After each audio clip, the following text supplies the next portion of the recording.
Mōre nei te iwi, nau mai hoki mai ki te whakataetai poi tūkohu Māori o Aotearoa mō te taurua mano rua te kauma ono, he rāhau, he kapahau, he kēmu hau, e kainamu mai nei. Ko te tukinga tuatahi ka tū ki tēnei kōti, ko tērā ki wainga i te kapa o Rākai Pāka me Ngāti Wai. E rere ana ngā mihi kia koutou katoa. Thank you for tuning in to us here for Whakaata Māori and Māori Plus. Ko ngā mihi kia koutou katoa kua hono mai i te ata nei. Hei whakamohiu atu kia koutou.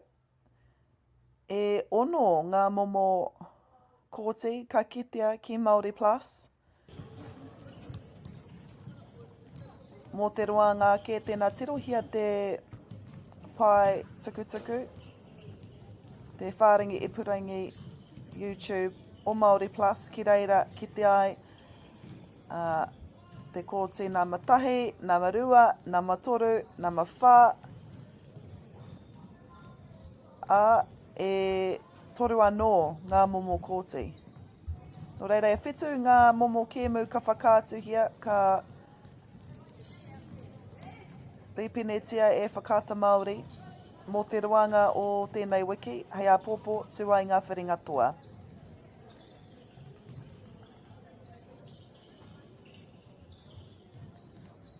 Not long now until we get into tēnei rā, te rangi tua rima o te whakataetai poi tūkuhu Māori o Aotearoa. Engari koe nei te rā tuarua mō ngā pakeke. Hei a pōpō, tomorrow we will have semi-finals and finals live, free to air on Māori Plus.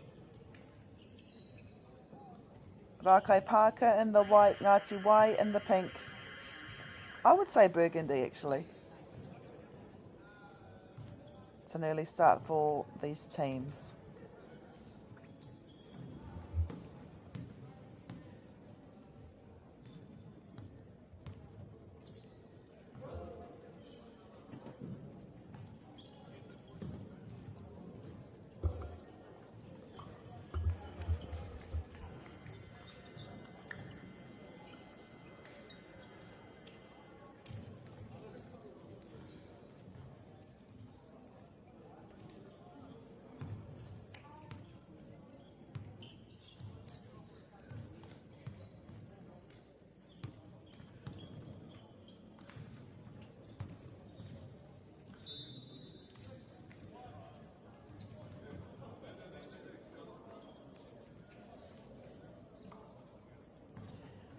This is the kauri, tāne kauri section. Ki konei ki ngā whakataetai poi tūkohu Māori. What a fast start here for Rākai Pāka. Ākua ki nei whakaingoatia e au ngā ingoa o ngā kapa katoa o ngā kaitākoro katoa kei tēnei kōti i tēnei rā. Rākai Pāka with the first points of the morning. And we did see both teams play on this court yesterday.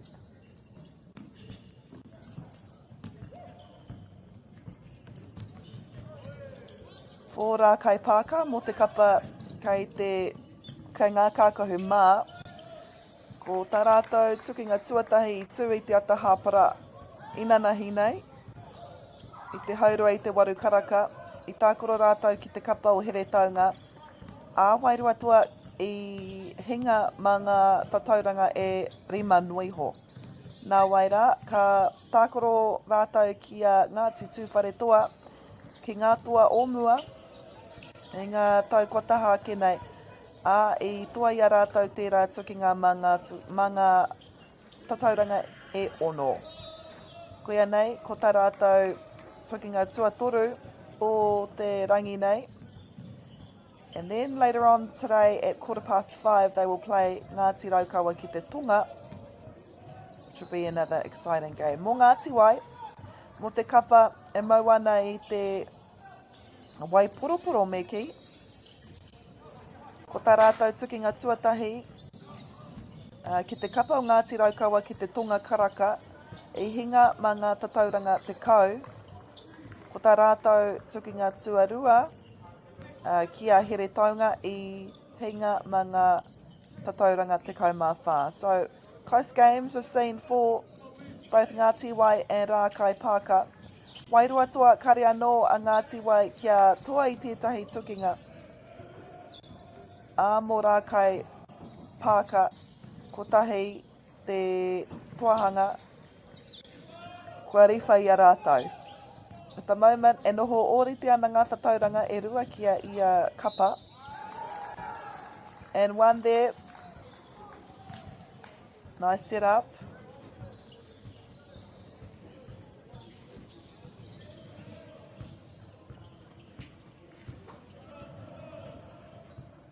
This is Ricky Heremaya.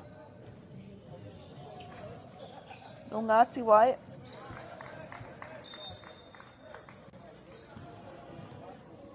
Collected there by Nathan Wilson. He was under the goal for the rebound. Passes it to Boyd Skukovic. Kei reira e tatari ana tētahi.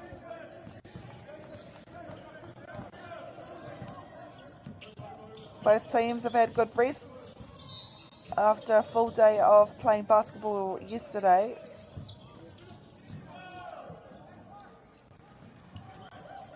Great rebound there. Collected by Nathan Wilson. Passes it out, but it is intercepted. It's gone through a few hands for Ngāti Wai.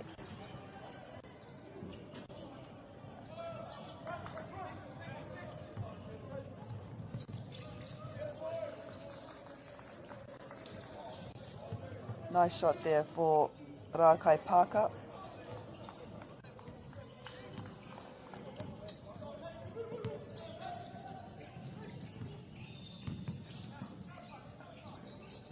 This is Luke Crowley with the ball. Passes it to Tētahi Wana Hoa Tākaro. But Nathan Wilson is there just to rattle some feathers.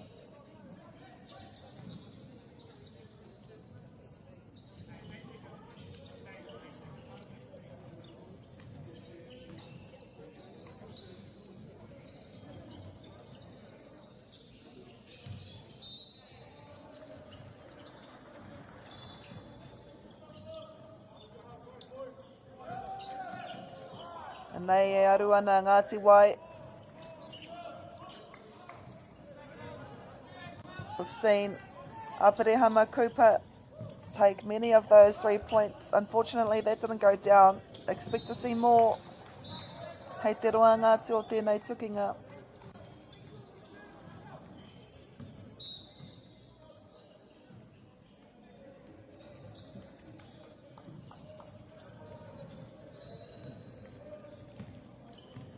E arahi ana a Rākai Pāka ma ngā tatauranga e rua.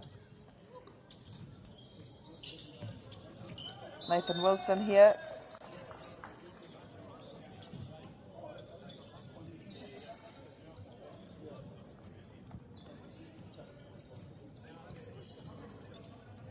Nathan Wilson. E tatari ana mo te poro.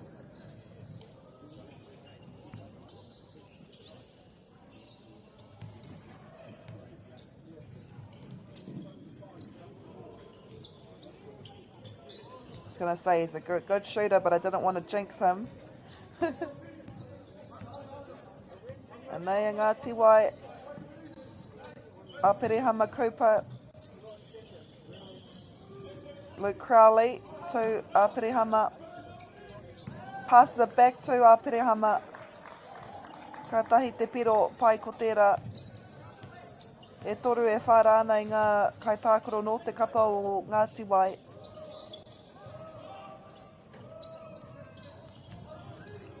I reira tētahi mo te, ki te kimi te pōro.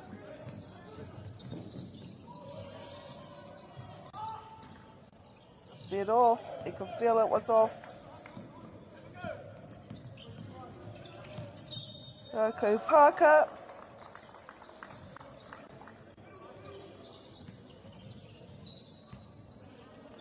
That is Maioro Greensill. We'll go to the line.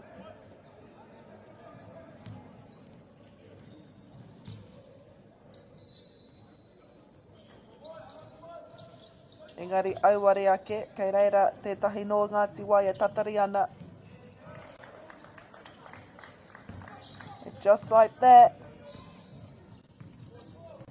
Ngāti Wai only down by 3. Nathan Wilson, what a shot.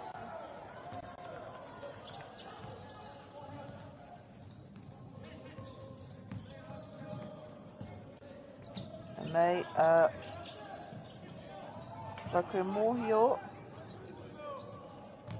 Reira e tatari ana. And Nathan Wilson e anō taku whakapai ko ia e rahi ana. Kua riwha I aia te nuinga o ngā tatauranga mōra kai pāka I tēnei ata.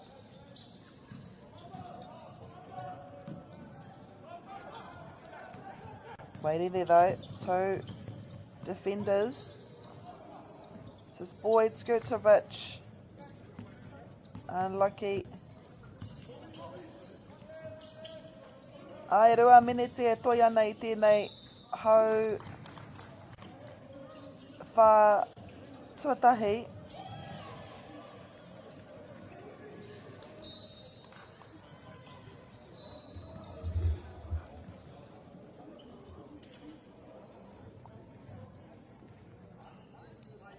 A Perehama, a Parahama kupa tēnei. No Ngāti Wai.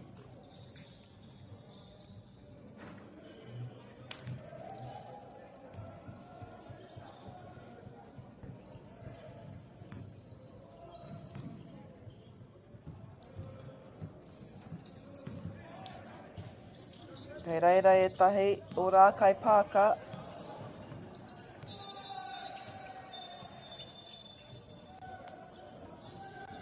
He kua tangi hia te wawao, a te kai wawao.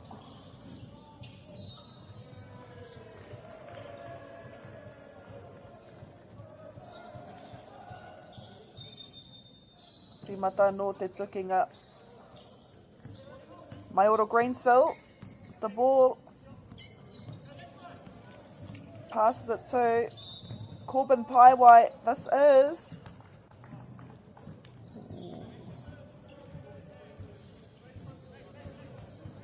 Te Kaima Ono.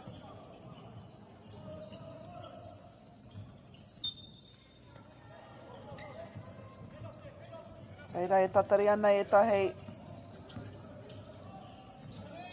Goes for the shot. Unlucky, but it is collected by Tētahi Wana Hoa Tākaro.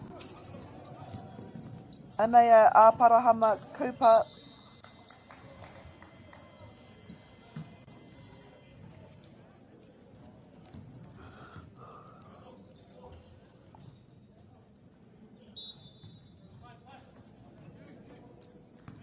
Ke kona e tatari ana.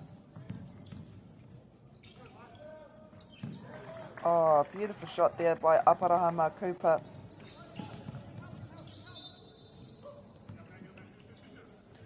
Boyd Skirtovich. Corbin Paiwai will go to the line.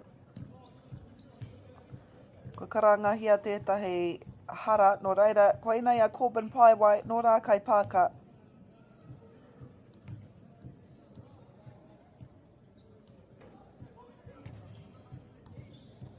Kei ona pokohiwi ko Christian Martin.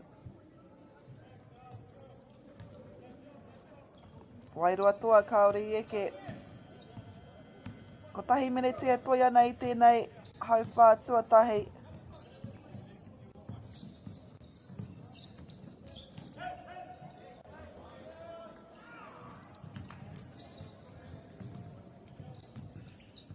They get the rebound. It's collected though by Maioro Greensill.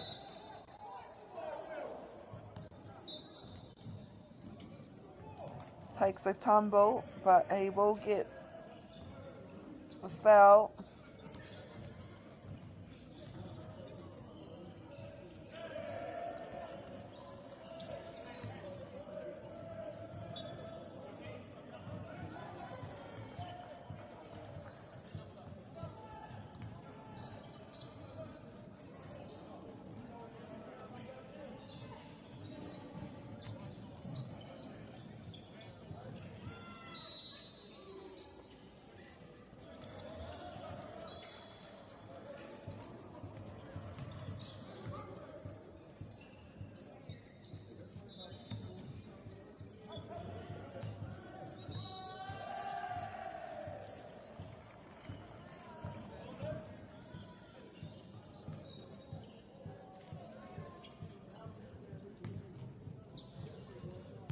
Nei a Rākai Pāka.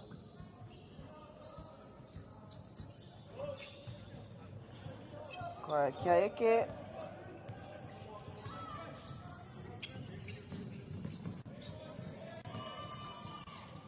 Nei, kei raro mā ngā tatauranga e waru i tēnei wā.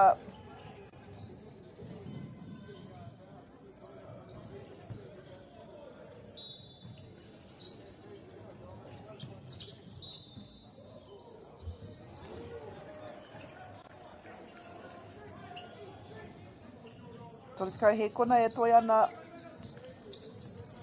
Thrown by Aparahama Cooper. Ono ngā tatauranga kei te wehi a rātou. This is Christian Martin. Ha te poro ki te tahi o ana kai tākoro, and it is a 3. Sense of urgency here from Ngāti Wai.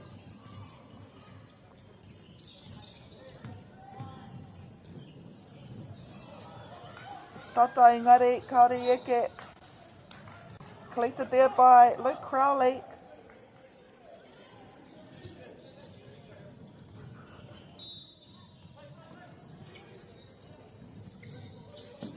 Kei te rapu i tētahi. That was Ethan Penny. Hard defence on him. Kua tata pau te wā. And that is first quarter time. Ko Rākai Pāka i arahi ana. Rua tekau mātahi ki te tekau mārua. Got a short break and we'll be back with the second quarter of this match. Kia ui tonu mai.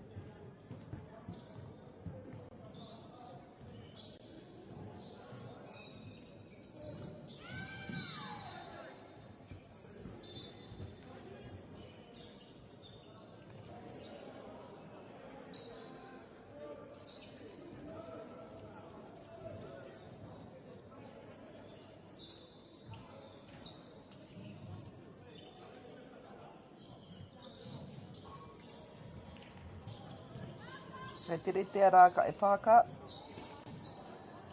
Mō te hauwhā tuarua.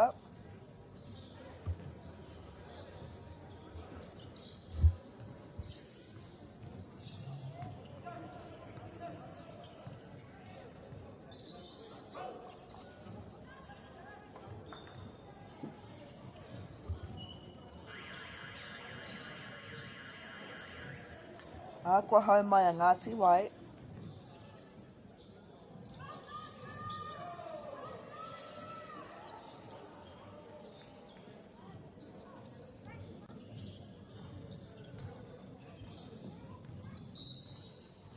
Waru meneti mō ia hauwhā.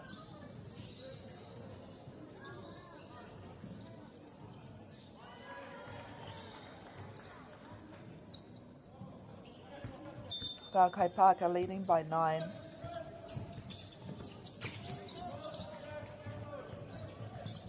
Great start here. Mō te kapa i arahi ana. Corbin Paiwai.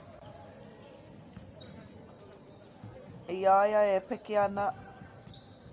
Ka pāngia ia e tētahi no Ngāti Wai. This is Christian Martin.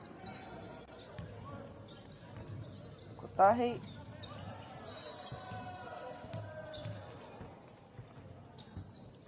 E rua kua riwha i aia. Ethan Penny with the ball, passes it to one of his teammates. Ko Aparahama Cooper, collected by David Forsey. Fortunately there, kaore e ke tētahi o ngā piro.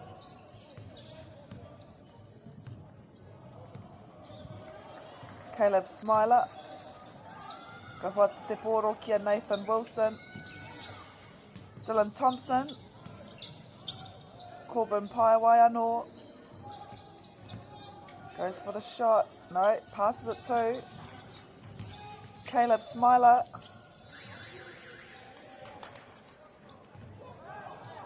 Dylan Thompson there.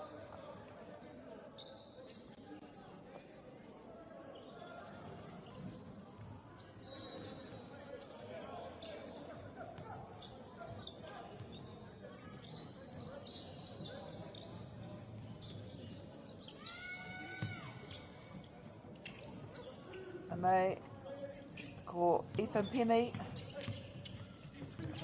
Rakai Parker here, just making it hard for them to get out of their own half. And that he harakwa karanga here. That is Corbin Paiwai. He will take the line.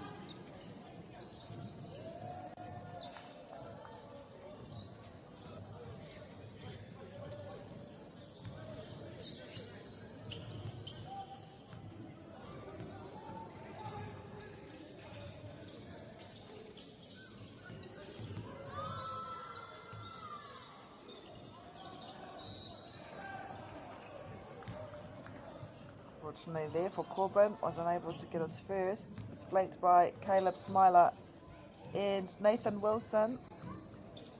And that ka eke tana tuarua. Ricky Heremaya with the ball. Ka hoatu ki I think ko Ethan Penny ko Luke Crawley.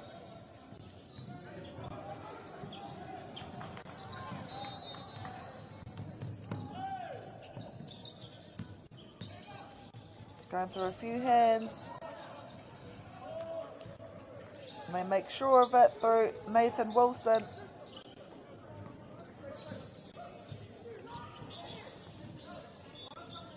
And they are Luke Crowley.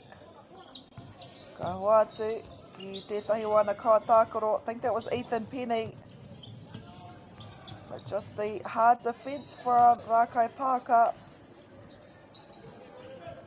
A shot there. Kua hipanga minute e rua, e ono kei te toi, timeout has been called. Great start to the second quarter for Rakai Parker.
Ngāti Wai ka tīmata I te tukinga nei. E arahi ana Rākai Pāka mangata tauranga te kaima ono i tēnei wā, Luke Crowley. So Cooper Āparehama gives it to Ricky Heremaya. Ricky Heremaya, a strong player.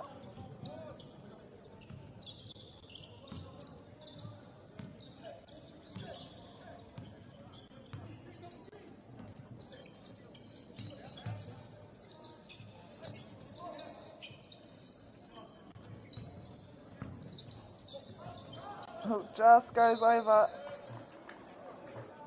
the player's head.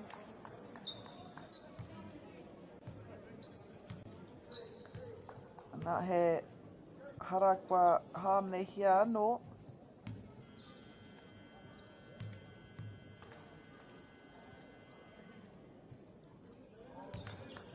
Eke te nama tuatahi.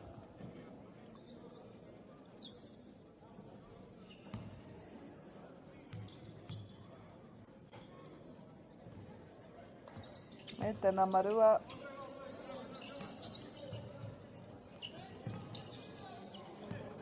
Ricky Heremaya. Two defenders on him.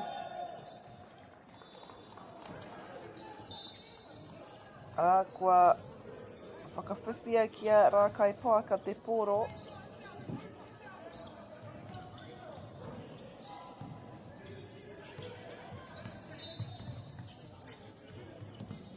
Anei Caleb Smiler, auare ake. Abrahama Cooper. Luke Crawley with the ball. Kua atu ki tētahi wana kua tākaro. Engari kei reira, te huarere e kimi ana I te pōro.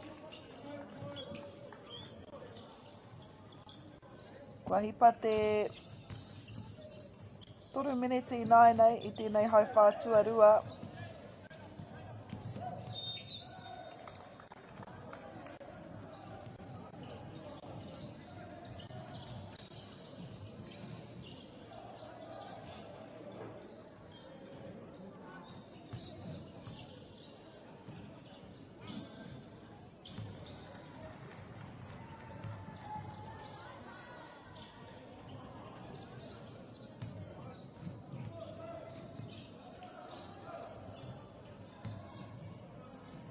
Mai oro Grainsell, tēnei. Kua ia tētahi o ngā kaitākaro poto I te papatākaro nei. Kua au atu ona ana kaute I tēnei tukinga. Malaki Dunn. With the ball, kare rātou te mohiohea te raru. Engari ka hoki atu ki te tīmatanga.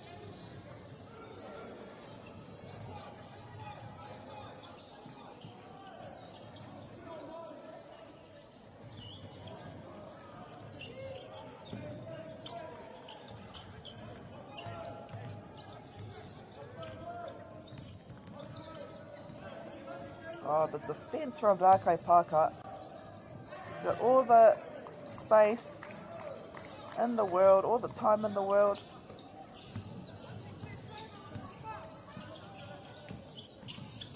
Luke Crowley goes for the 3 and he gets it. They needed something like that. Rākai Pāka now lead by 20.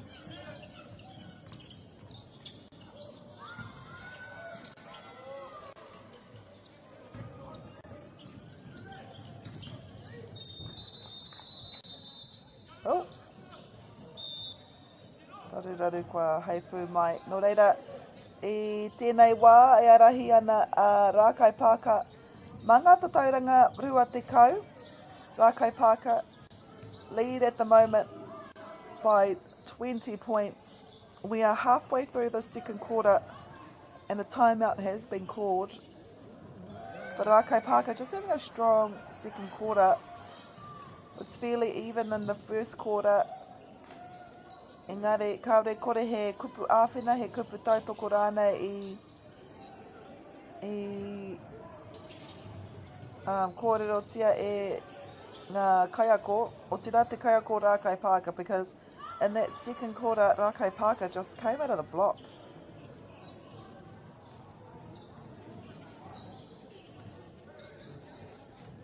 Tatari ana kia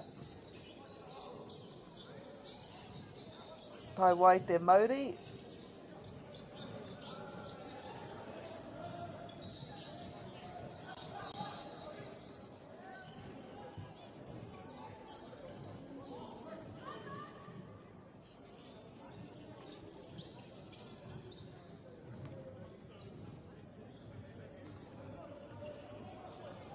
Nā, kua haumai ngā kaitākaro ki konei,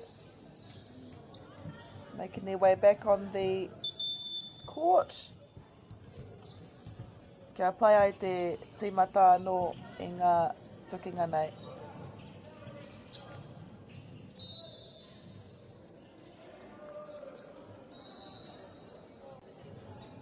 Engari ko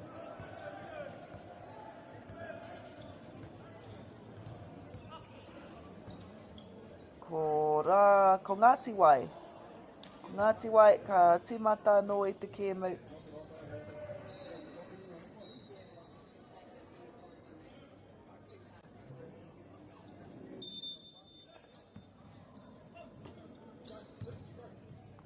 Nei, Ngāti Wai. Luke Crowley with the ball, passes it to, no. There's a screen there by Ricky Heremaya. Unfortunately though, I whakawhiwhia ki a Rākai Parker te pōro 3.5 minutes ago in the second quarter.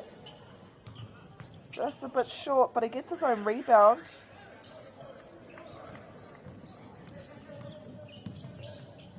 And nei a Ngāti Wai, e aru ana I ngā pero te kaumā waru I nāi, so they're clawing it back.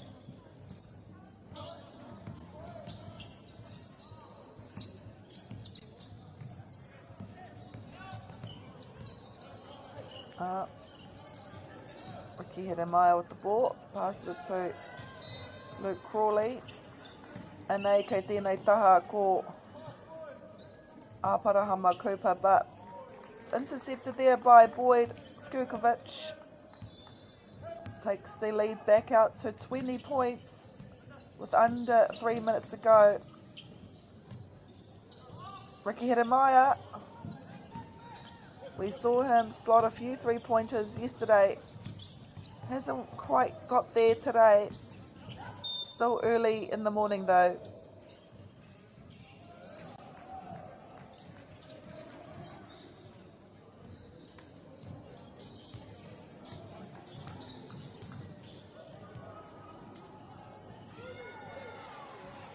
Few substitutes here.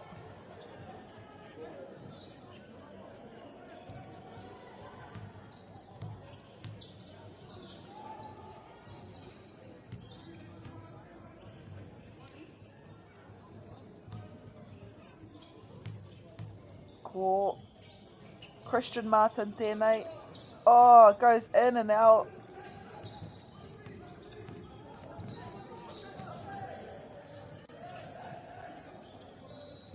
Clay Rose there with the ball. Passes it to Corbin Paiwai. Kua karangahia. Karanga te kaiwa wao I hara tētahi ki aia. Nō reira kua mate ia ki te haere ki te rārangi hara. Corbin Paiwai, the line, gets his first.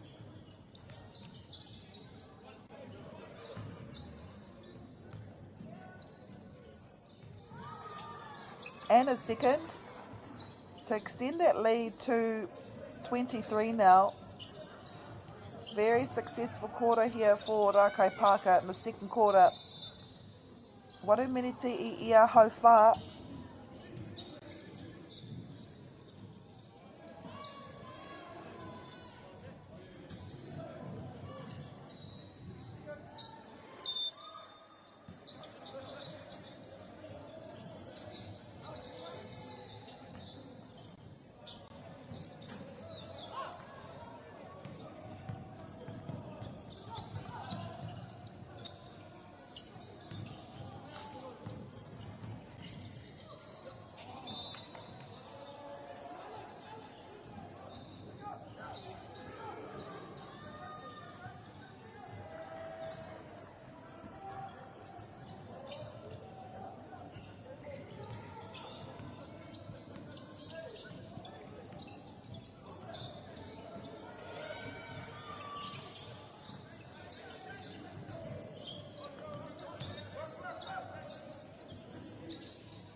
Ki taku whakapai, me puta wawe mai rātou i te hau rua tua rua, i te mea kua kaha rā kai pāka i tēnei haurua tuatahi. Te kaumā whā tatauranga te wehinga i nai nei, and they won't want their hoariri to get out much more.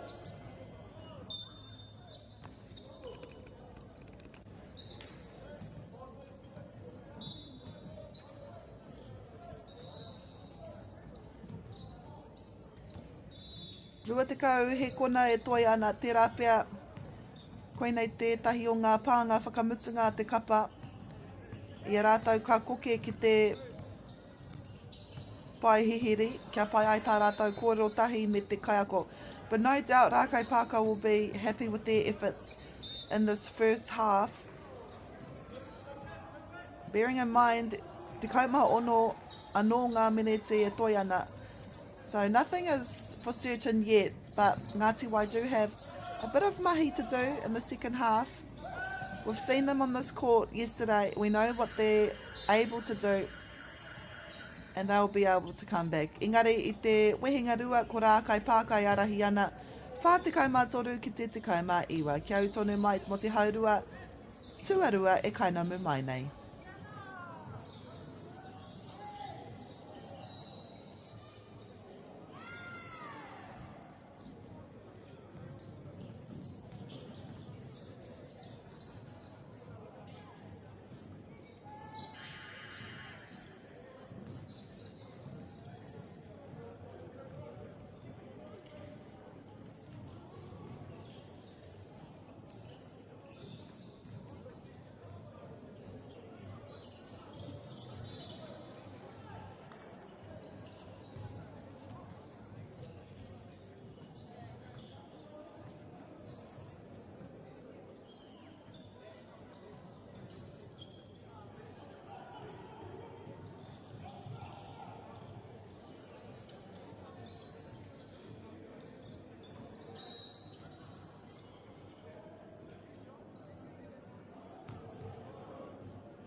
Rākai Pāka with the throw in. Nā kei te kite mai tātou e waru miniti, te rua o ngā hauwha e whā.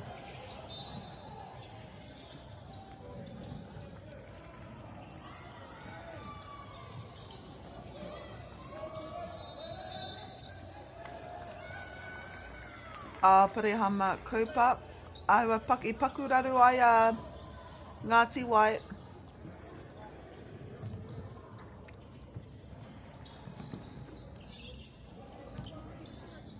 Maioro Greensill with the ball. Passes it to... Oh, passes it to... I'm pretty sure that's Nathan Wilson with a 3. Great way to start here for Ngāti Wai. Ethan Penny with the ball. He passes it to David Forsey. Great rebound there by Aparehama Kupa.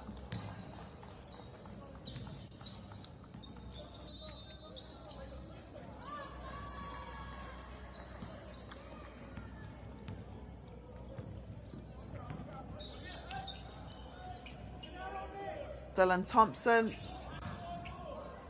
gets the rebound, so he's able to get another shot. No, he passes it to Zion Anderson. Goes up. Engari, kua hara ia, no reira ka haere atu ia ki te rārangi hara, kia pai ai tana whiu. Zion Anderson, his first time at the foul line.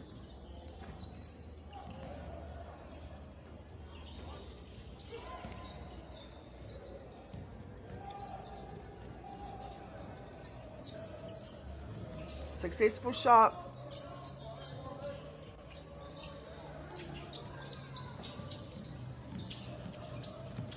Ethan Penny with the ball.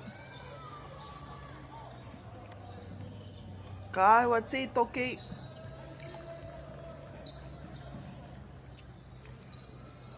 Aparehama Kupa. Ka tīmata i te tukinga nei. Mai waho.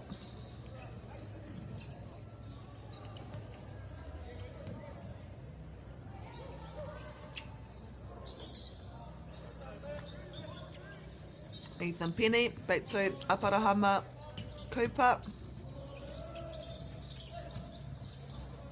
Great rebound there. David Forsey with the ball. Ana, ko te wā tuarua kai eke. I think that was Clay Rose.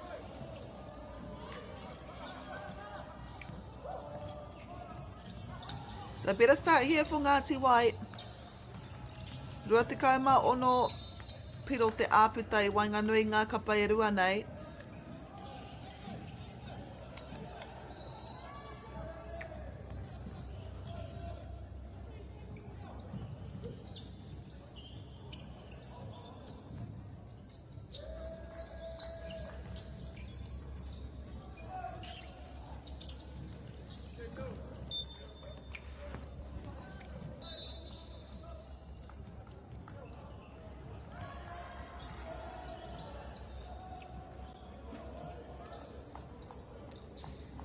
Kua eke Dylan Thompson, kua heke ia I te papatatai, I te papatakoro. This is Christian Martin that is taken, subbed in for Dylan Thompson.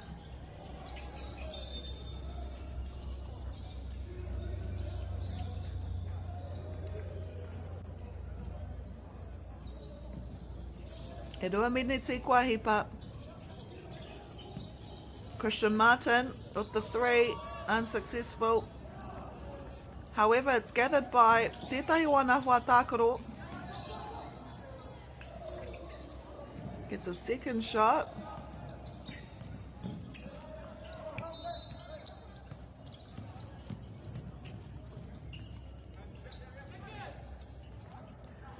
Clay Rose there.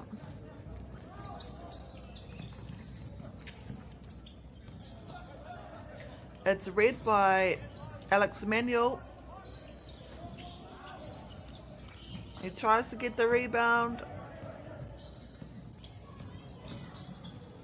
Mauro Greensill.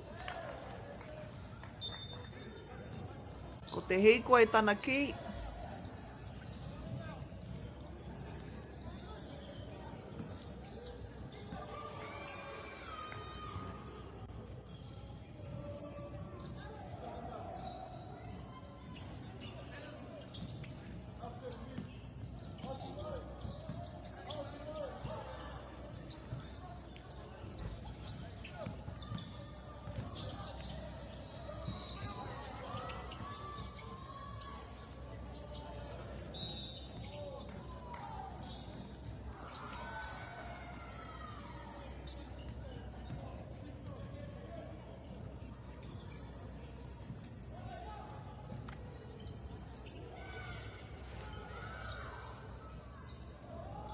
Clay Rose, ka E tatari ana ki te pōro.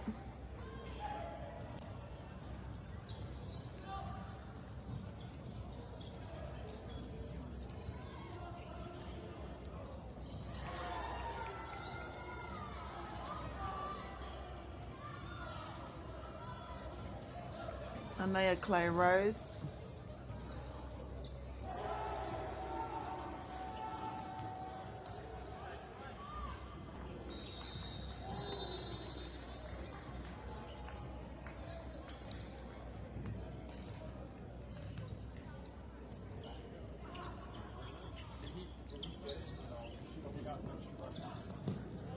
Anea Rākai Pāka.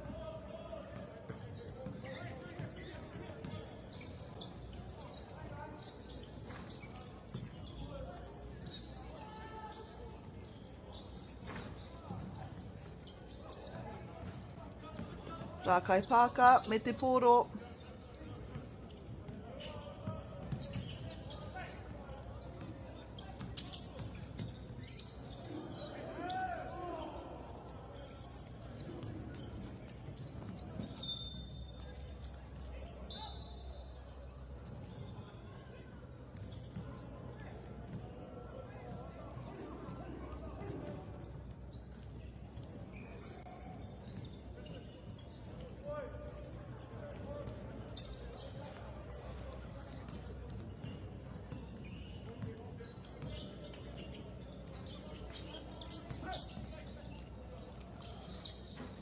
Christian Martin.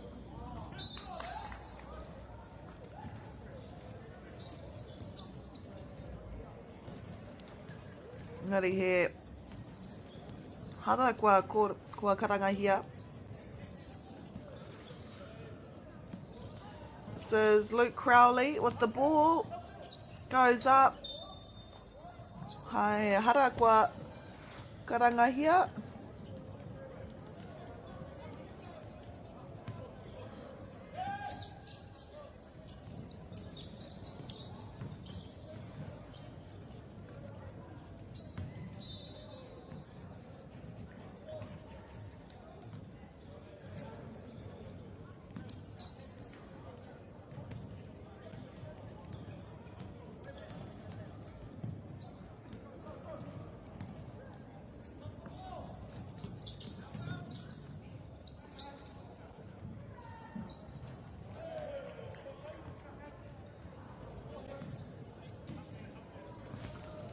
Anei ara Ngāti Wai. E 3 miniti e toi ana i tēnei hauwha.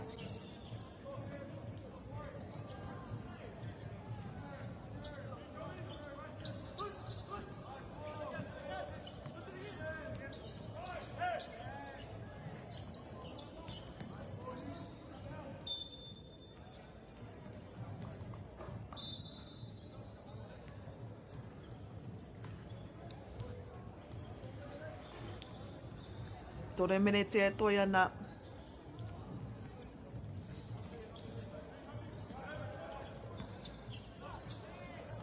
Oh, ia hua raru. Ngāti Wai. This is Ethan Penny. Ngāwiri mā rātou ki te eke anō i te papatātai.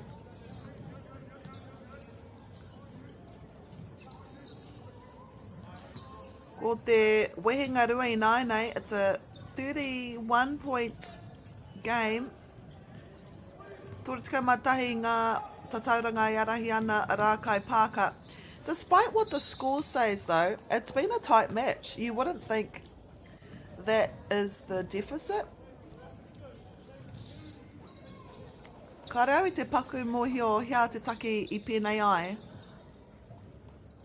Ki taku mōhio kua eke ngā kuru a Rākai Pāka, tēnei ngā kuru a Ngāti Wai. As we speak about Rākai Pāka, kua eke anō tētahi te rāringi hara, that was Corbin Paiwai.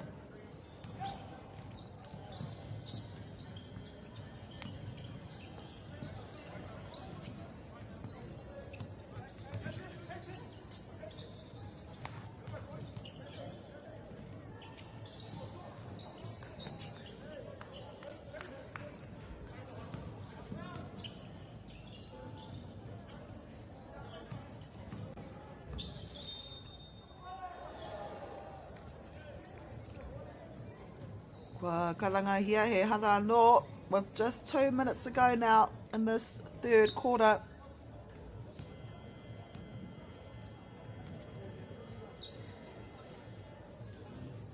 I believe that's Steven Skurkovic.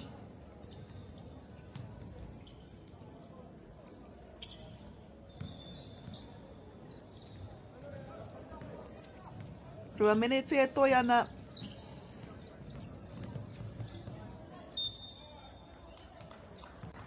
$37 points is the difference now. Anai te hauwha tuatoru anō hoki kua kaha aru. Ara kai pākai te pōro o tira kua kaha aru rātau i ngā piro.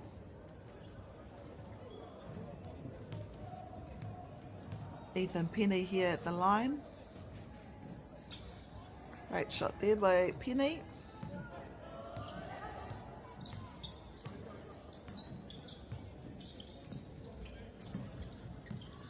Maiora Greensill passes it to Christian Martin, goes up and is defended.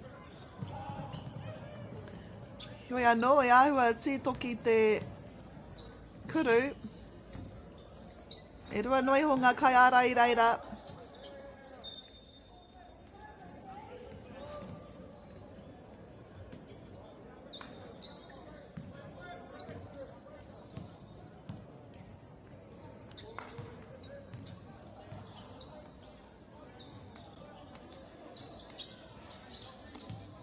Tahi minute e toi ana.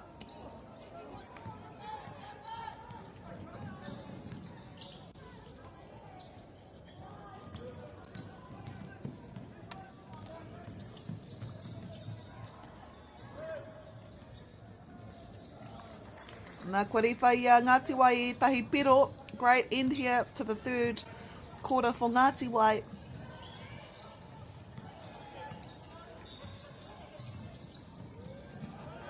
Maiora there, but it's stolen by Luke Crawley. But waiting underneath is Maiora Greensill. He's been a pocket rocket today.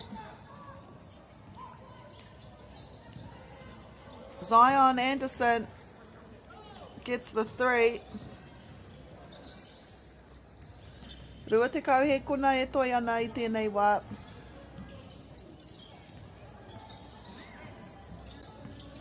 Tore te kau marima ngā tatauranga ko te āputa I Wanganui ngā kapa e rua nei.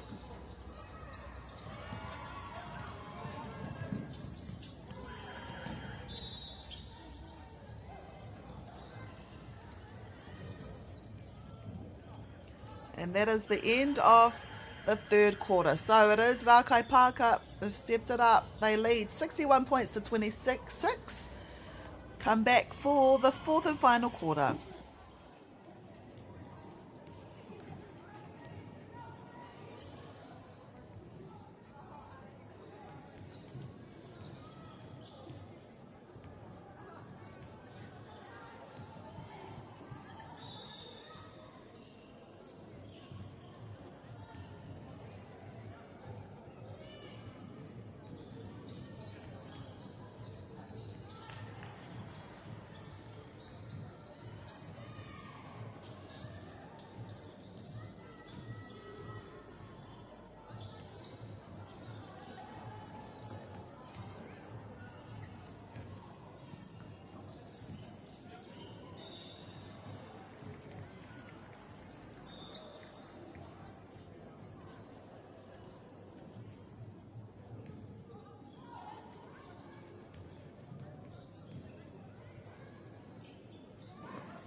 Ko tima tētai hau whā, tua whā i nai nei.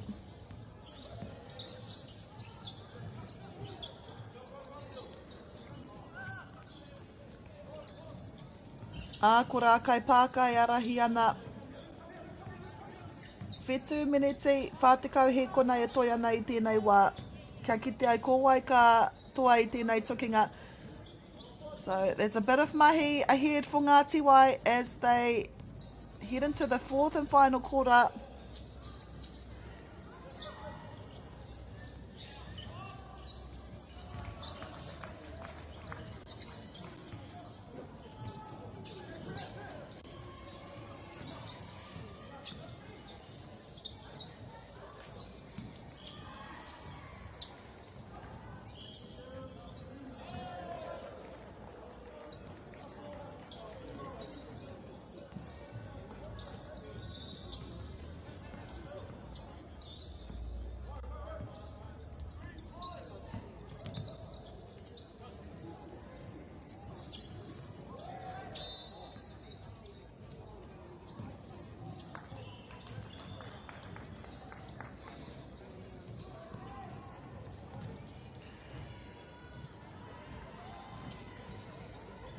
Ko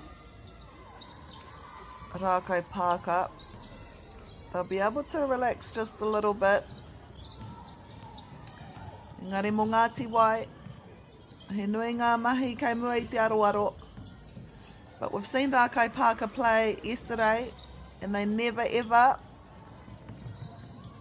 kaore rātou mō te tuohu noa, they never give up. And Rākai Pāka will know that with the three. Kei reira Ricky Heremaya tatari ana.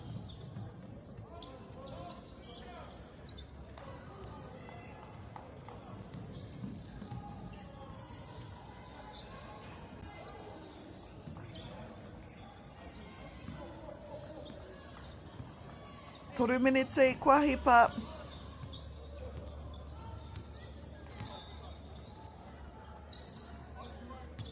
.38 ball game now. Great layup there. Malaki Dunn. Zion Anderson passes it to, I want to say that's Dylan Thompson. And they are Aparahama Cooper, me te poro. Goes for the shot himself. Unsuccessful. Engari kei reira tētahi a tatari ana. It gets the rebound and also the foul. No reira, Malaki Dunn. Ko ia kei te rārangi harai nai nei.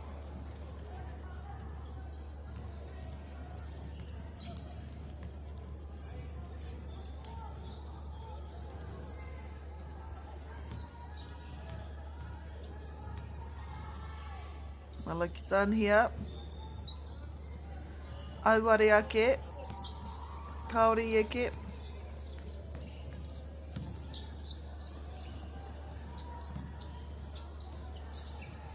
Nathan Wilson goes for the three. Unsuccessful. And they are Ethan Penny. Passes it to Alex Manuel. Ai ki te kaiwa wau ko tētahi no Rākai Pāka i pāt i te pōro, no reira ko rātou anō ka tīmata. David Forsey. Calais Rose, aroha mai. Gets the turnover ball. This is Corbin Paiwai. Oh, Corbin Paiwai with a three. Making it look so easy. No rush, no panic, just calm execution and confidence in the fundamentals. Also, he had no defence around him. So he was able to create that shooting opportunity with no one around him.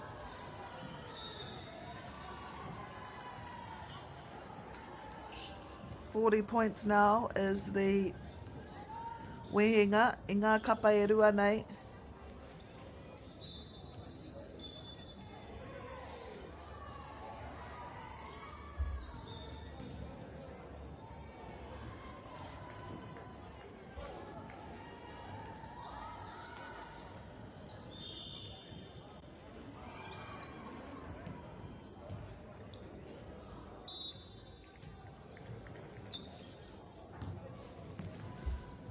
Nei a Ngāti Wai.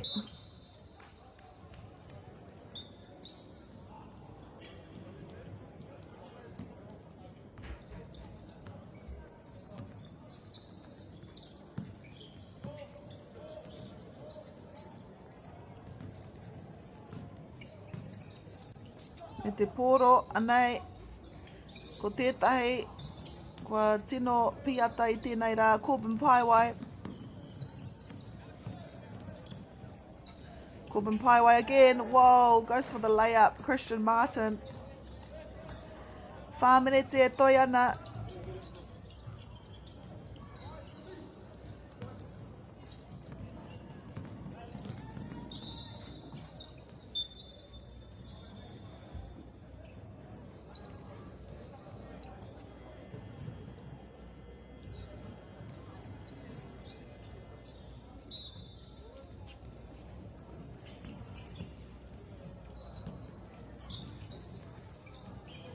Oh, it's a bit of a tricky pass there. Didn't pass.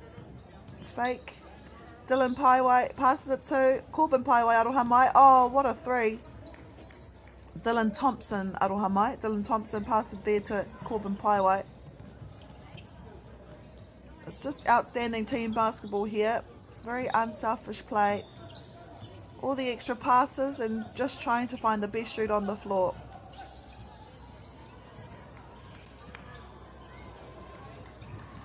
Toru mineti e toi ana I tēnei wā. Caleb Smiler passes it to Christian Martin.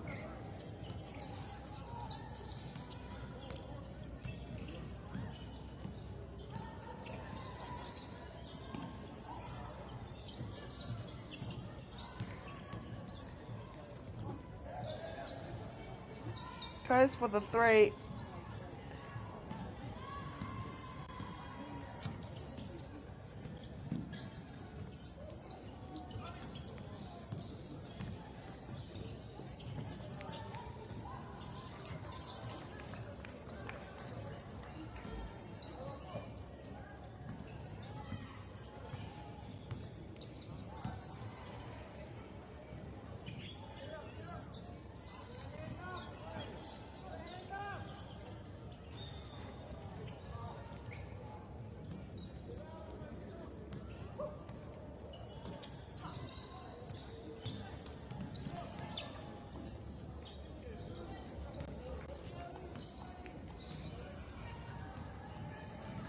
Rua miniti e toi ana I tēnei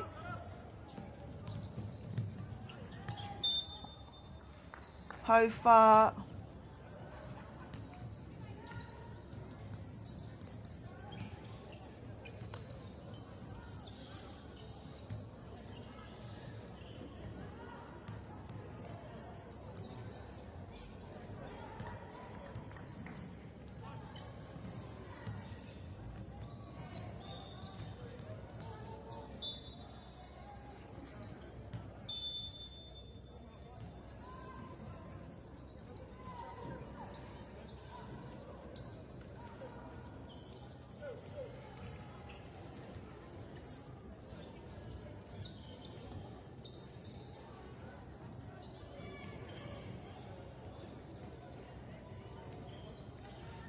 Rua miniti e toi ana. Ana, ko Rākai Pāka, they have doubled Ngāti Wai's points. Whātika matahi ki te Warutika Marua. And as I said, despite what the score says, it's felt like a close game throughout. It's just that Rākai Pāka have slotted more goals. It's not that Ngāti Wai haven't had the opportunities or haven't created the opportunities.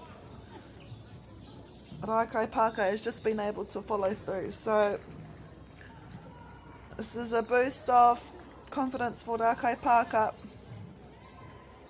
For Ngāti Wai, they've still played well.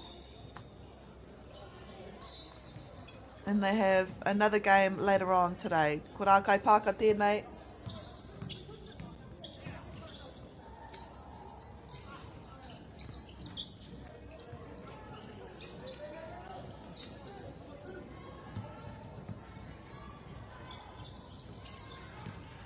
Parahama Kupa has been stellar all day.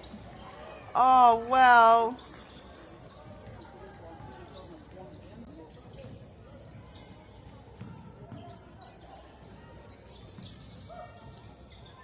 I think that was Malaki Dunn that saved that shot. Ana, ahakoa e kaha ana a Rākai Pāka.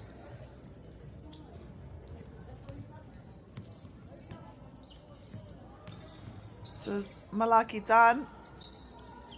He's been great all match.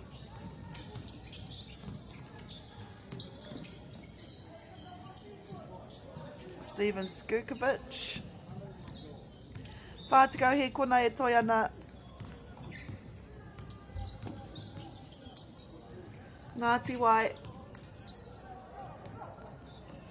has tried to defend Rākai Pāka, to try and stop them from scoring more, increasing that score. Oh, what a shot there, Dylan Thompson.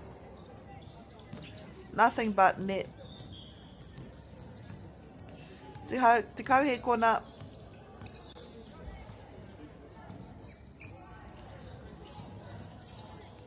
Malaki Dunn might have the last touch of the ball, and he does. Kia oti ai te tukinga. Ko Ngāti Wai, whātikau matoru ki a Rākai Pāka 90. It is Rākai Pāka that won the first match of day 5 here in Rotorua. E haere ake nei, we have Waikato Tainui versus Tūhoi that will start in about 9 minutes time. Kia utone mai e te iwi.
food is your medicine. If you really want good health, know where your food's coming from. We wanted our children to grow up in the wilderness. The world needs kids like that. Māori have always understood the best way to live on this harsh land. We can hold on to our tikaka, our practices, our traditions, and bring them into this day and age. Get the Māori Plus app. Download now on Google Play or the App Store with exclusive viewings and 100% ad-free. Quite like top tier. Watch us anywhere, anytime. Make Māori Plus your mate and stream now.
food is your medicine.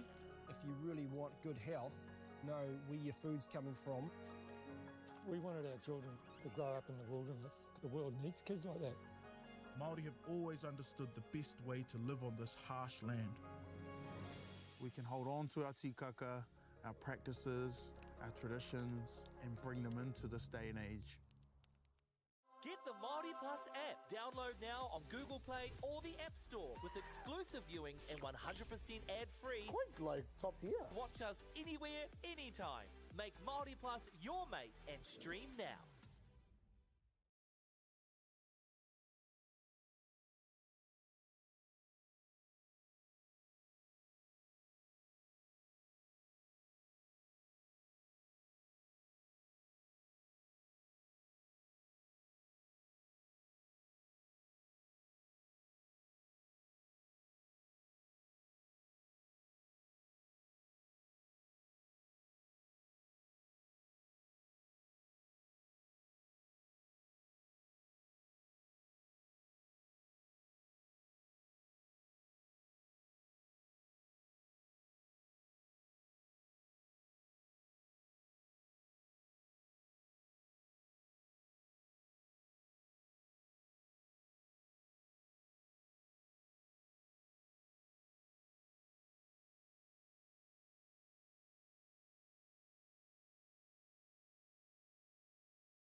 food is your medicine. If you really want good health, know where your food's coming from. We wanted our children to grow up in the wilderness. The world needs kids like that. Māori have always understood the best way to live on this harsh land. We can hold on to our tikaka, our practices, our traditions, and bring them into this day and age. Get the Māori Plus app. Download now on Google Play or the App Store with exclusive viewings and 100% ad-free. Quite like top tier. Watch us anywhere, anytime. Make Māori Plus your mate and stream now.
Kia ora e te whānau, nau mai hoki mai, welcome back. Mō tēnei tukinga I wainga I te kapa Waikato Tainui me Maniapoto Kikorangi. E rere ana ngā mihi kia kouta katoa. Thank you for tuning in to us here on Māori Plus. Ko Waikato Tainui, kei te kākariki ko Maniapoto Kikorangi. Like their name, kei te kara Kikorangi.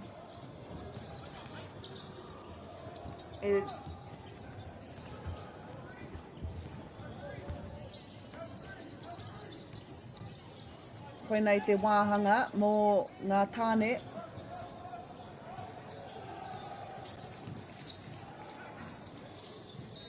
Kei te reanga tāne kauri, a kua ke nei whakahua tia e au ngā kaitākoro o tēnei kapa.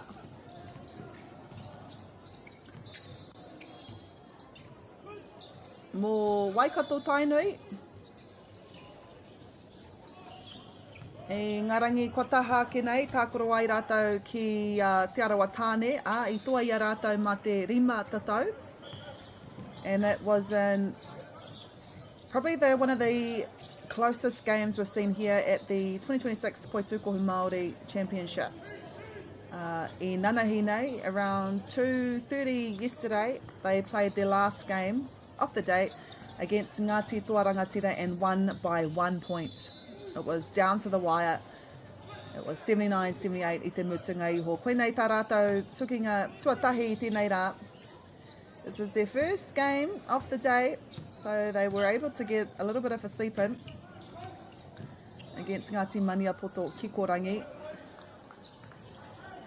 Maniapoto Kikorangi kei mua mā ngā tatauranga e rua I tēnei wā. E waru meneti I ia hau whā. We'll go ka kōrero here. A rātou ingoa ako ake nei. This is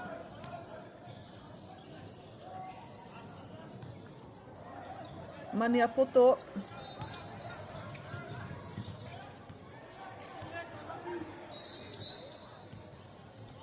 Waikato Tainui with the layup. Engari, kua kōrero te kaiwa wao.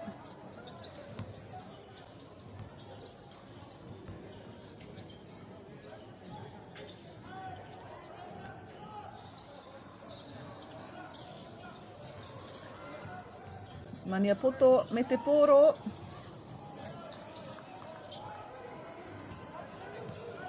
E noho taurite ana I tēnei wā.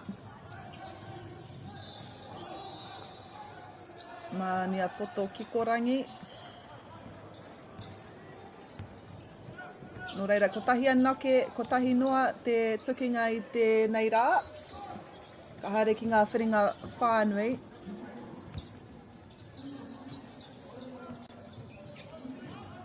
Jaden Bezant with the ball, passes it out to the corner. Oh, it goes through 4 players before. I think that's Dom Kalman Poto with the ball. Engari auare ake, anei a Maniapoto Kikorangi arahi ana I tēnei wā. Good start from both teams.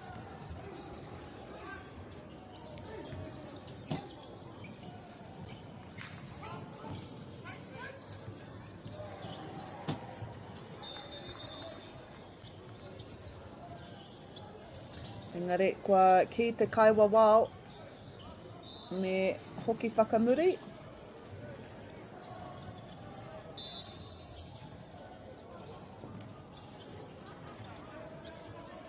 Maniapoto Kikorangi me te pōro.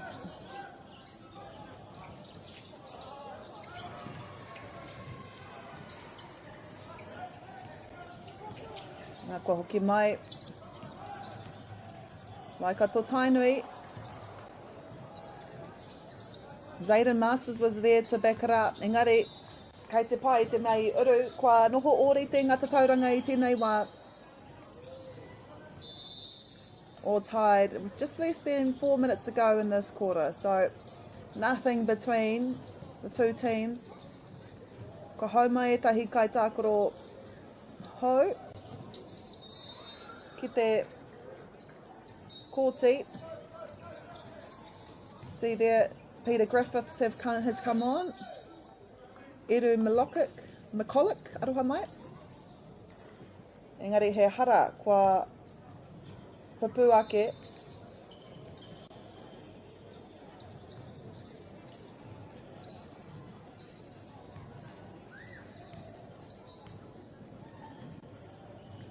Te rerenga wetere there on the taking the shots. And the second, kua uru tana kuru tuarua a te rerenga wetere kia arahi anō ai a Maniapoto.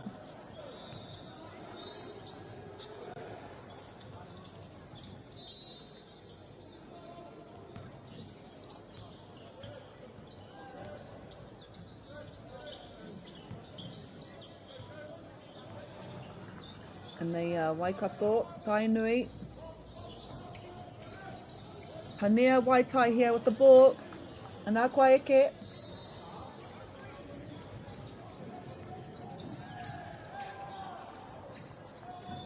Panere rānei.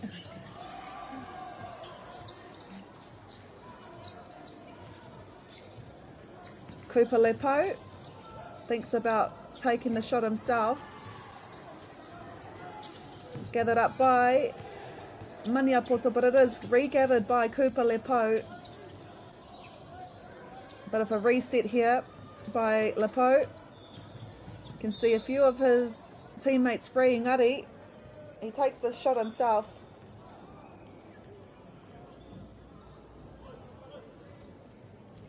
Rua meneti rima te kau he kona e toi ana i tēnei wā. Engari ko Maniapoto e arahi ana i tēnei wā.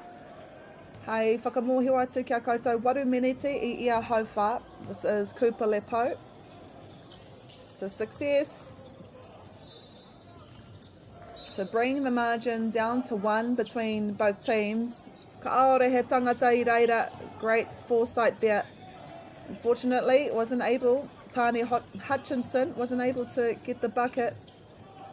Could see those defenders making their way. Oh, that's a 3 for Waikato Tainui. For them to take the lead. Mō te wā tuatahi I tēnei tukinga. Pane Waitai to Te Rerenga Wetere.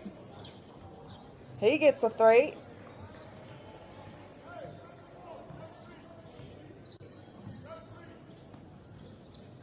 Maniapoto e arahi anō I tēnei tukinga. Eru McCulloch. He hara kua hamnehia tētahi no reira. Kua mate a eru ki te noho ki te rārangi hara.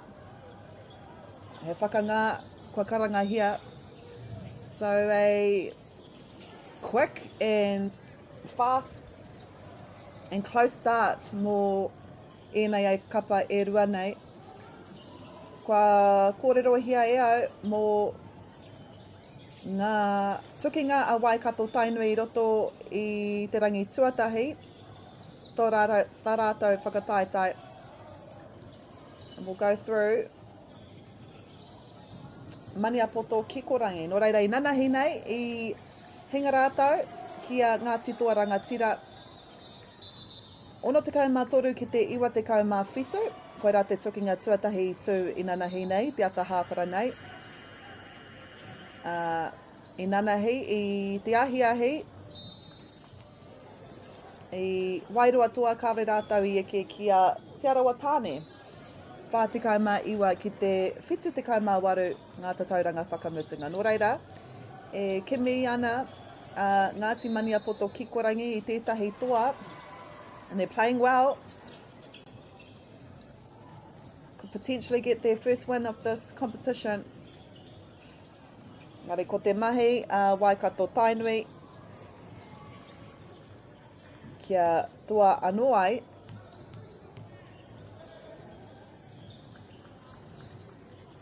Eru McCulloch here.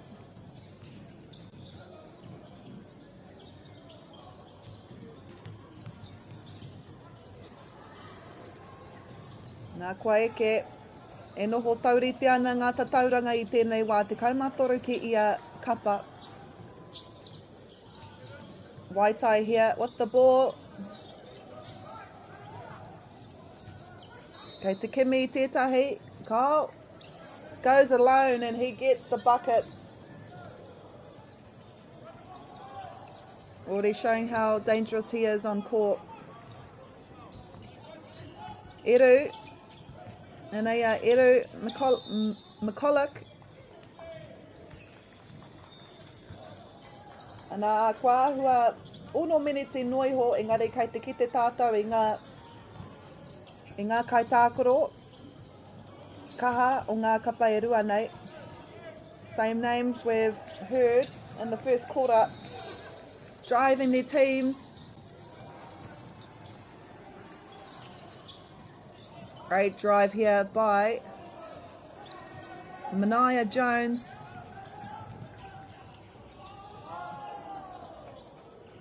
Amazing individual effort there. Ko ai ki atu ko Eru McCulloch, Nama Iwa, mō Waikato Tainui.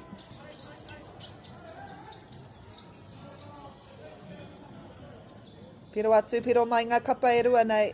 Nothing much between these two teams. What a great start for both teams. This is Cooper Lepo. E whakaro ana mena me haere rānei ia, me kuru rānei ki tētahi atu. It is regathered though by Waitai. He gets the layup. And already on defence. Rua te kau he kona e toi ana i tēnei hauwha tuatai. So we are nearing the end of this first quarter. E whāngata tau e wehi ana i ngā kapa e rua nei. Engari ko Maniapoto Kikorangi e arahi ana i tēnei wā.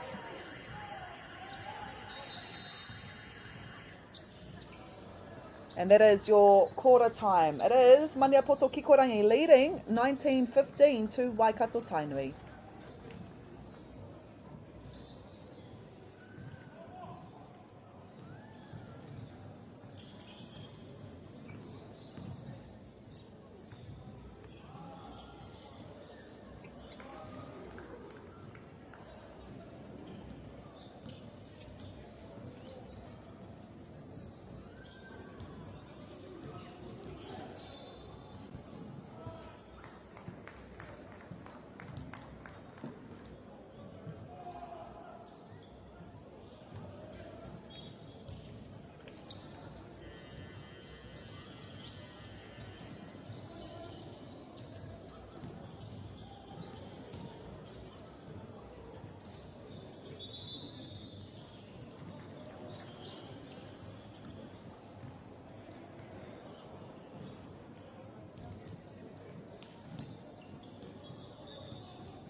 No mai hoki mai, welcome back. Second quarter of this match between Waikato Tainui and Maniapoto Kikorangi.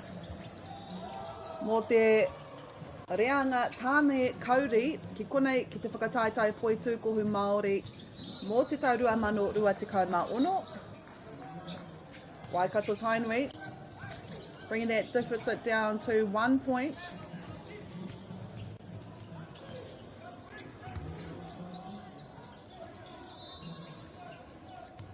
And they Dom Kalman Poto goes for the bucket, successful. Bit of mahi beforehand, but he had a strong screen, cut in sharp and was excellent spacing across that court. Tai Wetere here.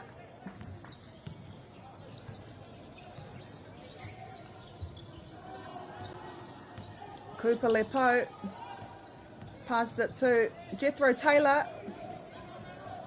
Ngari koa kaupare.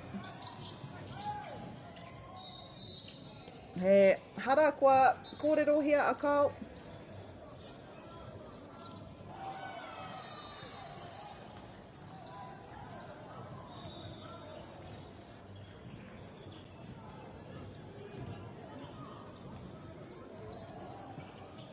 This is Ana Kuru Tuatahi mō tēnei tukinga, so gaining his first points of the match.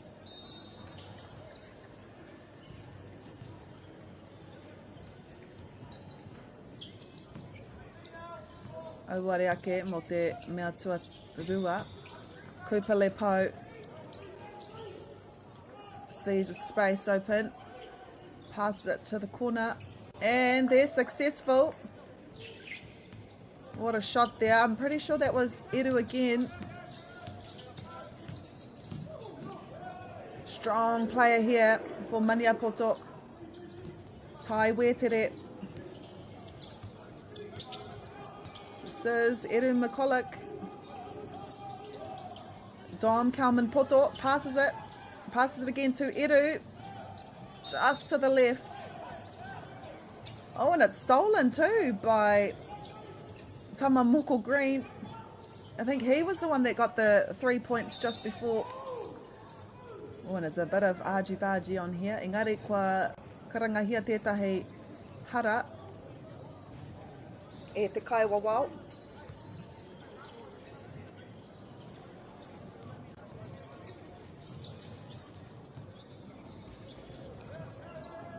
Xander Masters passes it to Cooper Lepo. He goes up for the buckets and he's successful.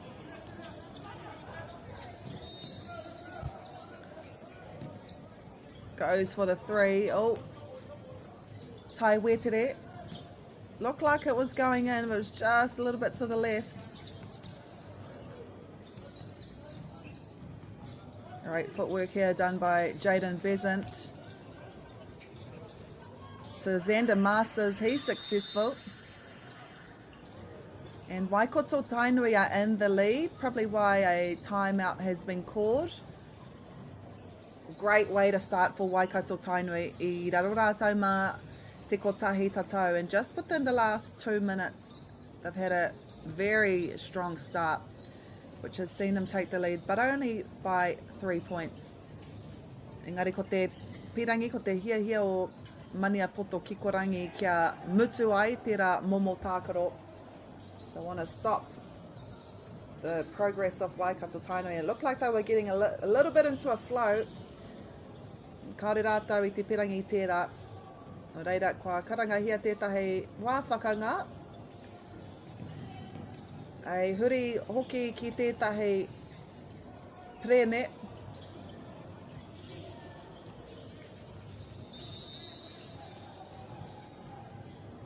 Rima minete te kaumatoru he kona e toi ana I tēnei wā. Ngare I tēnei wā ko Eru McCulloch, ko Cooper Lepo, ngā tino toki o Waikato Tainui I tēnei wā. Ara ko Waitai, ko ngā Wetere anō hoki, ngā toki o te kapo Maniapoto Kikorangi. Engari, he mahi a tīma.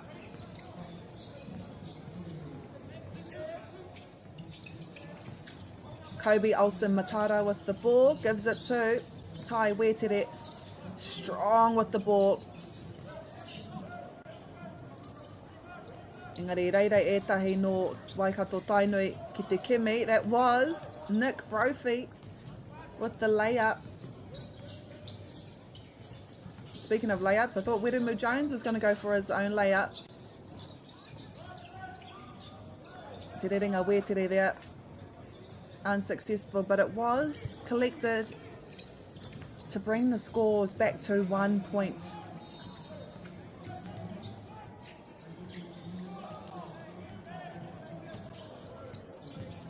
Mania poto ki korangi, doing all the mahi to ensure to bring the ball down. Kaore tētahi, iraira te tūpono. Dom Kalman poto here. E rua kua whakawhiwhia kia rātou. What a start here from Waikato Tainui. They're shutting off the shooters. There are a few shooters in Maniapoto ki Korangi that can get the threes. They've already caught on to that, trying to get their aukati ngā tino toki.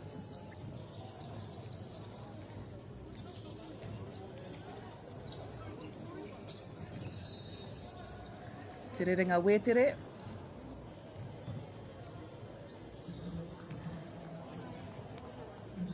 Ko tahi anō kai a te rerenga wetere.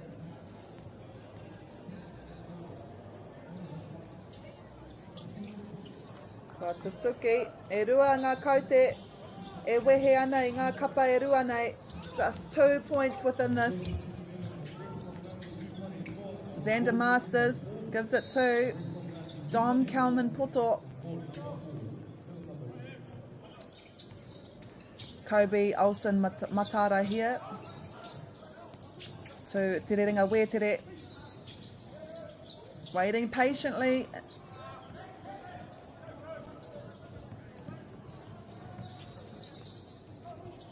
What a individual effort there by Jaden Bazant.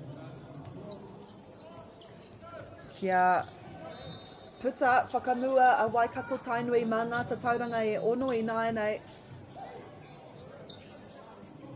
E ono kaute te wehenga e wainga i ngā kapa e rua nei.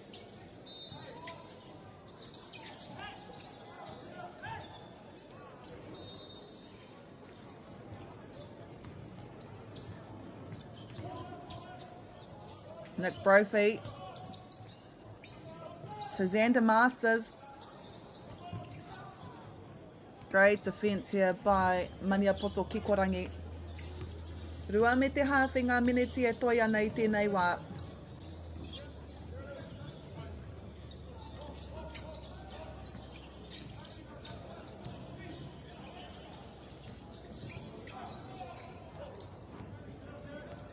Ai ara hi tonu ana Waikato Tainui. With no one there under the bucket.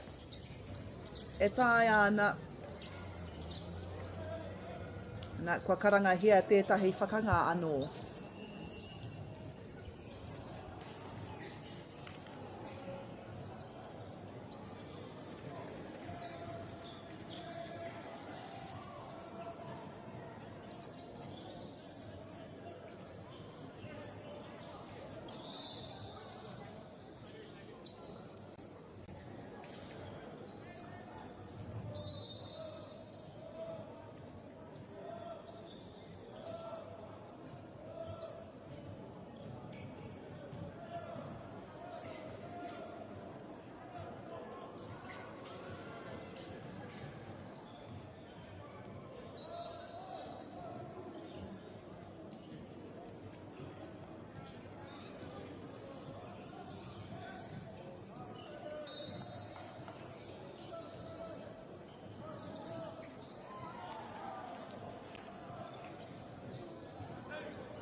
Kua hau mai anō ngā kaitākaro ki te kōtinei. E 2 miniti e toi ana.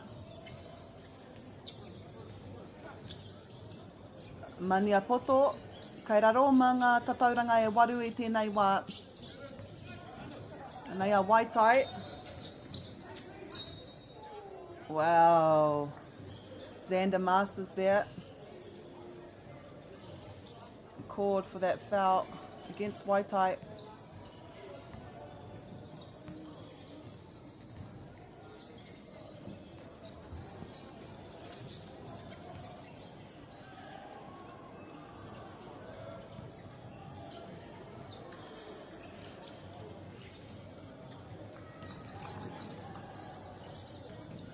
Nei te Namarua.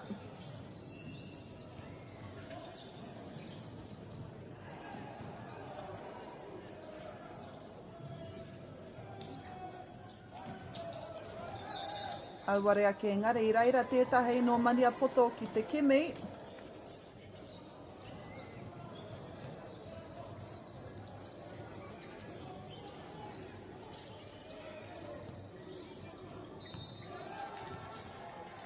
Get another attempt here. Kua Tutuki.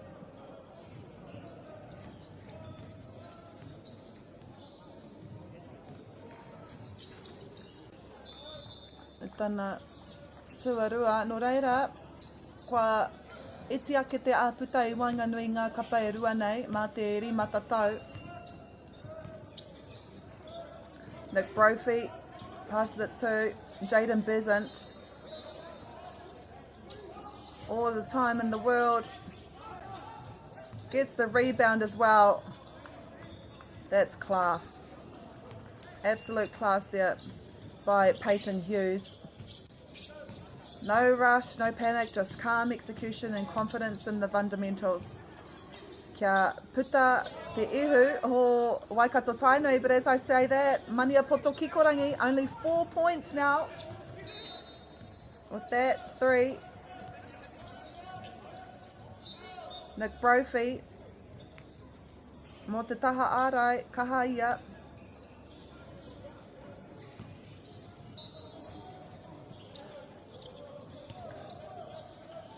Peter Griffiths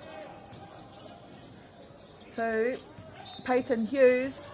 The pass is to Jaden Bezant. He hara kua karanga here.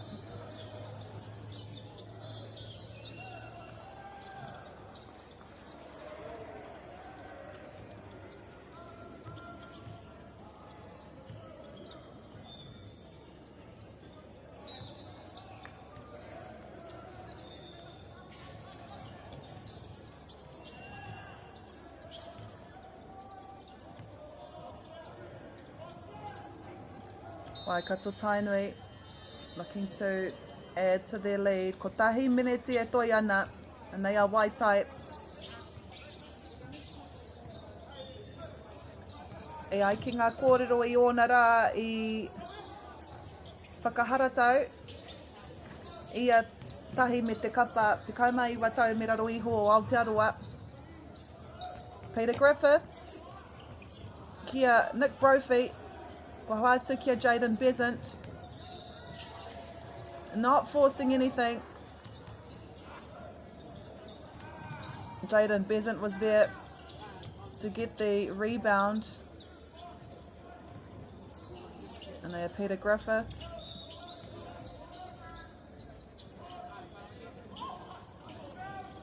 Just a bit off here. Kaore roa, ka tangi te whio hei whakamohio atu ki te hunga kua mutu tēnei hau whātuarua. Might be the last shot we see. And it is Waikato Tainui leading Mania Poto Kikorangi by 6 points. Ia haere ake nei ko te haurua tuarua. Kia u tonu mai.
E ono piro te wehenga I wainga I ngā kapa e rua nei.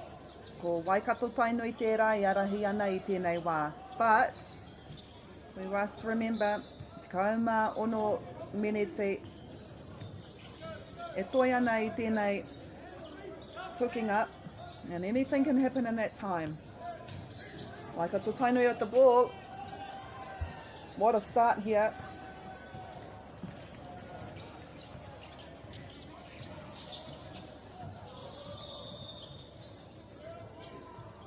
Nei a Maniapoto e koke ana I ki te rārangi. He hara kua karangahia.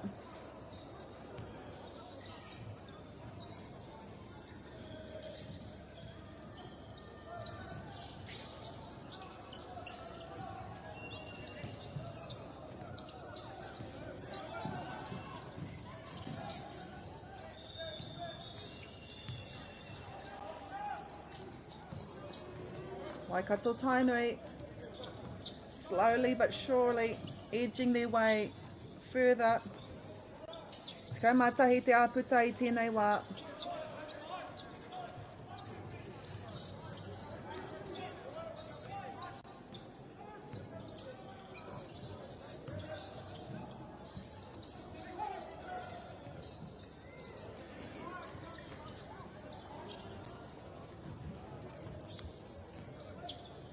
Ono menete, rima te kau, he kona e toi ana. Maniapoto Kikorangi. Rawe te taha ārai. It was hard for Wiremu Jones to get that bucket in. Ai, reira e tatari ana ko Mania Jones. Te renga Wetere with the ball. Passes it to Wiremu Jones. 3 for Maniapoto Kikorangi. Waru te āputa I nāi nei. Ono meneti e toi ana.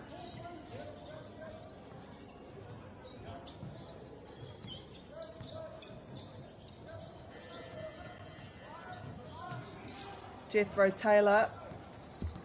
Kua hoatu kia Waitai. Tētahi o ngā toki o te kapa o Maniapoto Kikorangi. Cooper Lepau. Looks set. No, I thought he was going to pass it to Eru McCulloch, but he goes for it himself. Eru. That was Cooper Lepau there with a 3. Te kaumatahi te āputa I tēnei wā. This is Waitai. E whakaro ana, me haere takitahi, me wātu I te pōro rānei.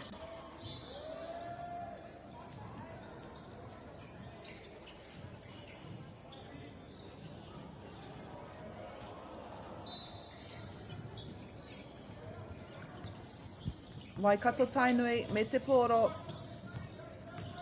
Peyton Hughes goes for it alone. Ana kua tutuki.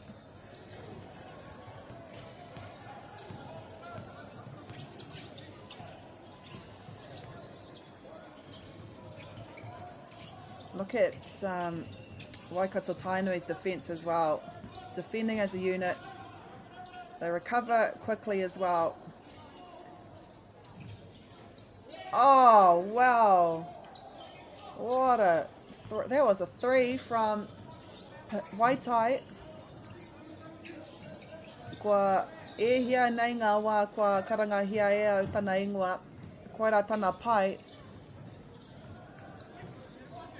Waikato Tainui ahead by 12.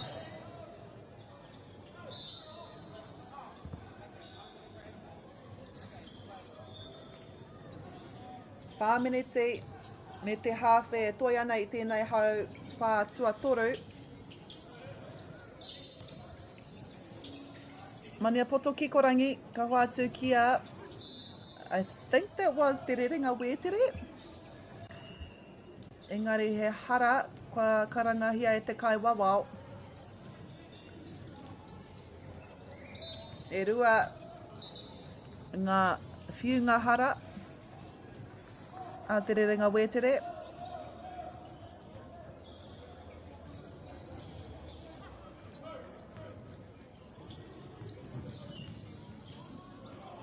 Me te rua. Eru McCulloch passes it to Cooper Lepo, goes for himself.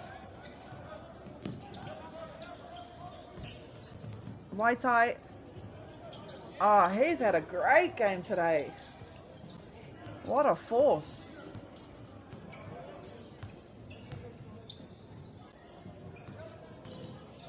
He saw the defender close late and confidently rose into the jumper. It's beautiful to watch. Eru McCulloch e tatari ana tētahi no Maniapoto, but just like that, Eru snuck in behind. Cooper Lepo.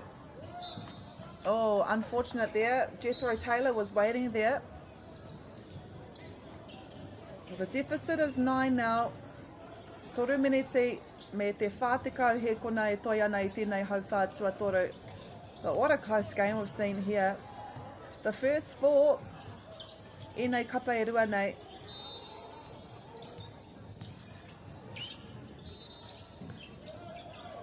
Maniapoto. It's a 6-point ball game now at Te Whānau. And they are Peyton Hughes, kia Jethro Taylor. No look pass, engari kaore tētahi reira.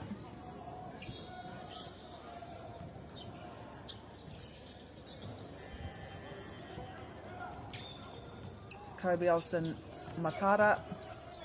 Again to Waitai. Oh, wow. Every time he touches the ball, magic happens.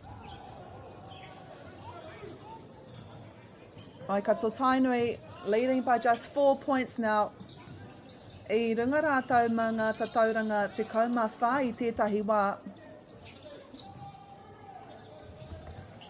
Engari, kua haumai anō a Maniapoto Kikorangi.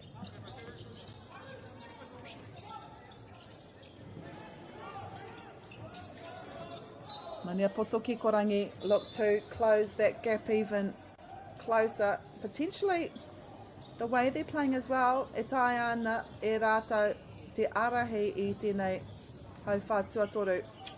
2.5 minutes ago on the clock. Waitai, probably one of his first misses of the game. He's there waiting, asking for the ball again. This is Te Rerenga Wetere.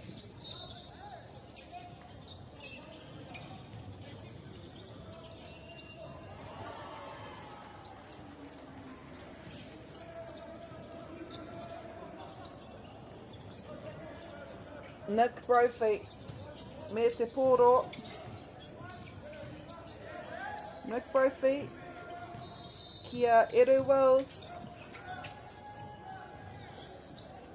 That was Peyton Hughes. Rua miniti e toi ana.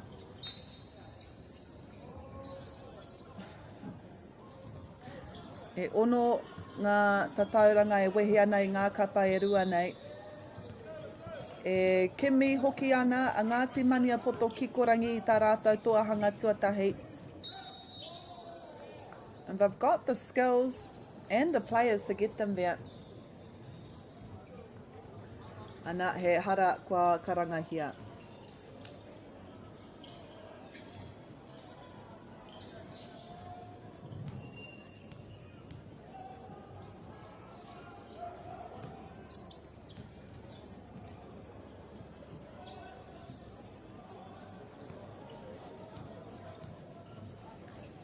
And they are Peyton Hughes. Waru kau te āputai wainga I ngā kapa nei. Waitai with the ball, left alone as well. That's dangerous, leaving him alone.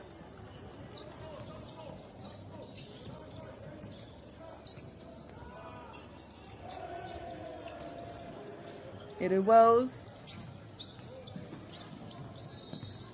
This is Waitai anō. Ka hau ia ki te rārangi hara. Mō tana kapa mō Maniapoto Kikorangi. Aka, e puta te pōroi ai ki te kaiwawao.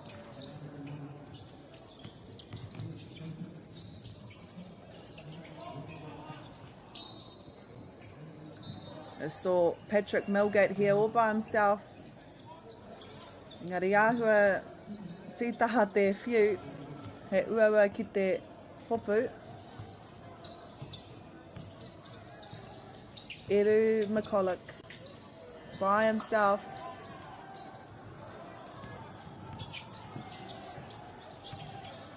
Tiriringa Wetere thinks about it, passes it back.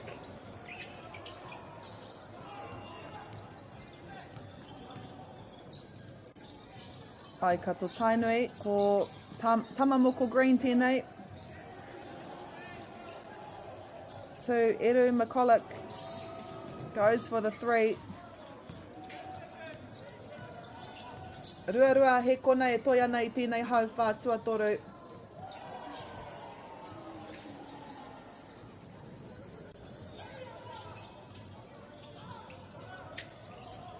Oh, and it's intercepted.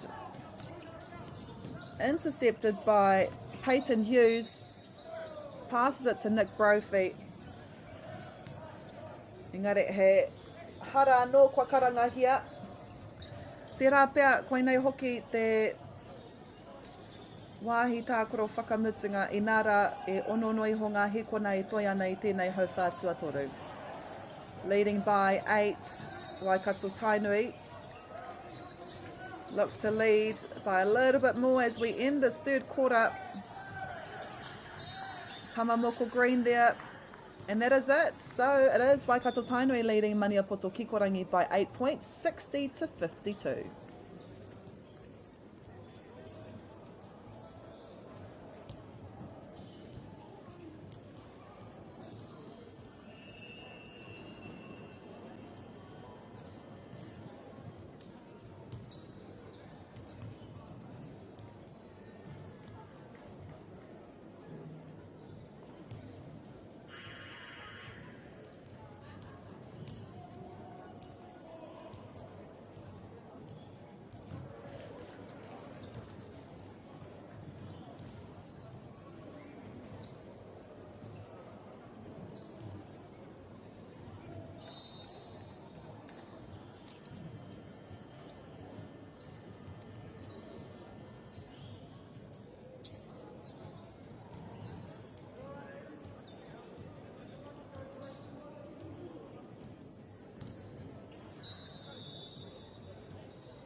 Hoki mai e te iwi.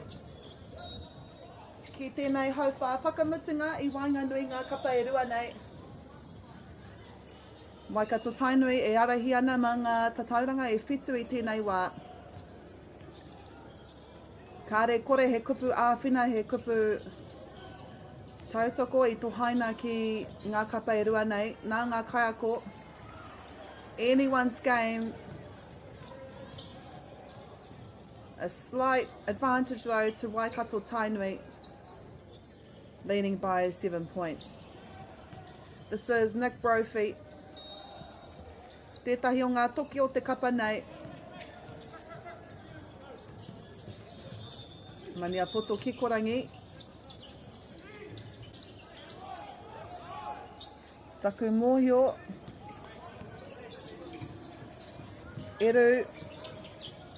Eru McCulloch goes from south. Ngari reira e tahi e tatari ana. Te rerenga Wetere. His backup in Tai Wetere, who then passes it to Patrick Milgate. Engari Kwararu. And it will be Waikato Tainui's ball.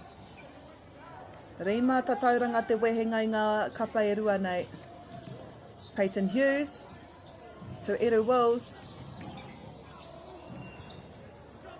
Eru Wills with that bucket. Kia koki anō ai a Waikato Tainui ki mua.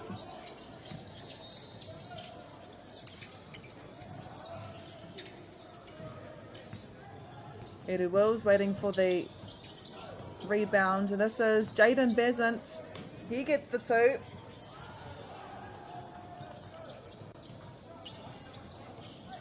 Te whetū tatauranga te āputa I nai nei.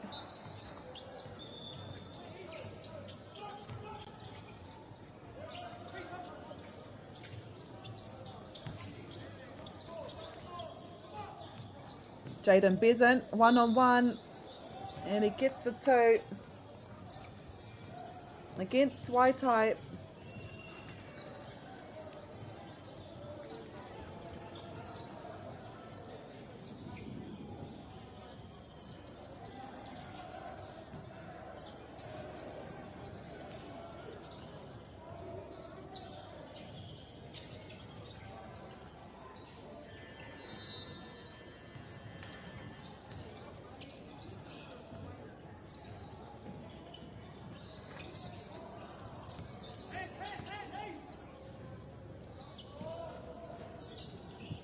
I reira te manako, engari auare ake. Mania poto kikorangi me te pōroa nei a Waitai.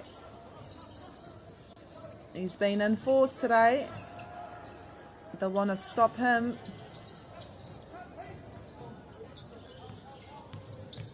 Ana e tatare ana ko ngā kai tākoro. And he gets his own rebound.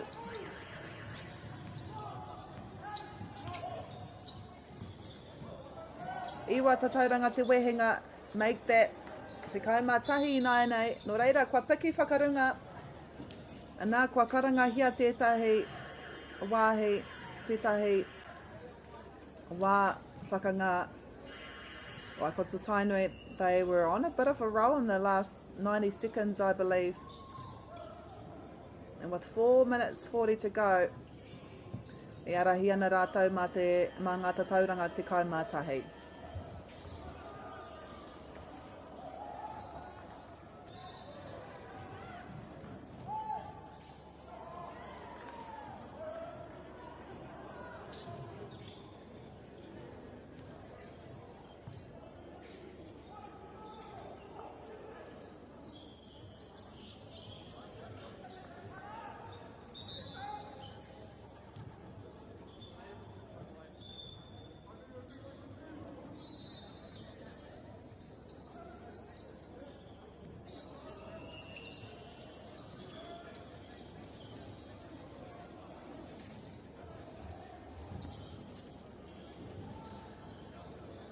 He kupu āwhina, he kupu tautoko. Ki te kapa o Mania Poto. They're only down by 11. Anything can happen. We've seen that over the last few days. Ki konei ki te whakataetai, hoi tūkohu Māori o Aotearoa. Waitai sees a gap. Wiremu Jones was there.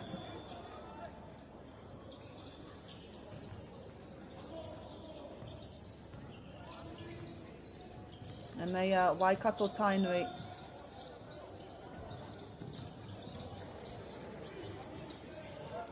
Oh, wanted to pass it to Xander Masters. That was all by himself. Engari, I haukotia e tētahi no Maniapoto. Look to get the 3 points. Oh, what a save. And he ended up saving that too. Xander Masters passes it to Cooper Lepo.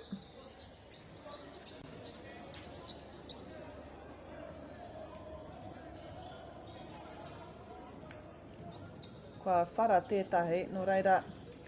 Whāminiti e toi ana I tēnei hauwha whakamutinga o tira te tukinga nei. E arahi ana a Maniapoto a Waikato Tainui mā ngā tatauranga te kaumatahi. Waikato Tainui lead by 11 points with 4 minutes to go. E harai te mea he nui te rā āputa. But we do have injury time.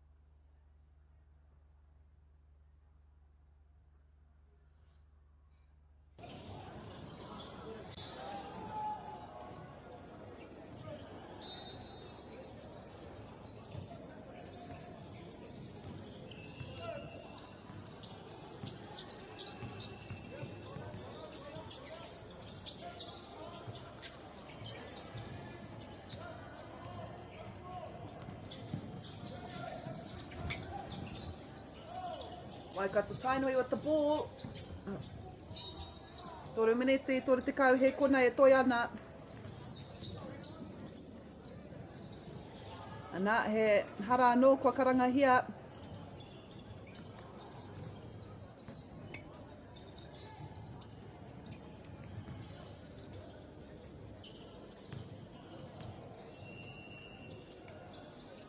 Cooper Lepo, successful.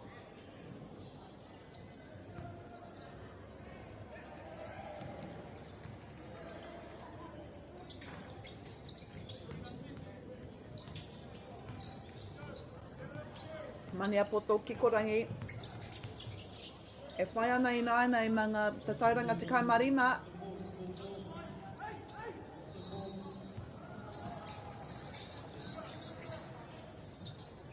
Toru miniti, rua te kau he kona e toi ana.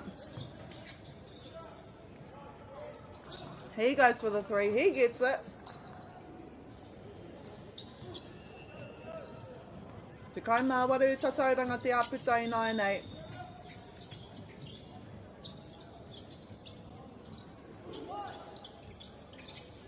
He gets a rebound. And nā, he hara anō kua karangahia.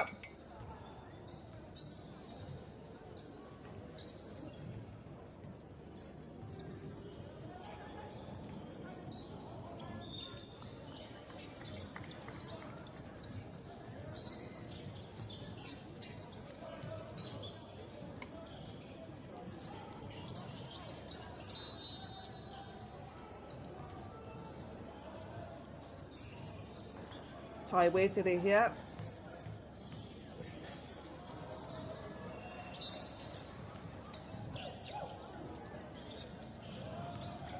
Waikato Tainui, under 3 minutes to go now.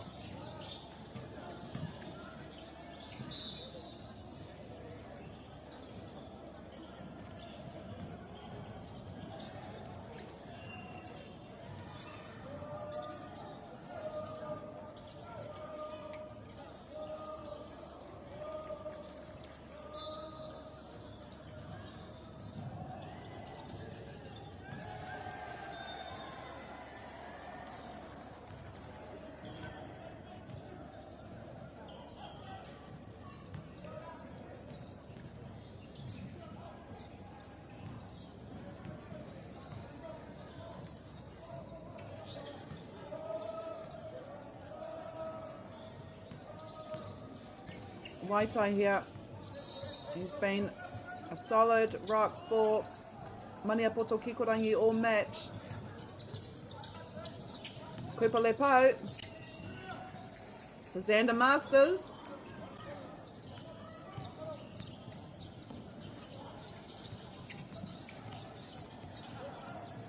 Te kaumarima tatauranga te aputa. Te kauma waru I 9-8.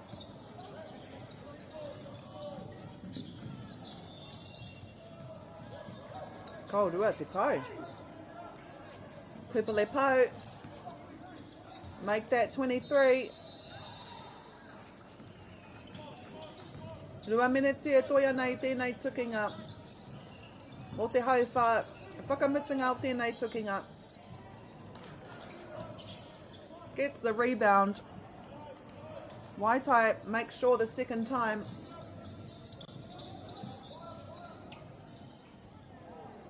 And that's a 3 for Waikato Tainui.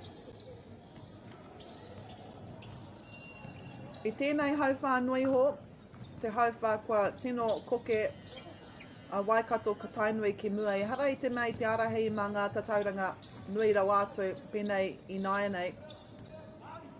But it's just been in the final quarter where Waikato Tainui have just taken off.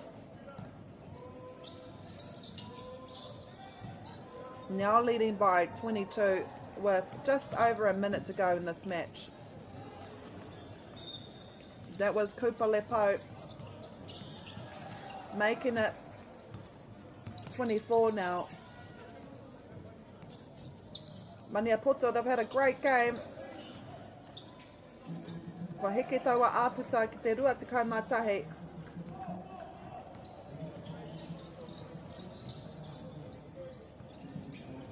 Engari kua noho tau a Waikato Tainui. I te timatanga o tēnei tukinga piro atu, piro mai ngā kapa I rua nei. Engari I tēnei I enei haurua whakamutunga e rua. Enei hauwha whakamutunga e rua, kua tino koke rātou ki mua. 30 seconds to go. Kupa Lepo.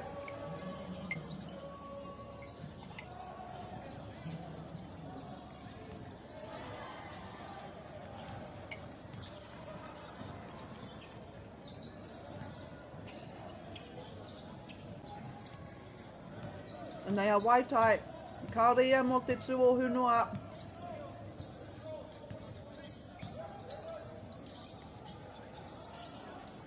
Oh, it's a 3. Rua te kau, ngā kaute, ko te āputa I wainga nui ngā kapa I rua nei. Bringing the gap down to 20.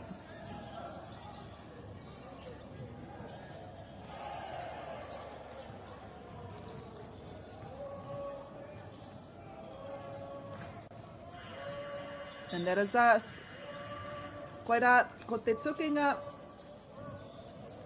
I Wainganui, Waikato Tainui Maniapoto Kikorangi 87-67. E haere ake nei.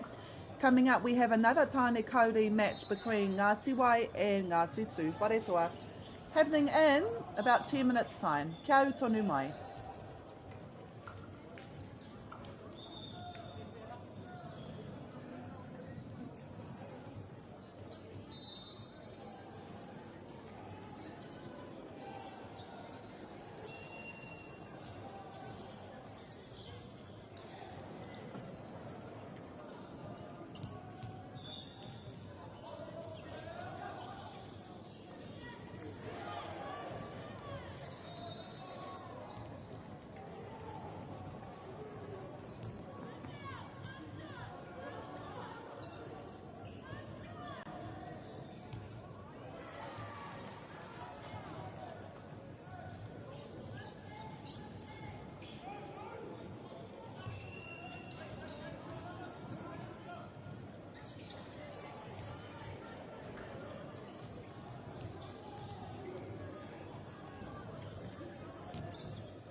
opportunity that we can't pass on.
Food is your medicine.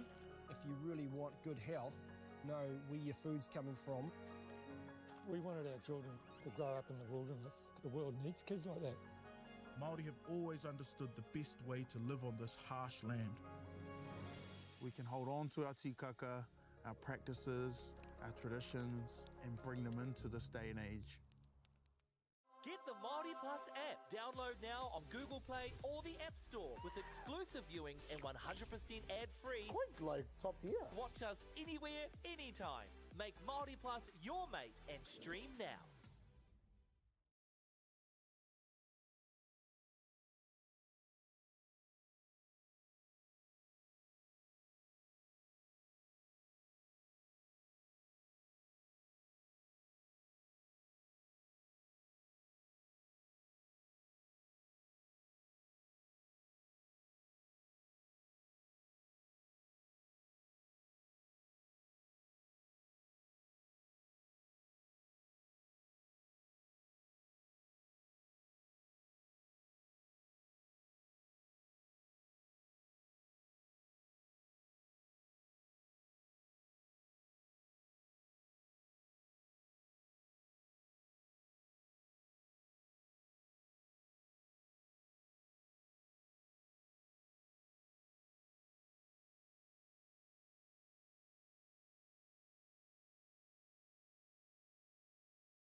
Kia ora te iwi, nau mai hoki mai, this is another Tāne Kauri match between Ngāti Wai me Tū Wharetua. Koe nei hoki te rangi tuarima o ngā whakataitai poi tūkohu Māori o te motu mo te tau 2026, ko Tū Wharetua e arahi ana i tēnei wā mā te rua kaute.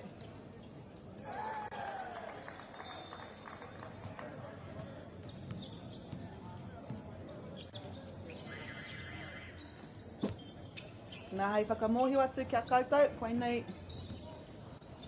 te tukinga tuatahi mā tēnei mā ngā kapa e rua nei. Whai muri ngā tukinga e rua i nanahi. Kia tirohia e tātou, ngā hua o ngā kapa.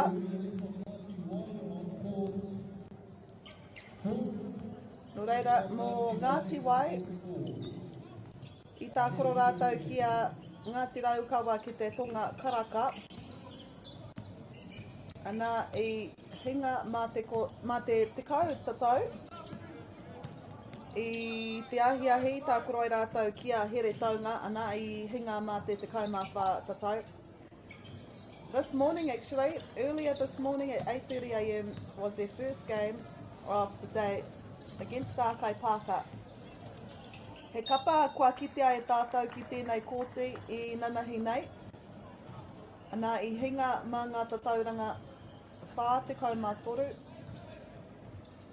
No reira e kimi ana a Ngāti Wai i tā rātou tuahanga tuatahi o te whakataitai ki a Ngāti Tū Wharetua. Ana mō Ngāti Tū Wharetua i nanahi nei, tā koro ai rātou.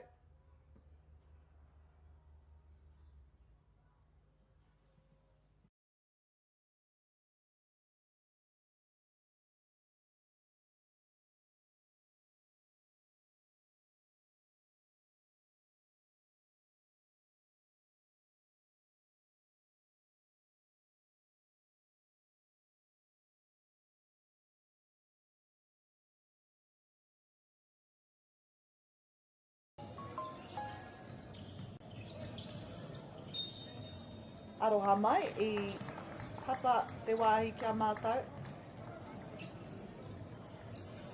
I te kōrero ahau mō Ngāti Tū Wharetua i nanahi nei, tā koro ai rātou i tā rātou tukinga tuatahi o te rā. O te rā te whakataitai kia Rākai Pāka.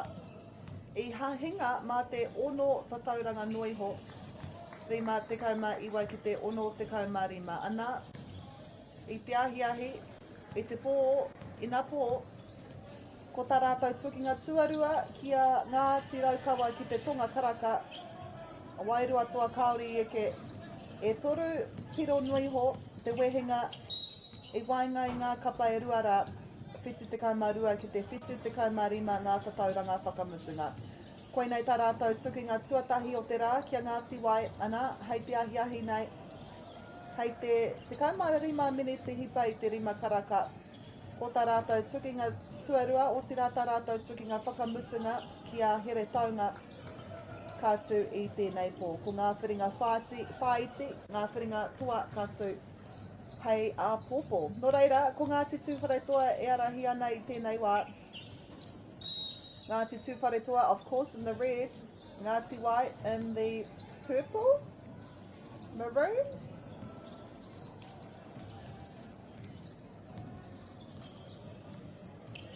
Kua kitea e au a rātou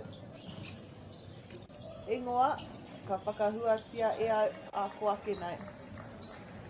This is Keone Albert me te pōro. Ka kitea ko Vince Linden.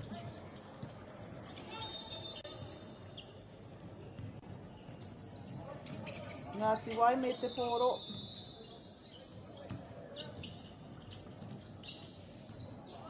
We saw them earlier this morning, Ngāti Wai.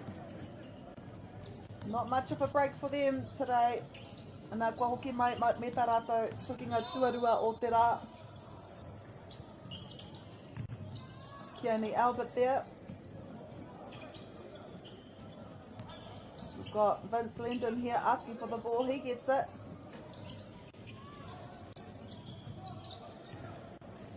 Kua whāminiti kua tahaki nei tēnei hauwha tuatahi. Whāminiti e toia nei tēnei hauwha. Engari he karanga tā te kai wawao.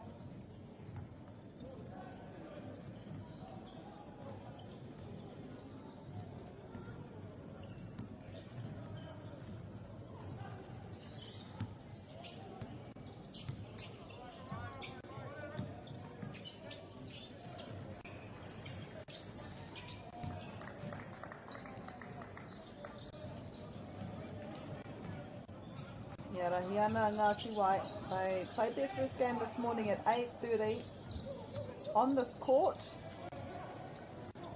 This is their second game and their final match for the day. Me tā rātou hia, trying to get their first win of the comp. It's been close games for Ngāti Wai. E harei te mea kua he ngā mana tatauranga nui rau atu. Just been pipped in the end.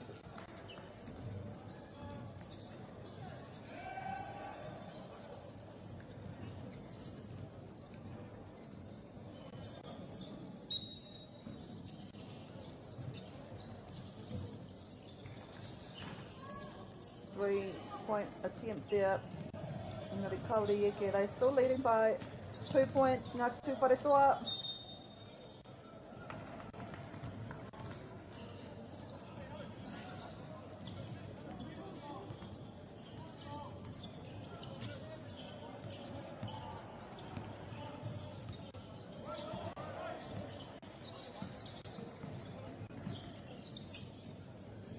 Cade Stench passes it to a teammate.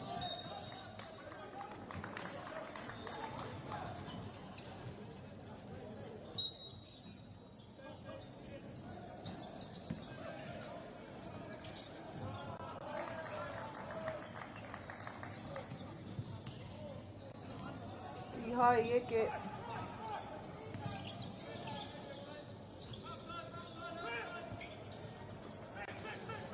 Nei, e karangahi ana mo te pōro.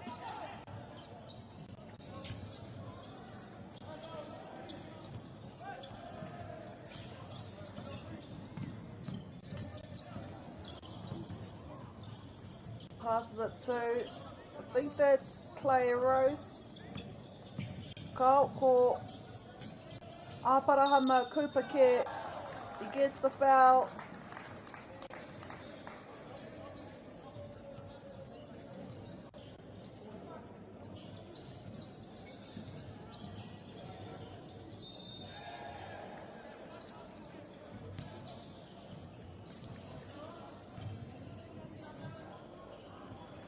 Rima pero te tatauranga, te āputai wanga nui ngā kapa e rua nei. 5 points between the two. This is Harlan Roden. Nice rebound there by Kaimani Komoana.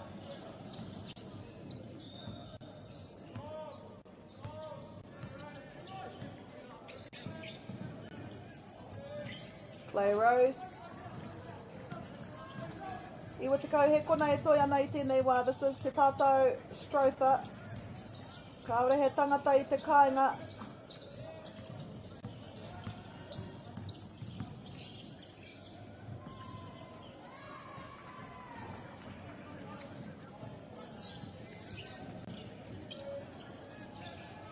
Niemi Neal for the three. He gets it. Waru, whatauranga te āputai nai nei. Harlan Roden.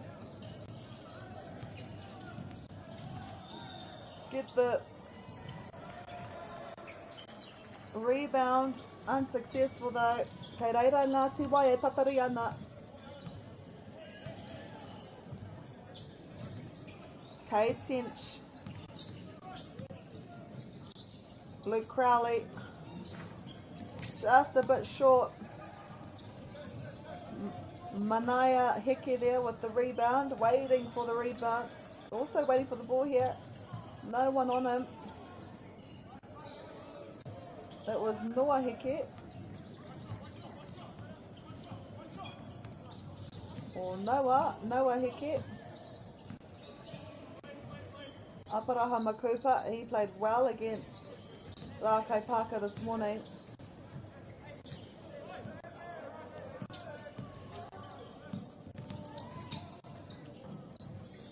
Luke Crowley. Timeout has been called. Koera te whio hei whakamuhio kua mutu te hau whātuatai. So after first quarter, e arahi ana Ngāti Waima ngā tatauranga te kaumawhitu ki tā tūwhare toa e iwa.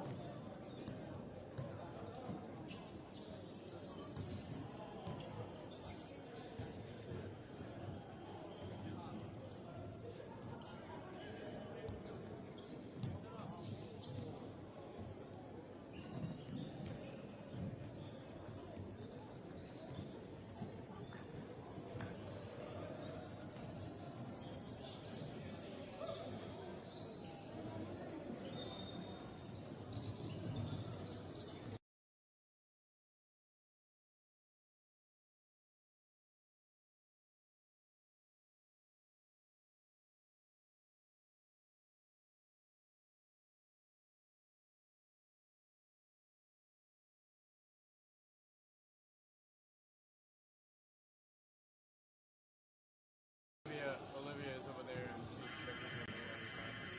But I mean, for the most part,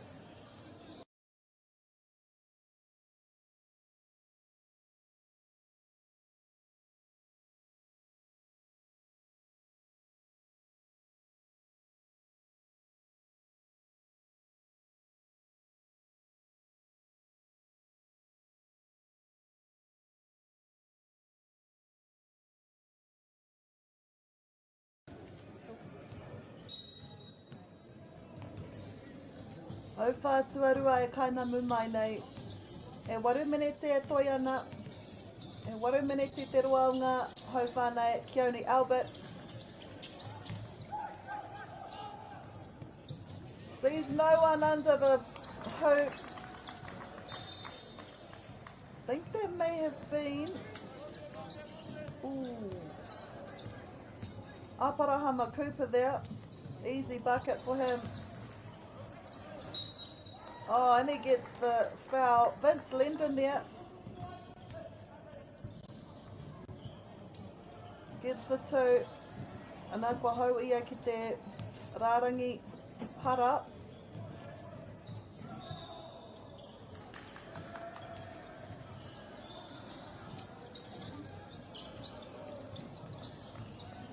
Ngāti White.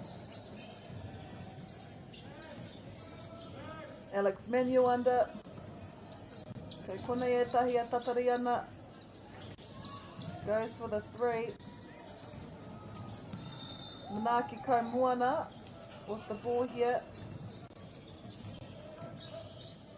Passes it to Kaimani Kaumoana.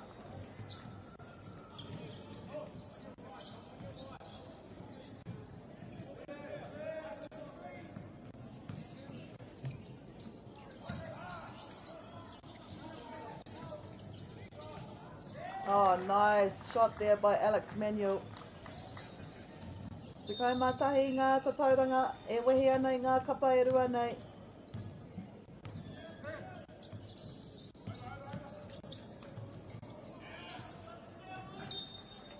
Keone Albert with the foul.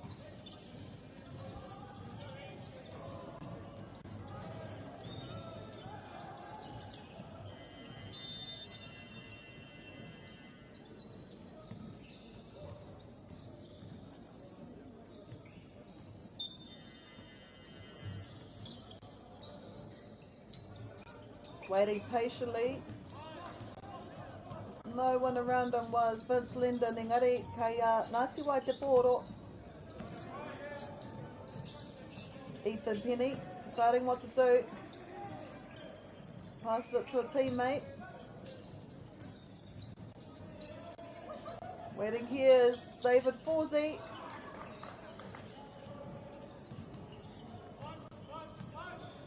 Kua rere ngā minete e rua i nāi. E ono anō kei te toa i tēnei haurua tuatahi. Nā hei whakamohio atu kia koutou, koe nei te tukinga tuarua a Ngāti Wai tēnei rā. I te ata hapara nei tākoro ai rātou ki te kapa o Rākai Pāka. I hinga mā ngā tatauranga whātekau mā toru. Ahakoa e nui te rā āputa e hara i te mea e hara i te tukinga tata. Ko te mate ke kaore i uru etahi o rātou kuru ki roto. No reira, ko tēnei tukinga kia Ngāti Tūwhare Toa tā rātou tukinga whakamutunga mō tēnei rā.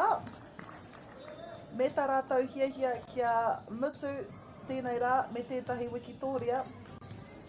A mō Ngāti Tūwhare Toa, koe nei tā rātou tukinga tuatahi o te rā.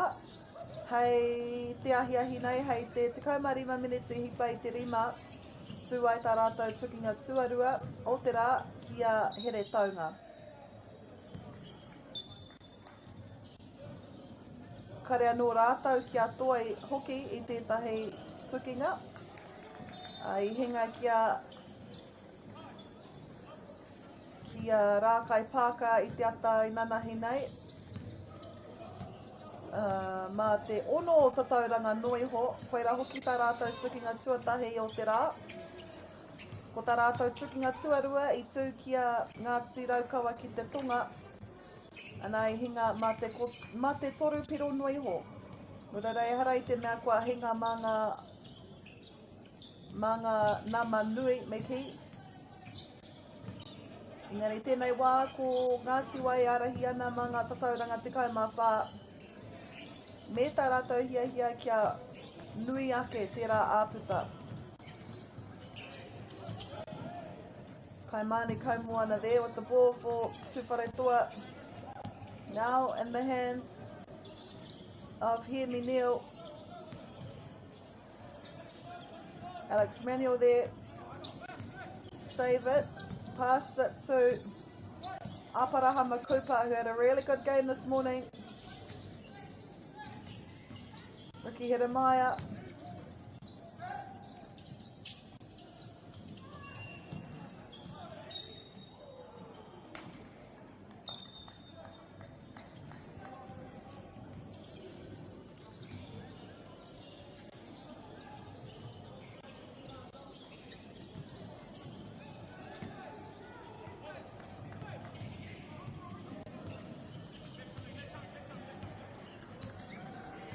Toru minete, toru te kau he kona e toi ana.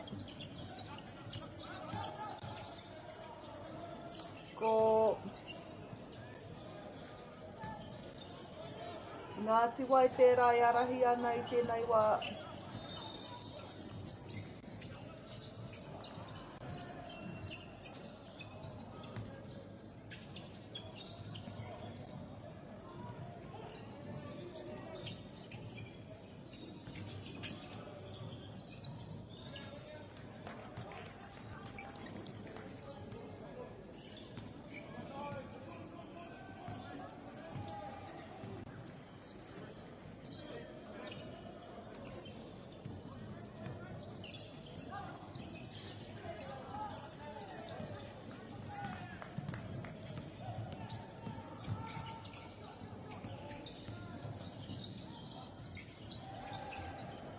Rua mai te hawhea toi ana.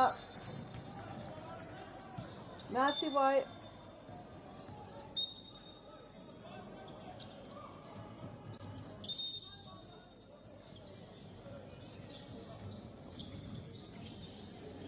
Ana, kua karangahia tētahi wāhanga whakangā.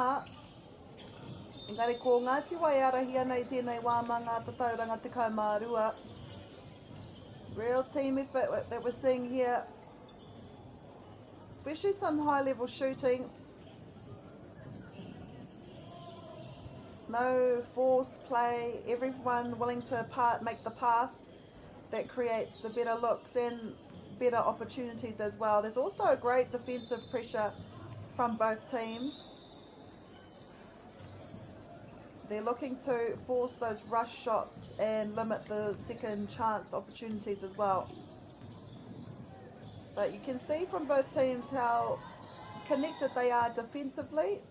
They move laterally together and protect each other. Nō reira, e rawe ki te kite ngā kapa e rua nei. Ngāti Wai leading by 12. And I would say that that result is a result of strong teamwork where one player penetrates, another relocates, and the shooter finishes the job. The great thing about both teams is that they both have really good shooters. You don't really know who to force the defence on. Yoi anō, patimata no te tukinga nei. E hara kua karangahia.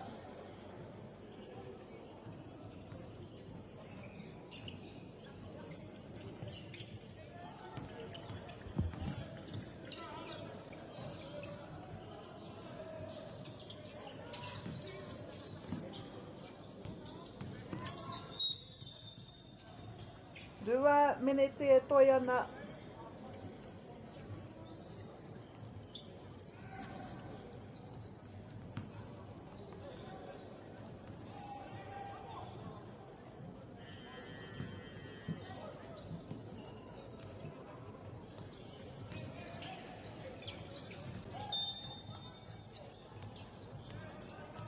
Engari, ko Ngāti Wai tonu tērā i arahi ana.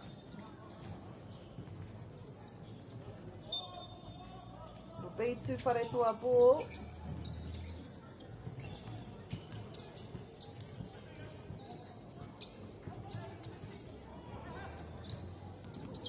There was Te Tatau Strother there. Didn't see anyone home. Ethan Penny with the ball. Try to go between the feet. Collected by Te Tatau Strother.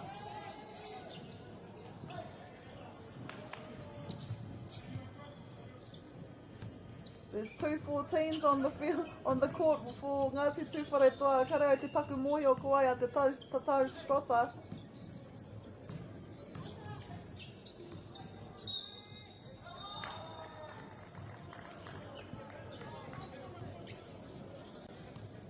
E hara anō kua karangahia. Ana i tētahi, ko Ethan Penny e korotahi ana me te Kaiwa Wau. Kaore te Kaiwa Wau ki te tētahi mahi nanakia, ki taku whakapai. Ana ia e korotahi ana me te Kaiwa Wau. I missed what had happened there. Engari ka haere tonu te tukinga. This will be play Rouse. Puke Legend with the start.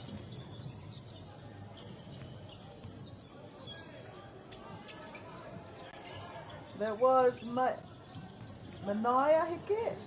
E nui ngā heke I roto I tēnei kapa. Waiting there, Ricky Heremaya.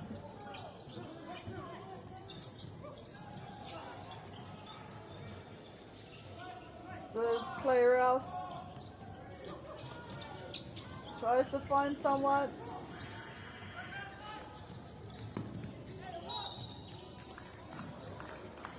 Nā kua karangahia hoki he Harmonet against Malaki Dunn, I believe. Malaki Dunn played a really good game this morning as well.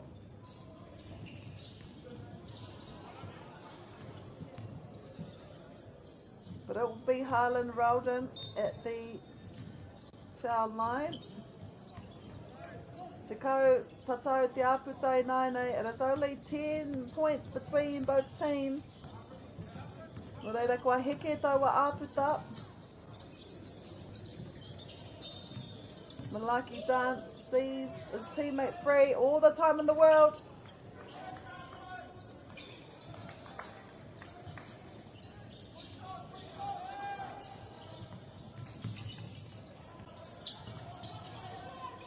Waiting here, 3 players. Chooses at the top of the key. Malaki Dunn.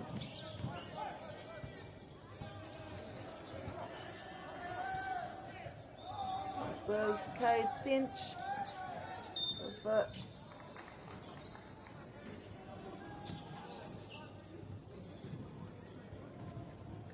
toru minute e toi ana, toru aroha mai, toru he kona e taina ana.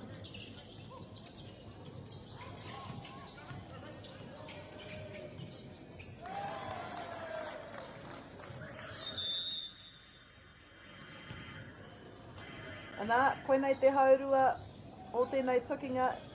At the moment it is, Ngāti Wai arahi ana mā ngata tauranga te kaumarua ki tā tūwharetoa te kaumawaru. Ngāti Wai lead at the half-time break, 30 points to tūwharetoa's 18. We're back after this.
Hoki mai te iwi, koe nei te haurua tuarua o te tukinga i Wainganui a Ngāti Wai me tūwharetoa i tēnei wā e arahi ana a Ngāti Wai mā ngata tauranga te kaumarua. 30 points to tūwharetoa's 18. 16 minutes until we see Kowai ka hua. Mō ngā kapa e rua nei e kimi ana ngā kapa nei I tā rātou tuahanga tuatahi o te whakataitai. Tūwharetoa with the ball. Vince Linden here.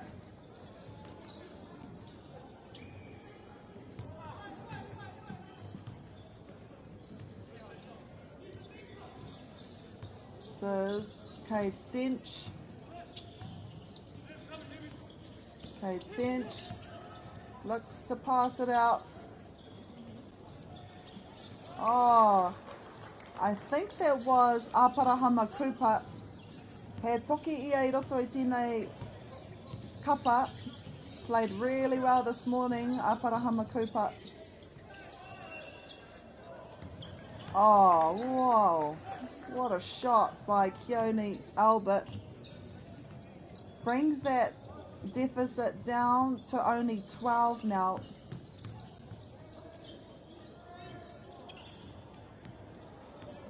And gets the rebound. Tūwharetoa, a great start here in the second half. That was Luke Crawley.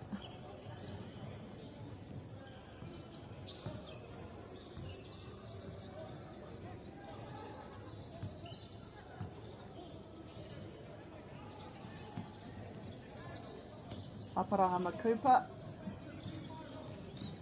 to Luke Crawley.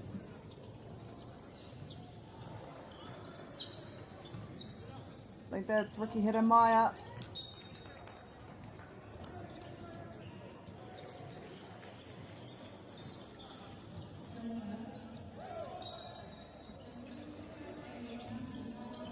Oh, Goes through a few hands, but it finds the hands of Harlan Rowden. Kua karangahia tētahi hara.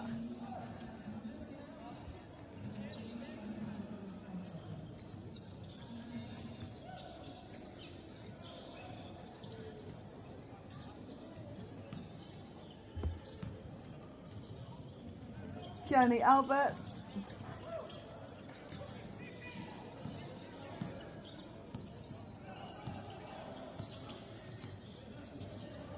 Malaki Dunn to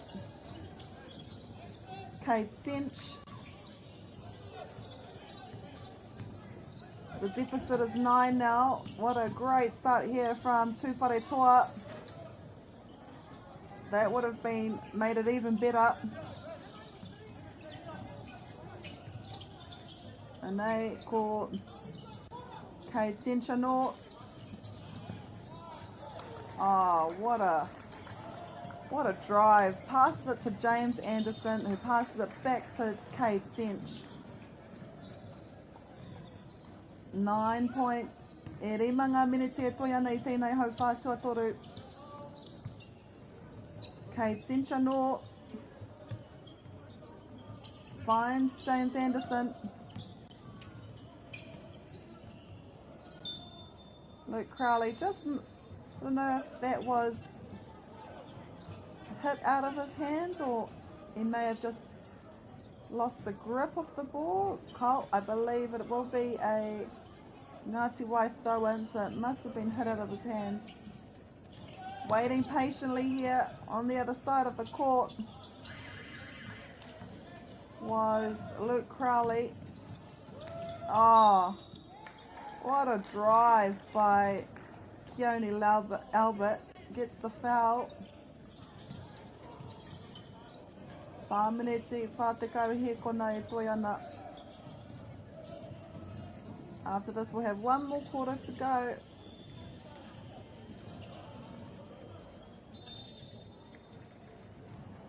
Some tight games we've seen in the fifth day of this competition.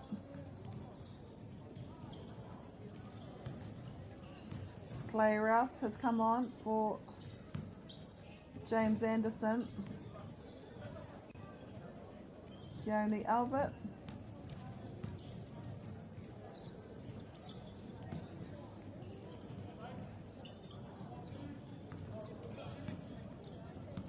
Claire Rouse.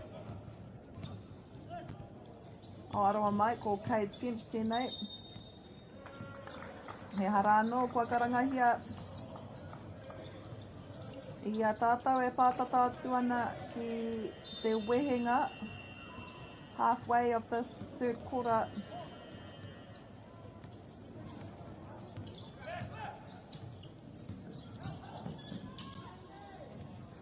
Waiting patiently. Gathered by Keone Albert. Don't know if they knew that Harlan Rowden was here all by himself. They get the bucket after a little bit. That was Hemi Neal. And timeout has been called. So, Tūwhare Toa, what a strong start to this third quarter for them. Timeout, no doubt, called by Ngāti Wai. Just want their team to readjust, reassess, and end this flow that Ngāti Tūwhare Toa have had. But, mō te kapa o Tūwhare Toa ka hari kua rātau I tērā tīmatanga. I roto I ngā miniti toru me te hawhe kua tahake nei. They have been able to come back and be within 5 points. So it's proving to be another close match for both teams. We've probably had about 2 other games that were as close as this. And it's just been in the end of the third quarter and also the remainder of the fourth quarter where we saw one team just koke whakamua. Koke, aroha mai, kawa ko te koke whakamua. Engari ko Ngāti Wai, e arahi tonu ana I tēnei tukinga. Tūwhare Toa will want to remain on the high that they came on the court with at the beginning of this quarter.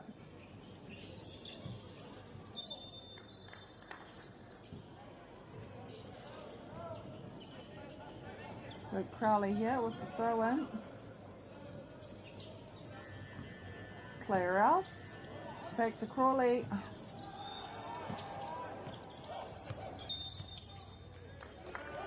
Now to Tuwharetoa. Doing everything they can now to defend their line.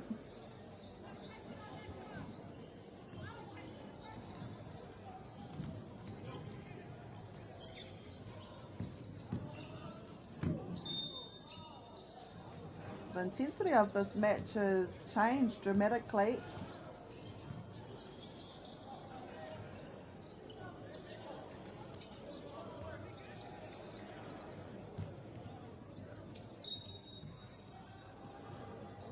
That's Tuwharetoa.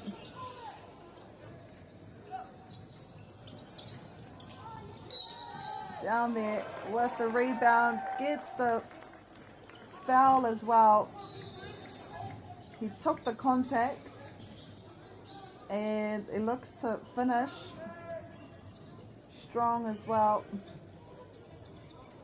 This is Hear Me Neil. Could bring his team within 2 and he does. Oh, it's getting exciting at Te Whānau. Even more exciting at Ohamai. It's not Airei Te Mea, it wasn't exciting. Well, it's 2 points within this game now. Beautiful layup there by, I'm gonna say, I think that was Luke Crowley. Tuwharetoa. Vince Lendon all by himself. He passes it. Shot clock is counting down. I reira nā kai ara I toko toru o Ngāti Wai in case there were any rebounds. Cade Cinch. Oh, great defence there by Keone Albert. We've got a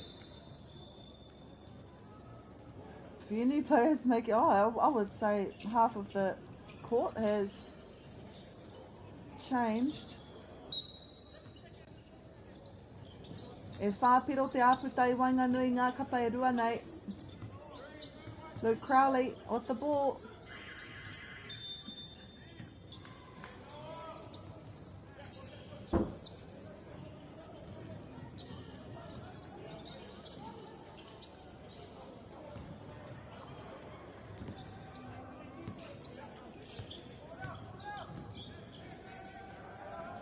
Noah Heke passes it inside, then to Puke Lendon. Just a bit short, but they do get the rebound. This is Te Tatau Strother. Oh, and he gets the 3. E Te Whānau, we are 1 point. 1 point between 2 teams. What a game.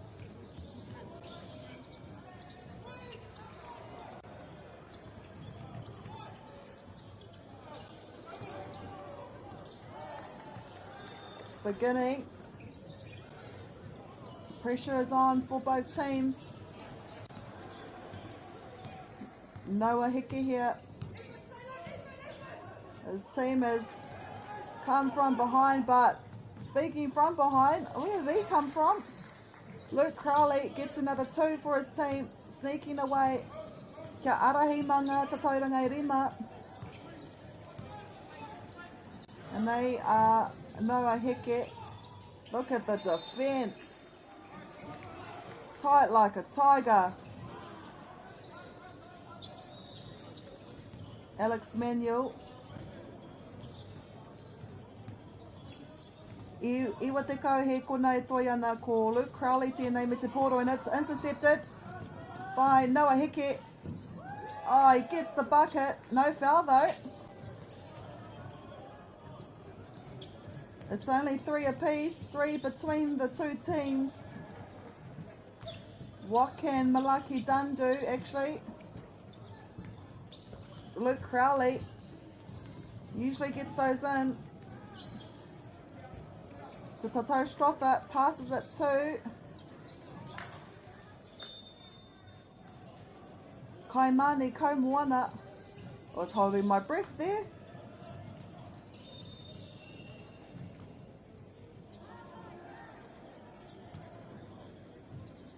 Ngāti Wai me te poro. E aru ana i te rārangi. What can they do here? Waiting patiently. Apera Hamakupa. Rebounded. Noah Heke. He's dangerous. Oh, great D there from Ngāti Wai. No one's home. Surely an easy two. Yep, that is by Alex Manuel. 5 noiho, rima tatau noiho e Wainganui ngā kapa e rua nei. We've got 20 seconds to go. Tū whare toa, they'll look to get at least one more bucket. The shot clock is counting down. Ethan Penny knows. Goes for the long shot anyway. It was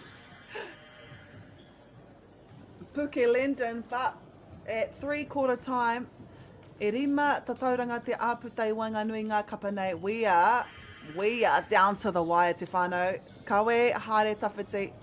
Coming up as our final quarter. Engari tēnei wā ko Ngāti Wai e arahi ana ma ngā tatauranga i rima. Ngāti Wai lead by 5 points, 43-38.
No mai hoki mai te whānau. Welcome back to this fourth quarter. If you're just joining us, tēnā koutou katoa, ko enei kapa e rua, e aru ana i tā rātou tuahanga tuatahi o te whakataitai. And it has proved to be a very close game, an exciting game as well, between Ngāti Wai and Tū Wharetoa. Tū Wharetoa only behind by 3 points. It was more than that. Ngāti Wai were leading by at least 11-14 at one point, but i upoko pakaru, kei te tākoro mō te hui mō tonu atu a Tū Wharetoa, nā wai rā, kei te whai nui ho mā ngā tatauranga e toru. Hei whakamōhio hoki kia koutou. Koe nei te tukinga tuatahi a Ngāti Tū Wharetoa i te rangi nei. Hei te ahi nei, hei te 15 minute hipa i te rima. Tū ai tā rātou tukinga tuarua. And just like that, I think that was Keone Albert equalises the scores in this match with that 3-pointer. So that's mō te taha kia Ngāti Tū Wharetoa. And then for Ngāti Wai, this is their second match for the day. I te ata hapara nei, te haurua i te waru karaka, tuki atu ai rātou kia Rākai Pāka, e hinga mā ngā tatauranga whātukau matoru. So we've actually seen Ngāti Wai play twice now today on this court. They were our first game of the morning against Rākai Pāka. Ko koe nei tā rātou tuhinga tuarua o te rā kia Ngāti Tūwharetua. Nā reira, mō ngā kapa e rua nei, kei te pirangi a Ngāti Wai ki te mutu i tēnei rā me tētahi tuahanga. Ana, e pirangi ana Ngāti Tūwharetua kia tīmata i te rā me tētahi tuahanga. At the moment, it is Ngāti Wai e ono ngā miniti e toi ana, kua hipa ngā miniti e rua. Piro atu, piro mai, ngā kapa e rua. Long shot there, kaore tētahi i te kāinga.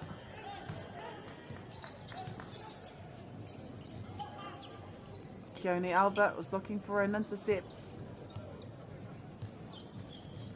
Every point counts when it's down to the wire like this. Aparehama Kupa. Pass it to Alex Manuel, he gets the bucket. E arahia nei nei mangata tauranga e whā. Harlan Rowden passes it out, nowhere, one by him. Gets the rebound as well. This is Vince Lendon.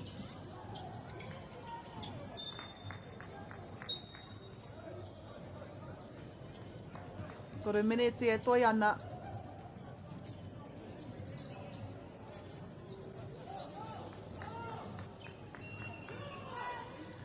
E whā, tatauranga te āputa i Wainganui ngā kapa.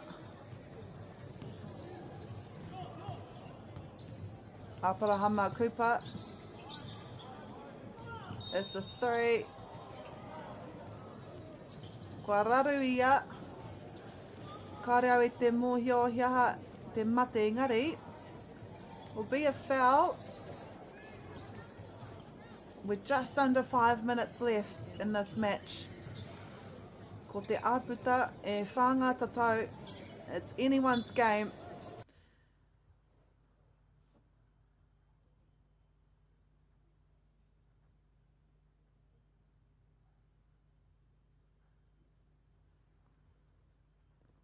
And it should be Ngāti Wai ball. I've seen a few fresh legs come on the court.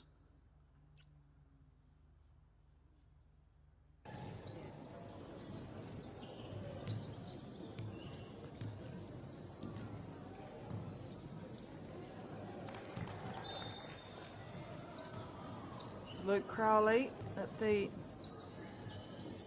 Te Rārangi Hara.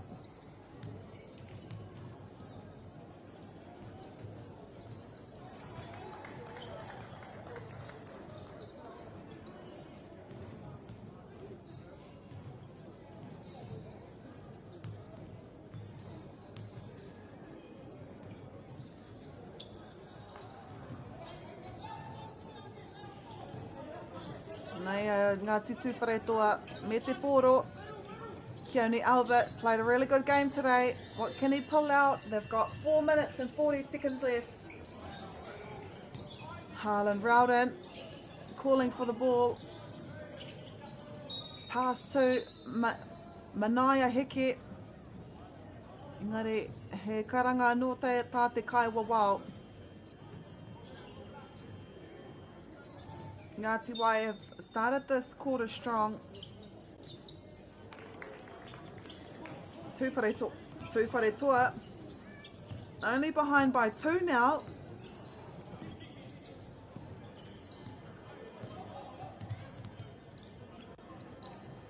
Ethan Penny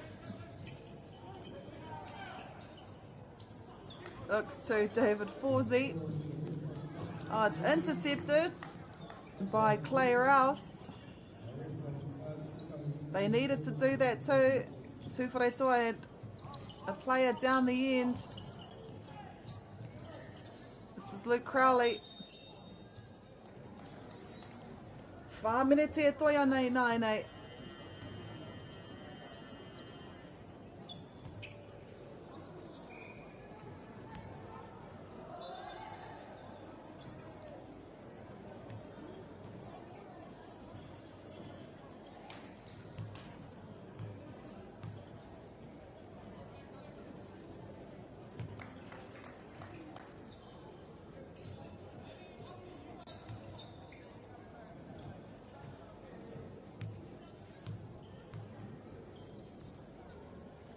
Nei Ngāti Wai extending that lead to 6 points now.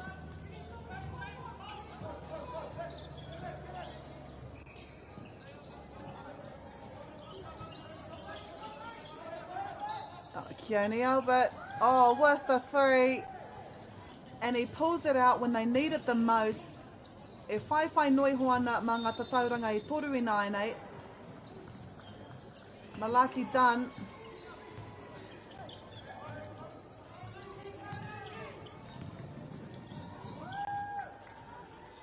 Te Tatau Strother.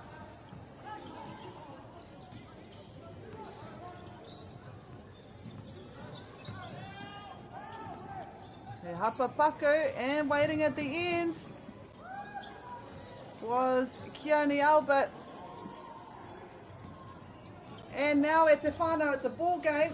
Tupare Toa take the lead for the first time in, I think, a few quarters. Oh, man. Keone Albert pulling out everything he can. Going for every ball.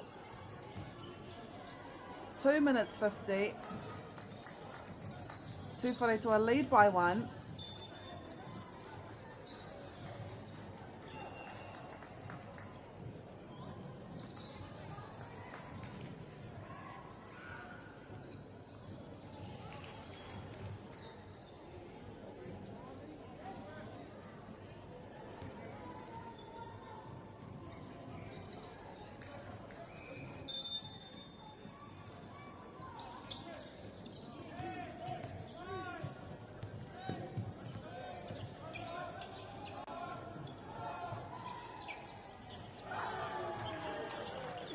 Ngāti Wai take the lead, 2:40 to go.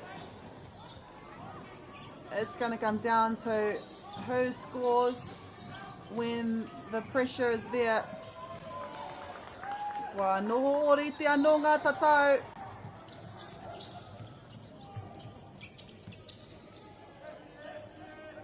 Ko te pātaia, will you go for the 3 points?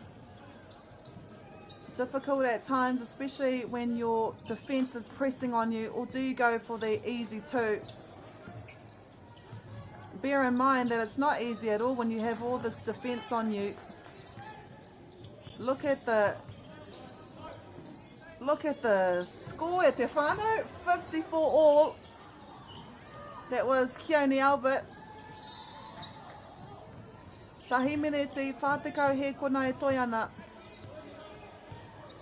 E pātuki ana te manawa. I don't know how you're feeling at home, but what an exciting game.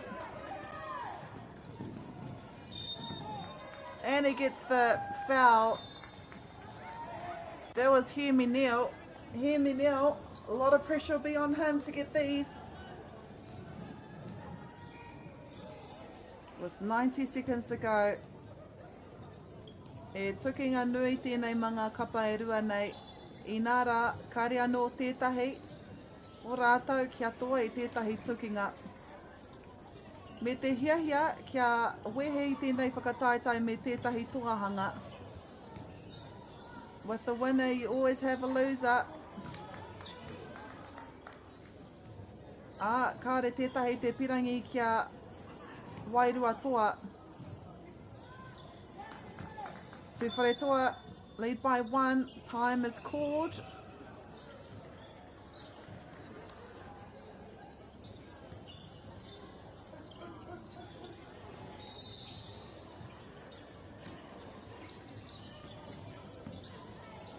Cade Cinch looks down to Luke Crawley.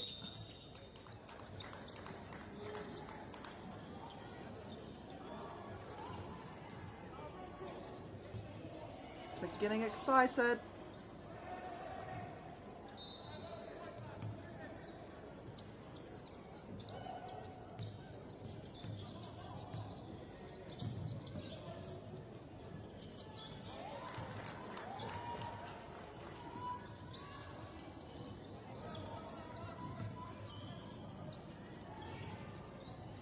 And they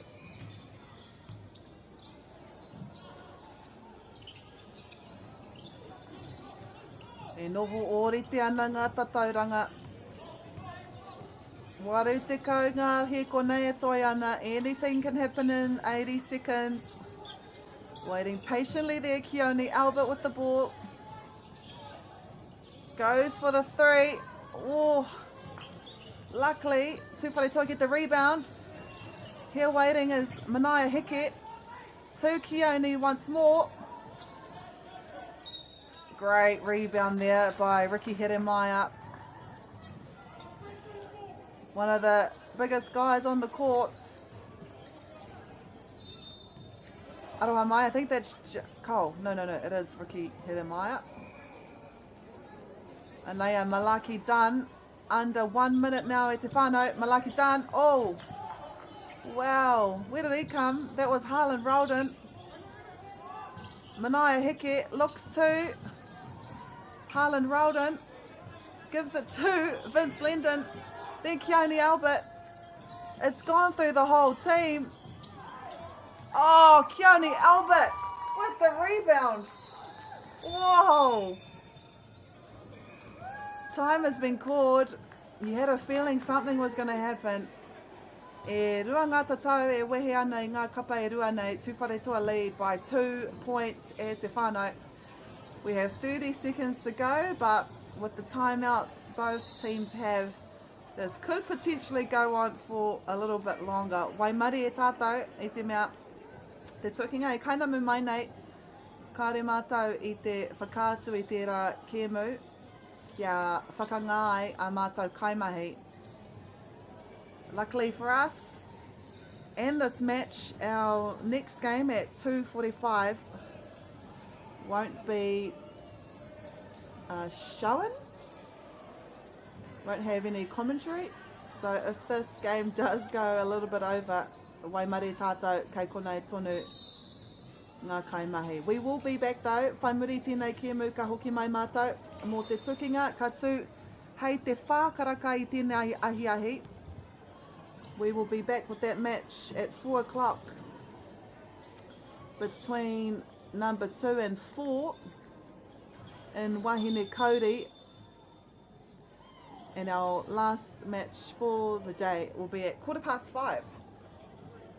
Ko tērā tukinga I wainga I a raukawa ki te tonga karaka me rākai pāka. Engari, ko ngā mata katoa, ko ngā kanohi katoa, ko ngā katoa o te katoa, e aro ana ki tēnei tukinga I wainga nui I a Ngāti Wai me Tuwharetoa I tēnei wā ko Ngāti Wai e arahi ana mā te rua tatau. You'll be able to see Tuwharetoa pressing on defence. Oh wow, Keone Albert, I would say is one player to look out for. And if we could call MVPs for different teams, koia tētahi kua tino tākoro mā tana kapa mā Tuwharetoa. Speaking of Keone Albert, this is him here. The passes are so swift, it's even hard for me to see. Oh, and he gets the 3! He gets the 3 at Te Whānau. We've only got a few seconds left on the court.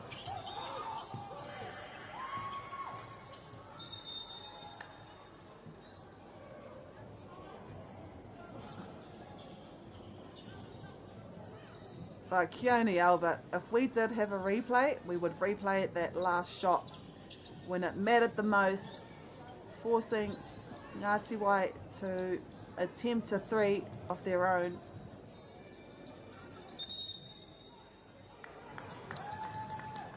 A Hamnet. And that is us, e te whānau. So, Tuwharetoa get their first win of the competition, mo te taurua mano rua te kaima ono. Winning this match against Ngāti Wai, 60 points to 57. E haere ake nei, we will be back at 4 p.m. where we will show the Wahine Kauri match. It is te kapa e noho tuarua I tēnei wā ki te kapa tuawha. Kia au tonu mai, hei reira.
Food is your medicine.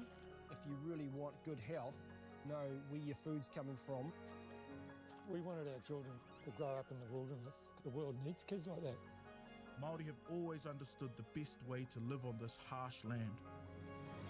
We can hold on to our tikaka, our practices, our traditions, and bring them into this day and age. Get the Māori Plus app. Download now on Google Play or the App Store with exclusive viewings and 100% ad-free. Quite like top tier. Watch us anywhere, anytime. Make Māori Plus your mate and stream now.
Tēnā tātou, no mai hoki mai, welcome back to this broadcast, courtesy of Māori Plus, Whakaata Māori.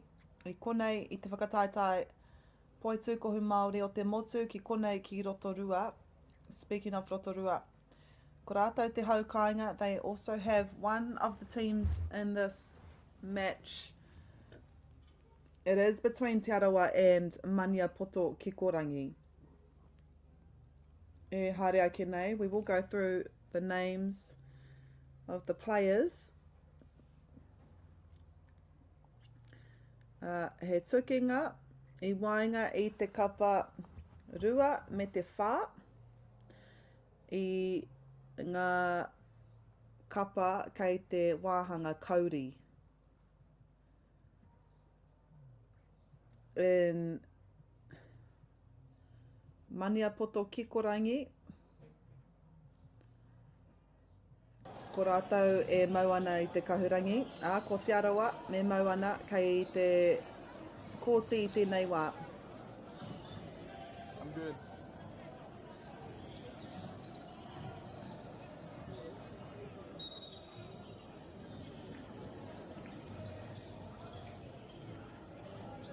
Kei te kapa Te Arawa wāhine, Ngāhirata, Jennings, Haumaha, Kahurangi, Taute, Collier, Kararaina, Pene, Taini, Pō, Tomoana, Pare Unu Ora Pene, Dakota Roberts, Anaya Hoods, Brianna Jones, Alyssa Webster, Mātangirua Flavel, Kayla Manuirirangi, Sahara Kātene and Giselle Roberts. Those are your players from Te Arawa. Karekau he nama kei ngā taha o ngā ingoa nei, no reira, kua mate ahau ki te ki ko Te Arawa te kapa. And then, in Ngāti Maniapoto Kikorangi, Tiana Clark, Soraya, Rewi, Ariki Noa Shortland, Carly Ohia, Wilson Rarere, Waiaria, Putaranui, Sirank, Henderson, Natasha and Lyndon, Hannah Lacey Ramika, Areta Kahura and Crystal Legia Walker.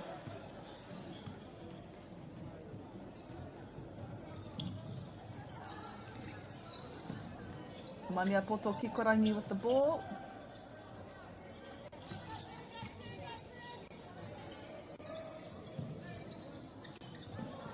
Ko rātou hoki, ka riwha I ngā piro tuatahi I tēnei tukinga.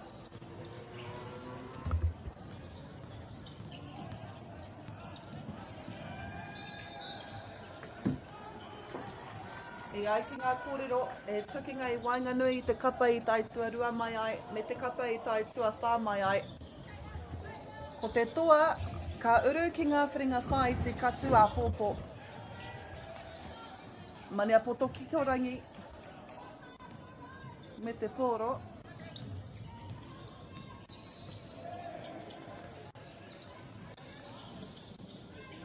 Te Arawa, e kimi ana I tētahi āputa. Ka kimihia tētahi. Great defence here by Maniapoto Kikorangi. It is intercepted by Carly Ohia.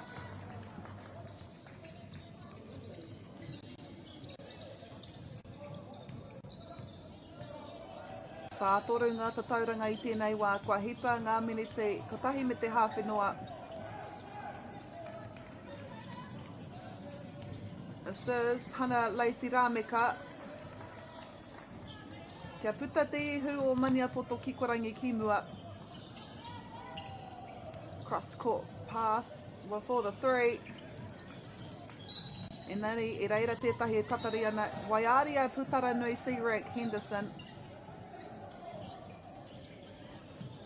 Nei ia. Te wahine I hau kotia te pōro. Carly Ohia passes it out. Ki Haieki gets the rebound though. Hannah Lacey Rameka for the three.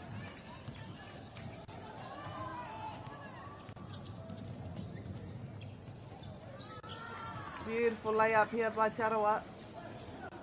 Kei a mātou ngā ingoa o Te Arawa, engari kaore he nama I te taha, no reira kare au te pirangi kia whakahua he ai ngā ingoa.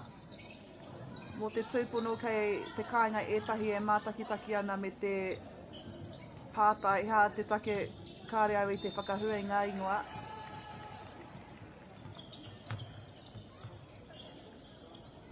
Nei a te arawa. Hana Lacey Arameka me te pōro i tēnei wā.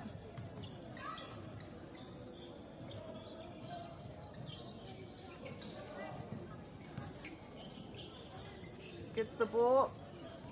2 for her. Nā hei whakamōhio atu kia koutou i ngā hua o ngā kapa e rua nei.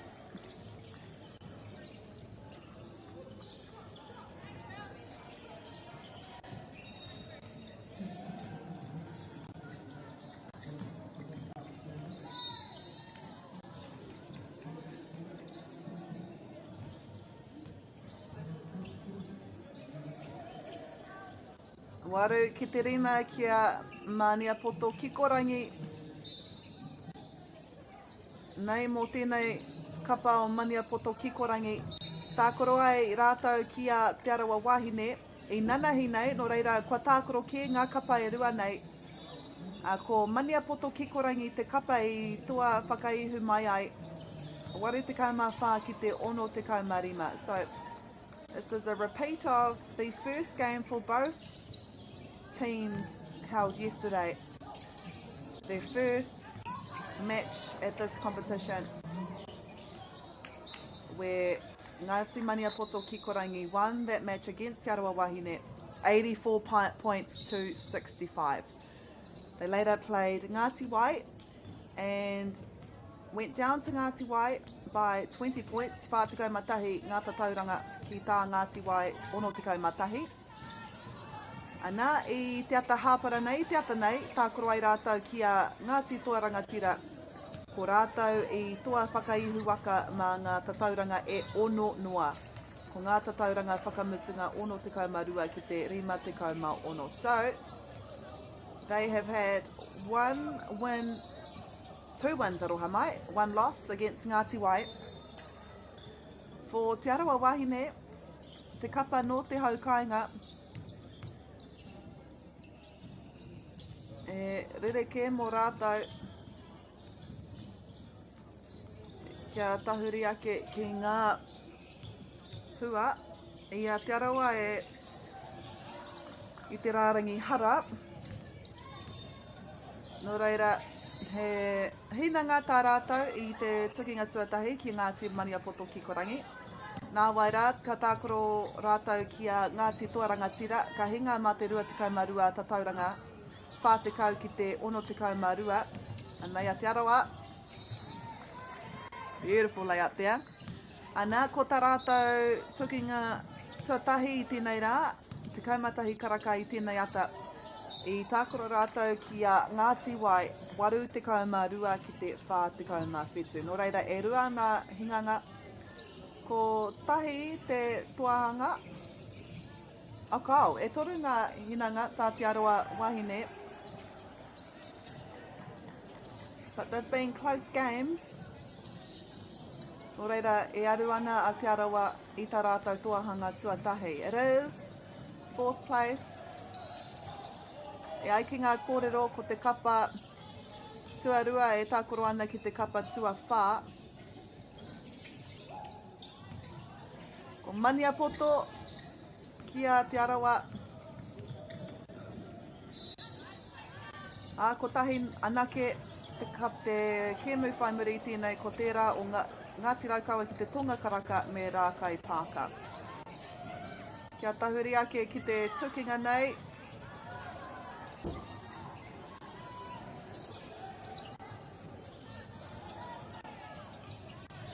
Open, gets the rebound for Mania Poto Kikorangi.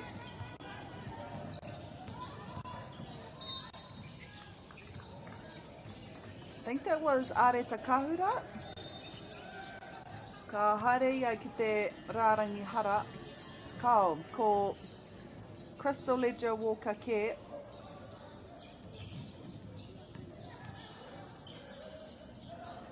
E arahi ana mā ngā tatauranga e whai tēnei wā.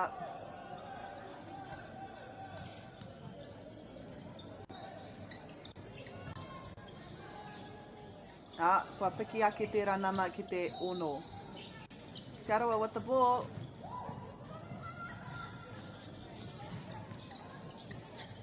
Hard defence here from Ngāti Maniapoto Kikorangi. Penetrating through the line. She finds it's a good idea to pass, engari I reira tētahi no Maniapoto ki te haukoti I te poro. They are by herself.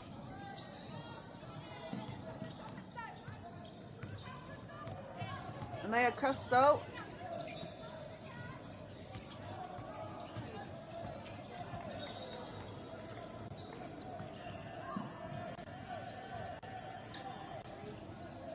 Long pass on the other side. Finds its way to Crystal Ledger Walker. She gets another opportunity.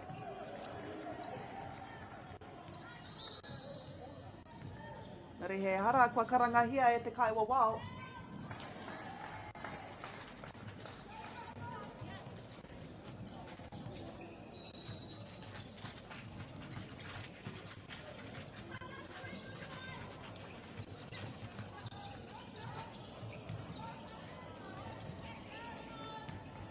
Maniapoto Kikorangi with the ball. I wa te kau he kona e toi ana.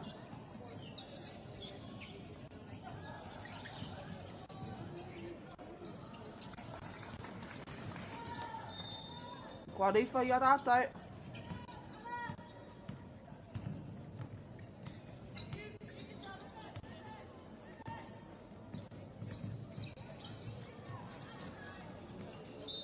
Will be a Tarawa throw-in.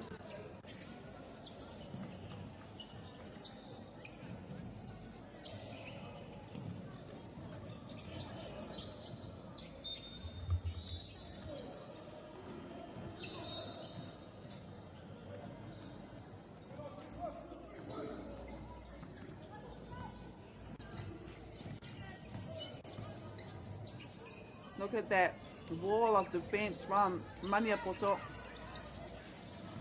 He ua.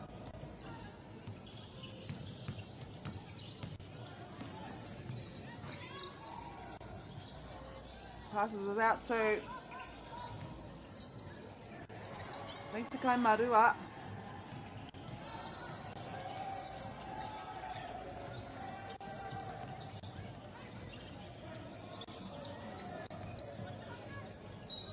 With the three. Kei reira e tahi e tatari ana. Te kaima rima he kona e toi ana. Can Maniapoto get one more on the board?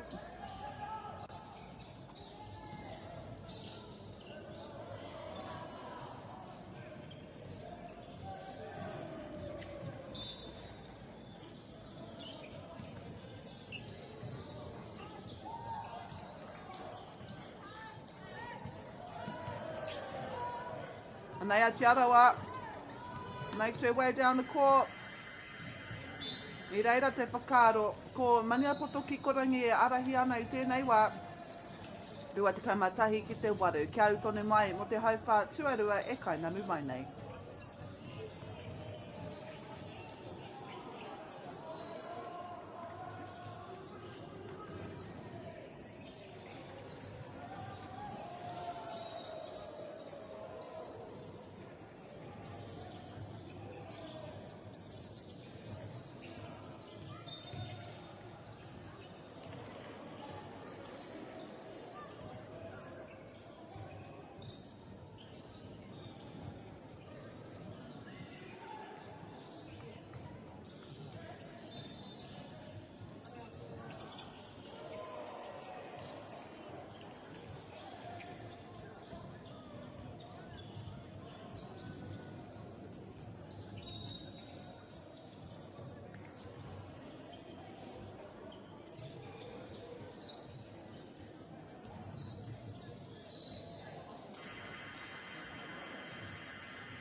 Hoki mai te iwi. Mena katahi anō koutou ka hono mai. He koinei te tukinga whakamutunga ngā kapa e rua nei. Mania poto ki korangi e mau ana i te ki korangi. E tuki atu ana ki te hau kāinga kia Te Arawa.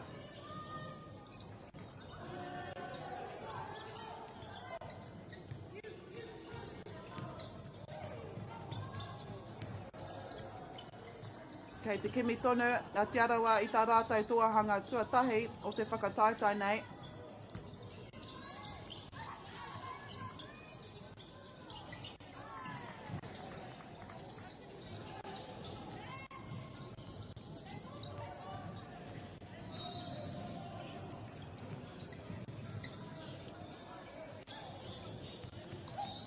Nice pop there.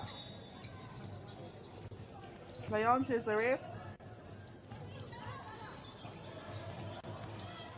Intercepted. This is Hana Lacey Rameka. Passes it to Crystal Ledger Walker. Goes up herself. A few cheers were heard in the crowd supporting her.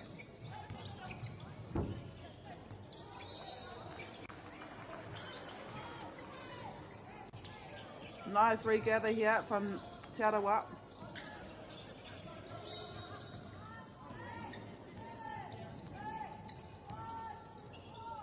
Ball on the shot clock. She gets it.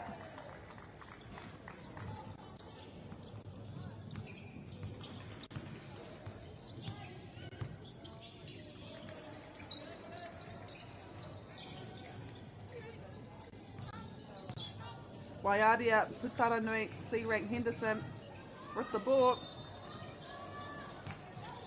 Ngari, kei reira e tahi no Te Arawa e tatari ana ki te pōro.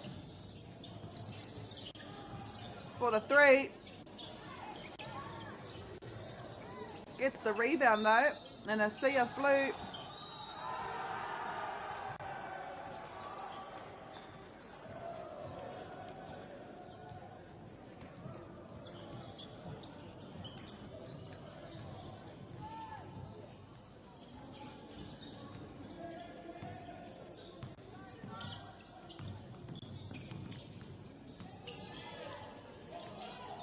Waiaria to Crystal Ledger Walker.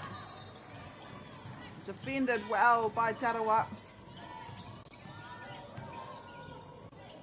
Goes up herself. She gets the basket.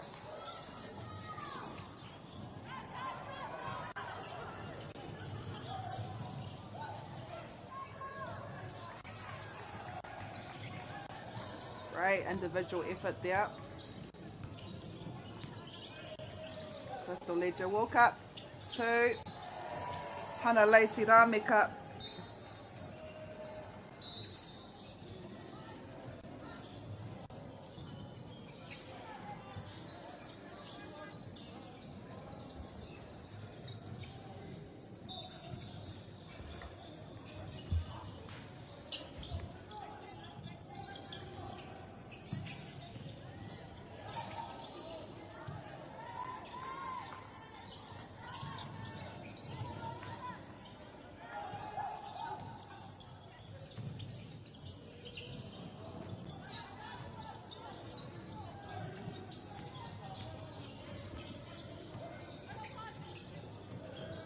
Nei Hana Lacey Rameka. Engari kei reira tētahi no Te Arawa e tatari ana.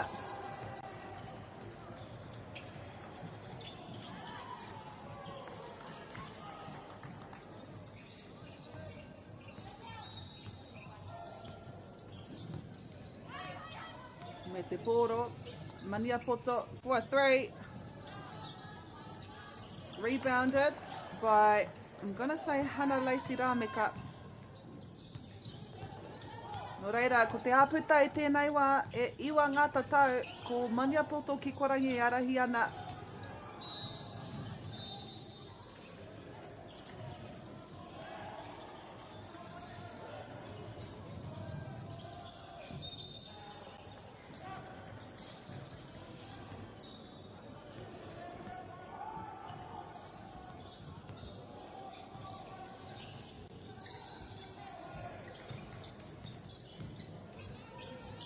Aru ana I te pōro.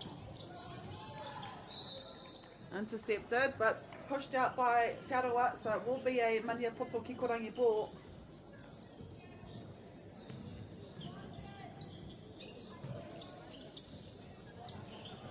Great pass. Ngari, kua hau kotia. E Te Arawa.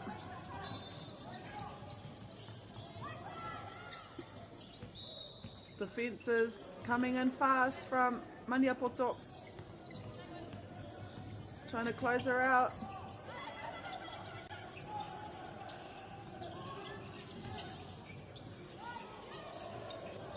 It's passed, it's saved, but it's passed to someone to Maniapoto. I reira, Kali Ohia e tatari ana.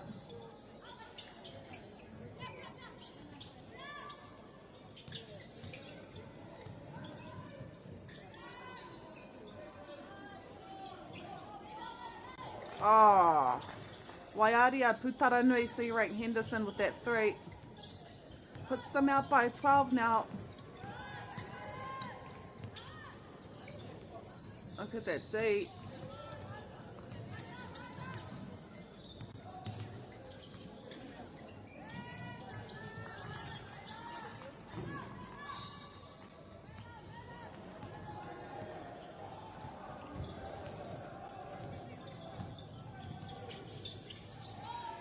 Kali Ohia passes it to Waiaria. And passes it back. It's another 2. Te kaimarua te aputai nainei.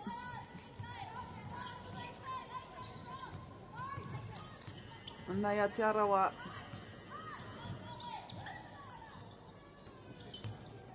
All the opportunity. She saw the space there. I reira te whakaro. It's Kali Ohia.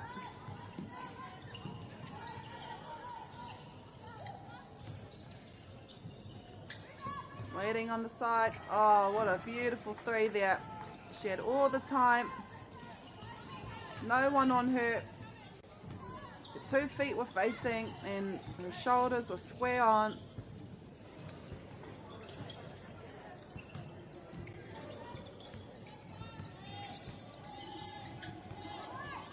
Five on the shot clock. Oh, nothing but net. Wow, what a shot. Whātekau he kona e toi ana te kaumarua ngā tatauranga ko te āputai wanga nui ngā kapa e rua nei.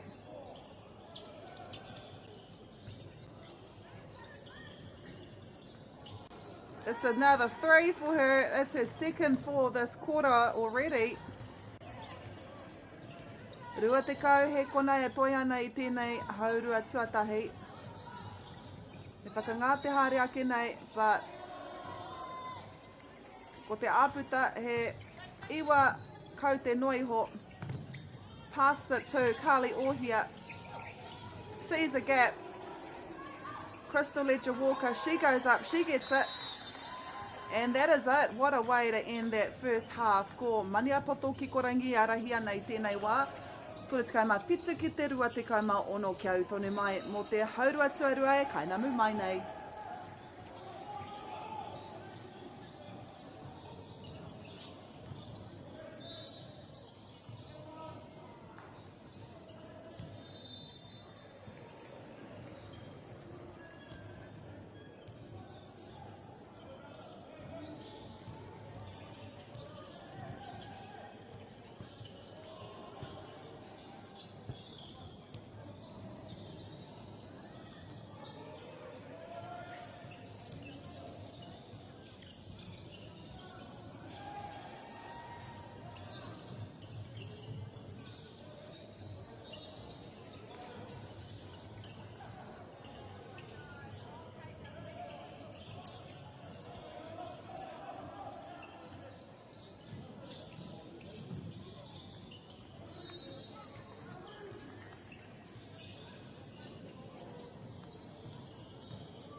Nau mai hoki mai anō, welcome back.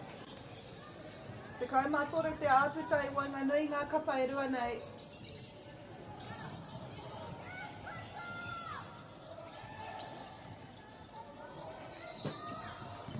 Ko Ngāti Maniapoto Kikorangi, I arahi ana I tēnei wā.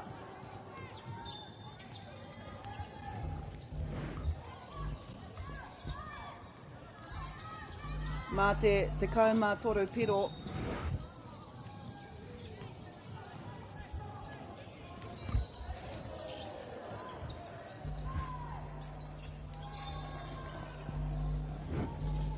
Nei, koe nei te wāhi kuru mō Maniapoto I tēnei haurua ko Te Arawa kei te rātu taha.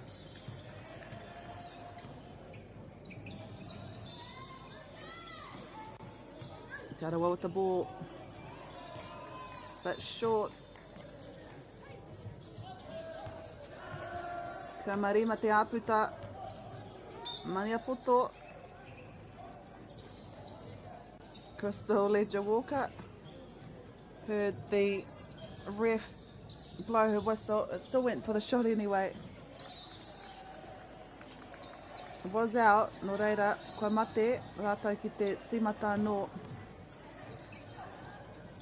Crystal Ledger-Walker. Great defence here by Te Arawa. Hard for them to manoeuvre around.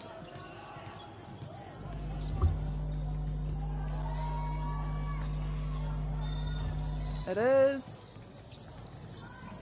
Maniapoto, no one there with her.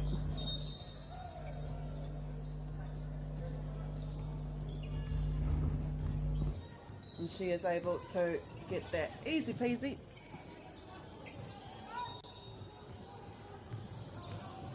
And nei tētahi atu. E nā ko nā hua ngāwari kua taka mai. Nā he whakangā kua karangahia. Maniapoto getting up to a 19-point lead now. Timeout has been called.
And nei kaina mumai nei ko ko Te Arawa.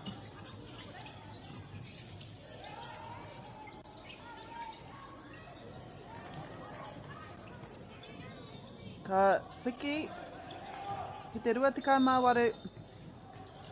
5 me te hawhi miniti e toi ana. Ai arahi ana a Maniapoto mā te kauma iwa noa iho I nai nei. Te Arawa 3. Ooh, I thought that was going in. They do get the rebound though. And the 2. Great play here. What a way to come back from a timeout for Te Arawa. And they are Waiaria e tatari ana.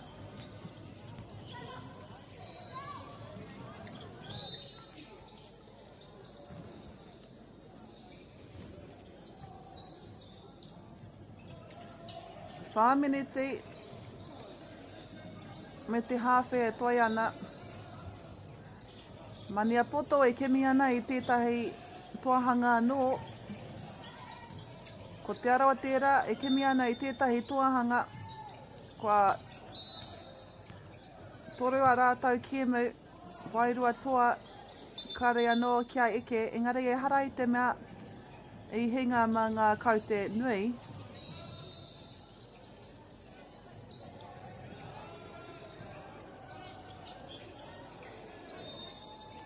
Oh, beautiful. Beautiful skills on display here. Waiaria passes it to Hanalei Ra.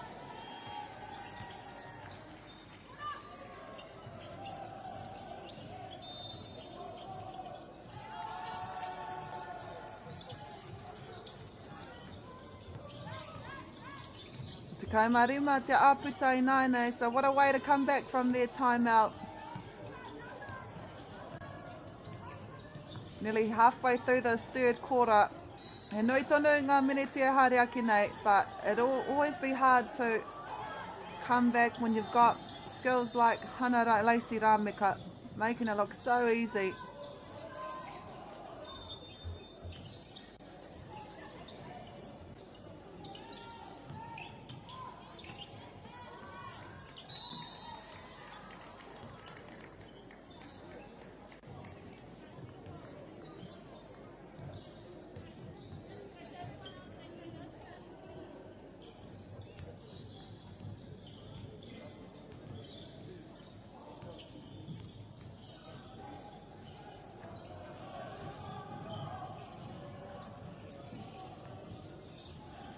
Nei a te arawa.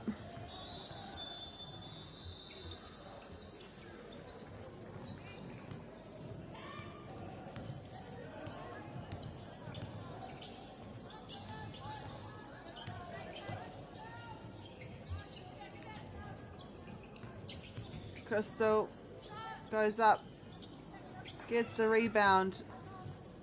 All the time in the world, gets her shot. We are halfway through this third quarter.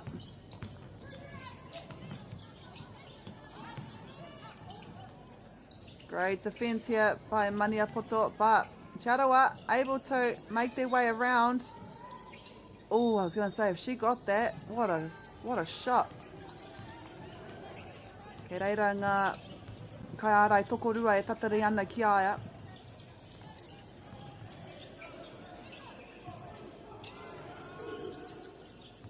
Hana Lacy Rameka passes it to Crystal Ledger Walker.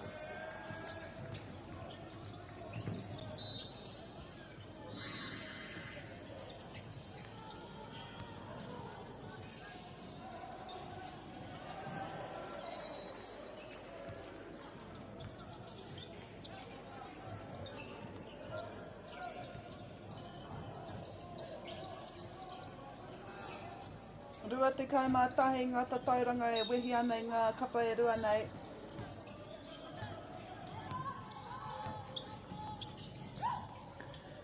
It is Te Arawa with the ball. Rua miniti e toi ana. Nā e kaha ana, e kaha arai ana. Kei reira, Hana Lacy Rameka e tatari ana.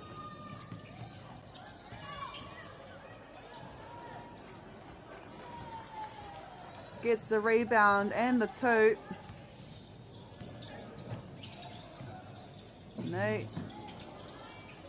Oh, no look pass behind. And she shoots the same too. Probably my favourite shot of the competition.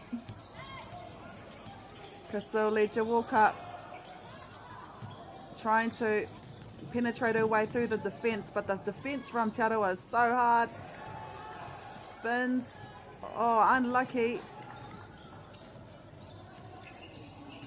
Ko tahi miniti e toi ana, ko Maniapoto ki korangi e arahi ana ma te 2 tatau.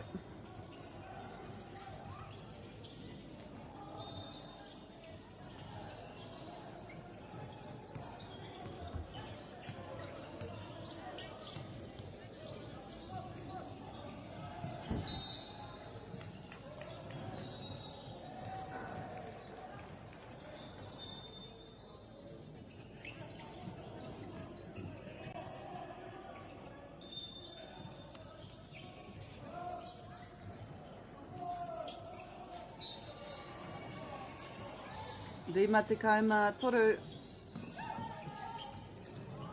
Ngā hekona e toi ana.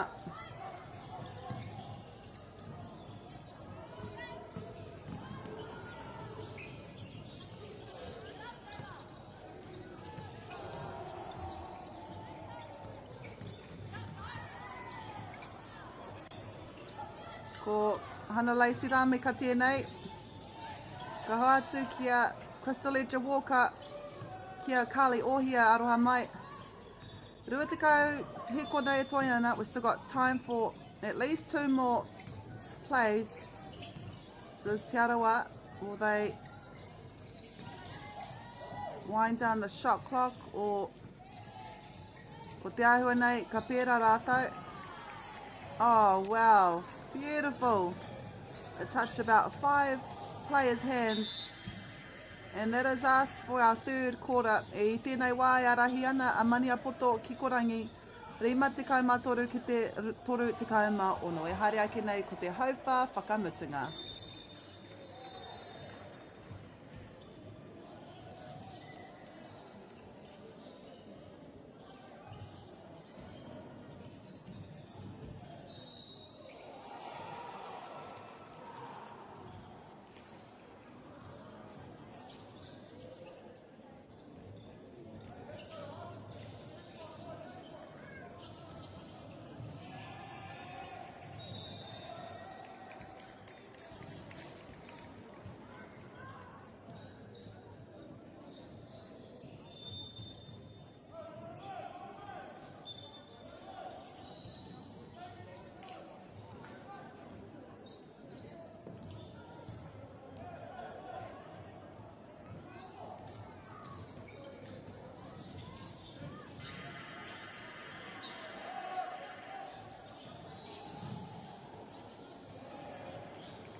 Hoki mai anō, welcome back to the 4th and final quarter in this match between Maniapoto Kikorangi me Te Arawa.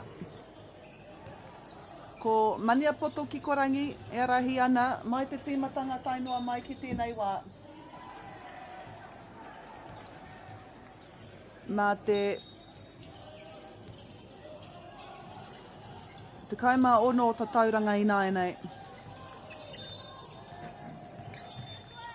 Engari, kei a Te Arawa ngā pukenga I roto tonu I tēnei kapa. If anyone can come back, it is Te Arawa. Oh, wow. Just as I say that. Now, only behind by 13.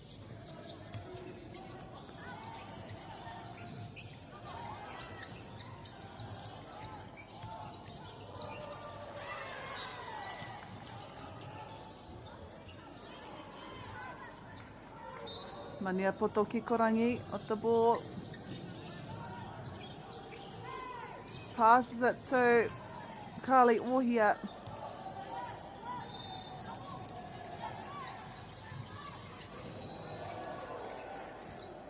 Oh, nice intercept there by Crystal Edger Walker.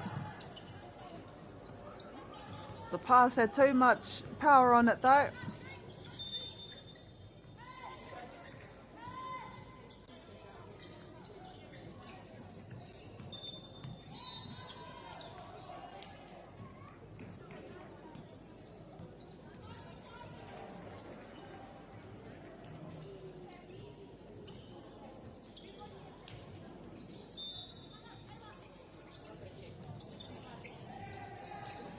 Te Arawa with the ball. Ono miniti e toi ana. They need a few of those to catch up.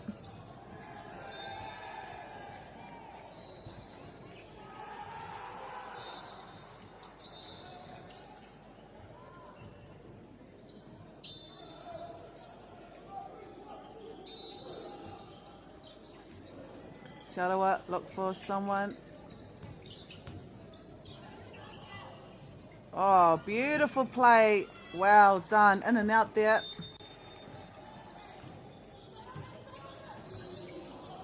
Mā era momo taumata tākoro e kite ai I te roa o tēnei kapa e noho tahi ana.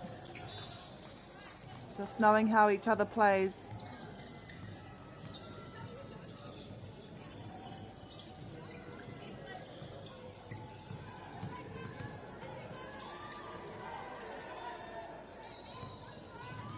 Ko Mania Poto kikorangi tēnei. And one.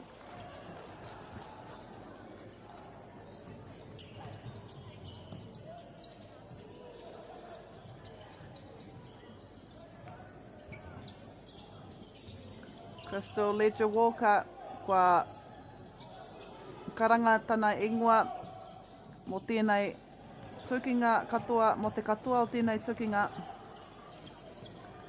She's been an impact player mai te tīmatanga tainoa mai ki tēnei wā. Te Arawa with the ball.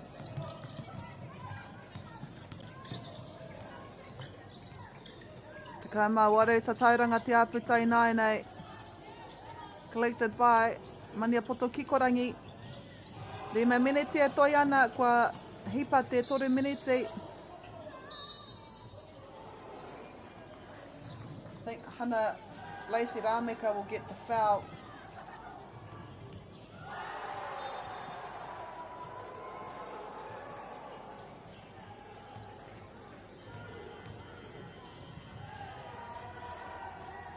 Tahi. She gets the next one in. Ka arahi tana kapa mā te rua te kauta tauranga. Te kaimā iwa, leading by 19. Anea Te Arawa.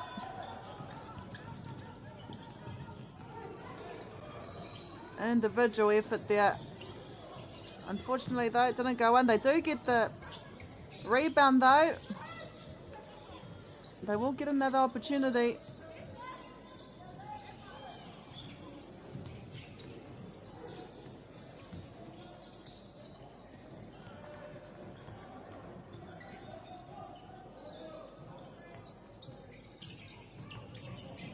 Bit of a shoot and pass.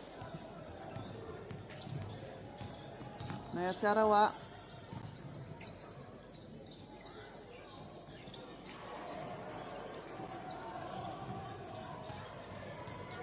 Man on. It's the kind of defence we're seeing from Mania Poto Kikorangi.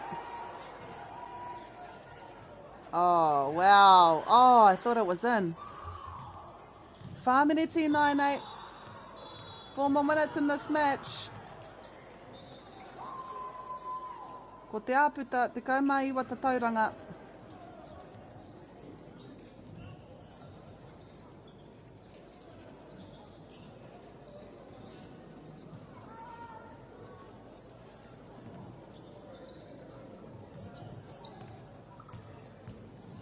And nei a Te Arawa.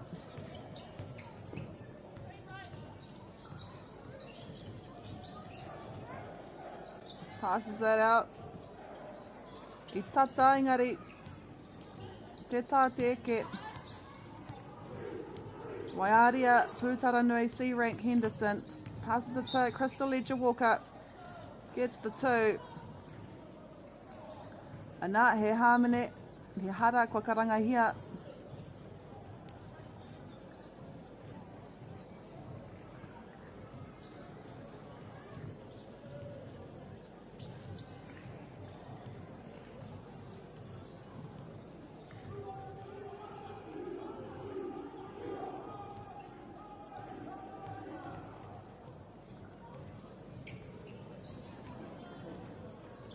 Crystal Ledger Walker there.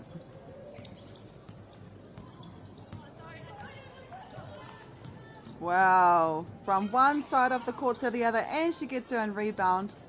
And again.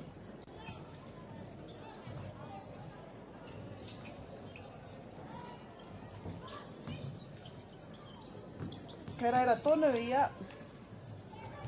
We're halfway through this. The fourth quarter.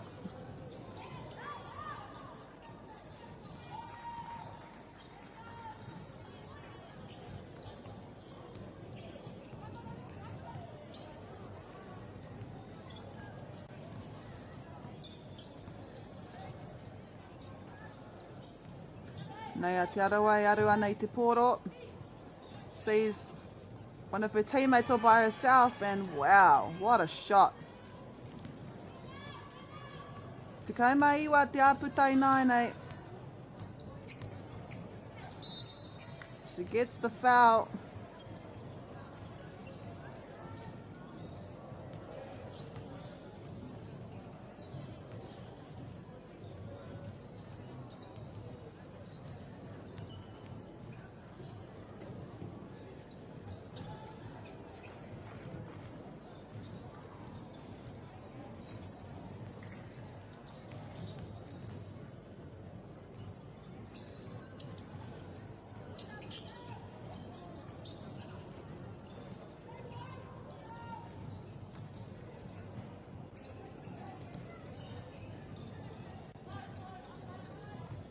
And nei a te arawa me te poro, 2 minutes 20 he kona e toi ana. Ka tata hau kotingia e mania poto kikorangi. She goes for the shot. Engari, I reira e tatari ana a Hana Lacey Rameka. Ka hoatu kia Crystal Ledger World Cup. She calls for the ball, and Hana Lacey Rameka not only gets it, but gets the two. Just under 2 minutes to go now. Koe nei te tukinga wahine whakamutunga ka kitea e tātou I tēnei kōti. I haere ake nei, whai murima I tēnei tukinga, ko te tukinga whakamutunga o te rā. I wainga I te kapa o raukawa ki te tunga karaka me rākai pāka ka tīmata hei te 15 miniti hipa I te rima karaka I tēnei pō.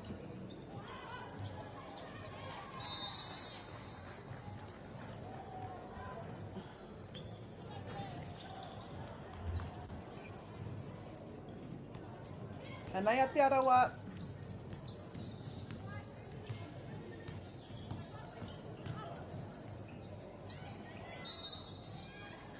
Gets the foul. Tahi miniti, te kaumawaru he kona e toi ana.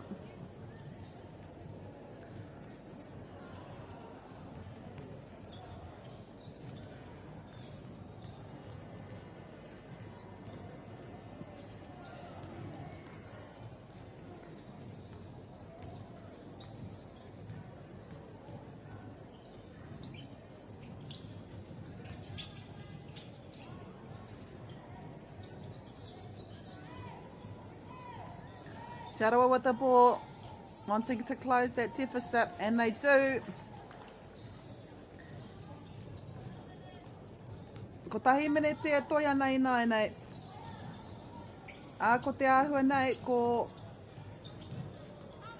Ngāti Mania Poto ka mutu tēnei tukinga me tētahi toahanga I nā rā e arahi ana rātou mga patauranga 24 nei, 26 nei.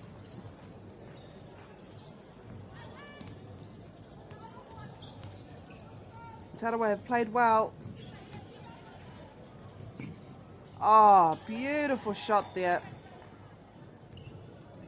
Kātahi te piro, ngā piro pai ko tērā, I nā rā I waho atu ia I te porowhita.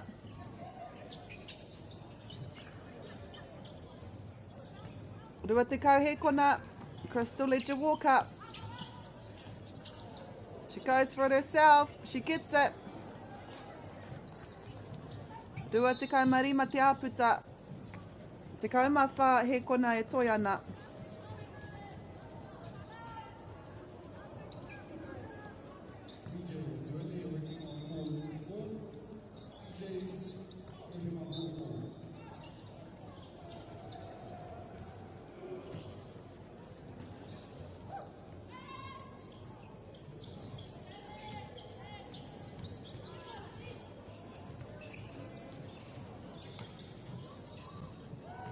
Nā kua mutu, e nei. Ko mani apoto ke korangi katoa manga kau te 28 ki tā Te Arawa. So it is mani apoto ki korangi ending the day with a win against Te Arawa 52 points to 80. Kia au tone mai mo te tukinga whakamutinga o te rā ki konei ki tēnei kōti. Raukawa will take on, Raukawa ki te tonga karaka will take on Rākai Pāka hei te Tikoma Whetū Meneti. Kia au tone mai.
food is your medicine.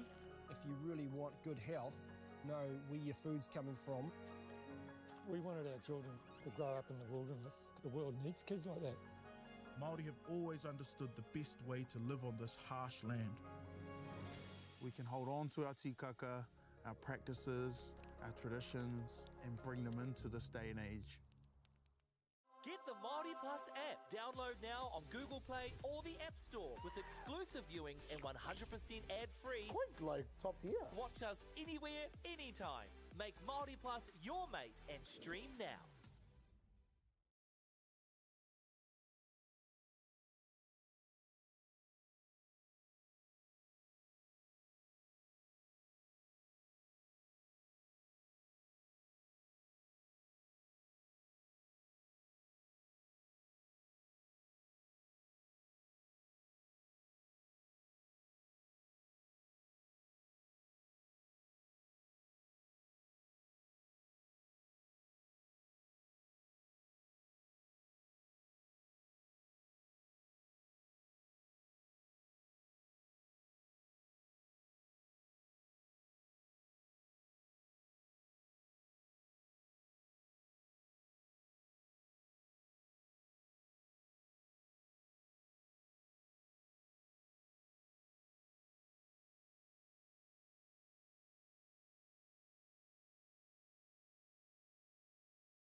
Nei mai hoki mai e te iwi koe nei te tukinga whakamutunga ka tū ki konei ki tēnei kōti mō te rā.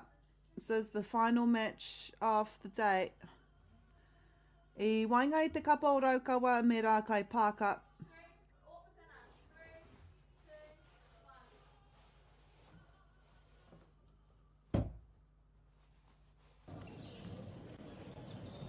On behalf of us here at Māori Plus, tēnā koutou.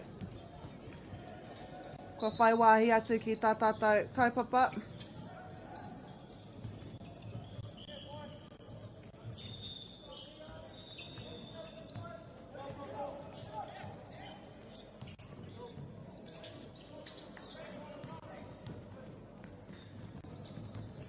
Ko Raukawa e mau ana I te pango. Rākai Pāka e mau ana I te mā.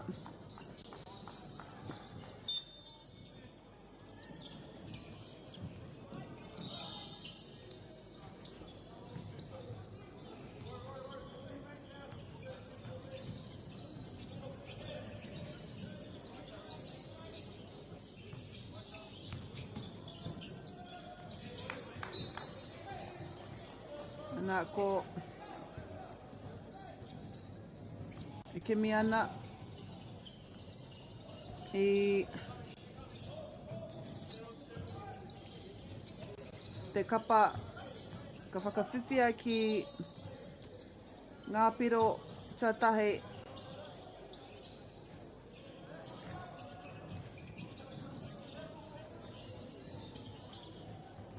Raukawa E aru ana I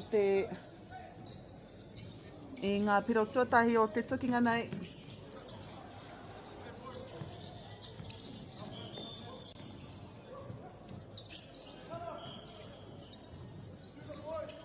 No reira, e kaina me mai nei, koe nei ngā kapa kei te reanga tāne kauri.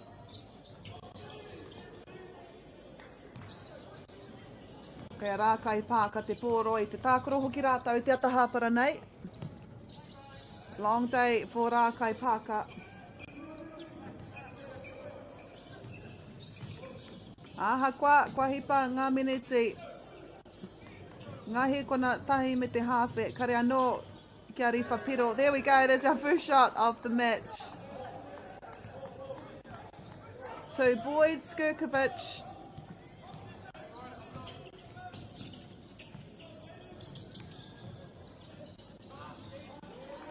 that was Keelan Magalogo.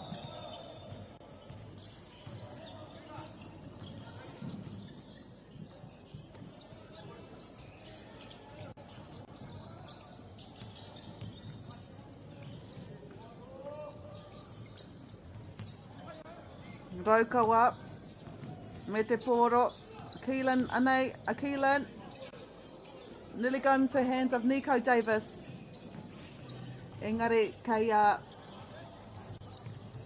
Rākai Pāka anō.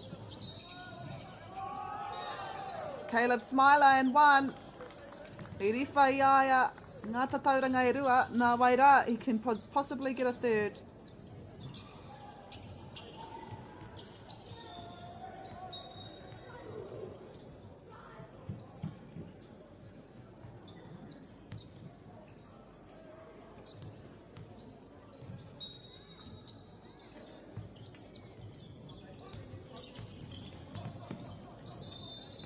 Mai Raukawa.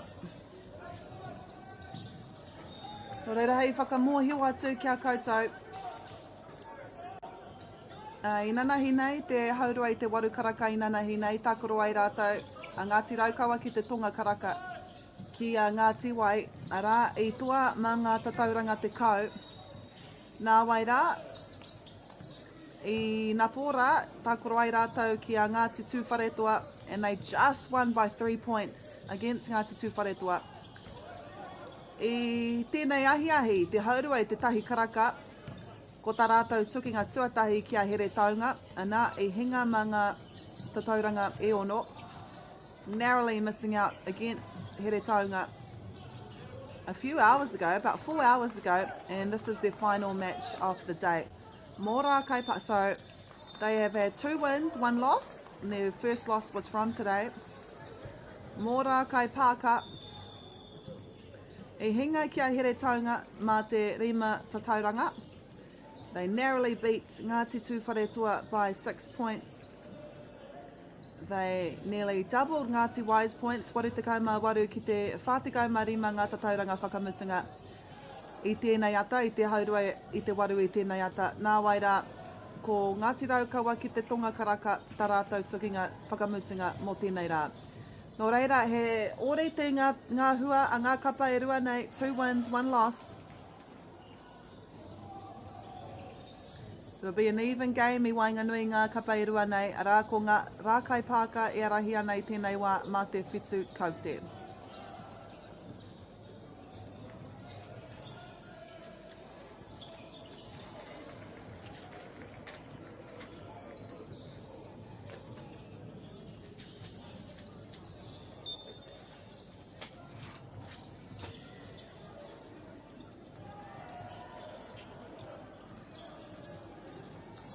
Raukawa will throw in. Passes it to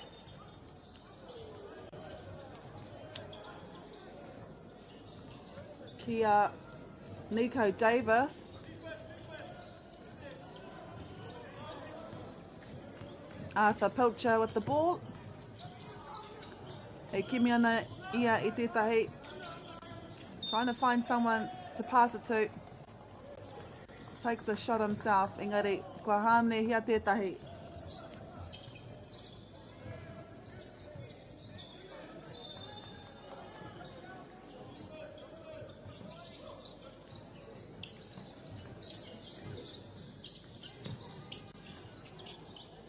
Raukawa with the ball. Oh.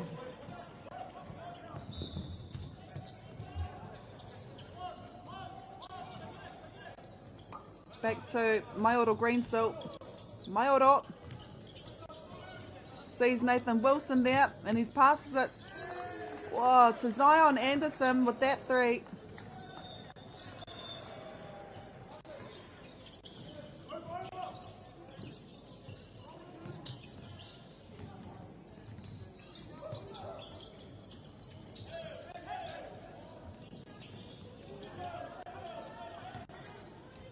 Arthur Pilcher.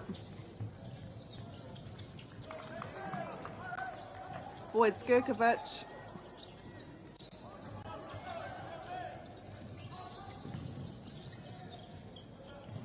Passes it under the hoop.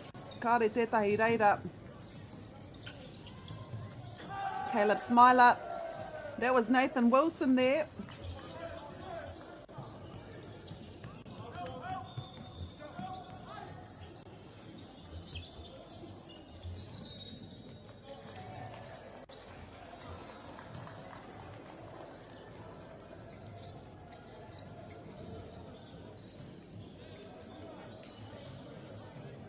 Wahau mai e tahi kaitākoro hou ki te kōti.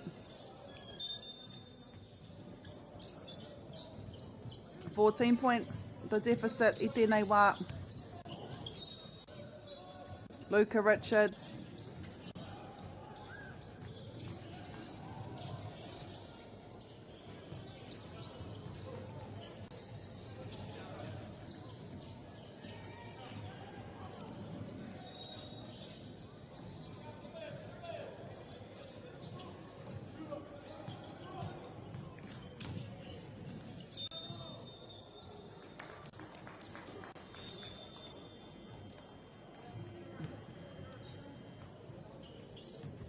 Foul is called.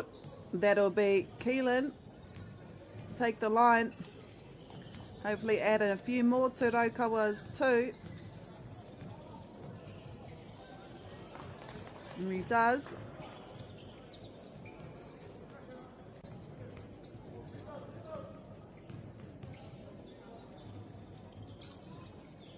And again.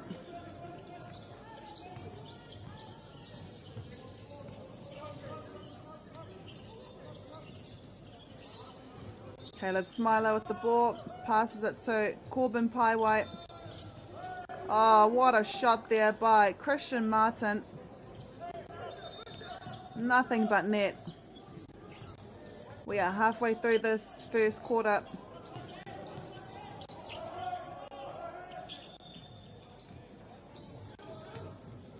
That was Damien Penny Wade with the ball. Now the three perhaps, Carl. Standing under was Luther Tirito. He gives it to Nico Davis. But there to collect is Zion Anderson. Looking around, he finds Christian Martin.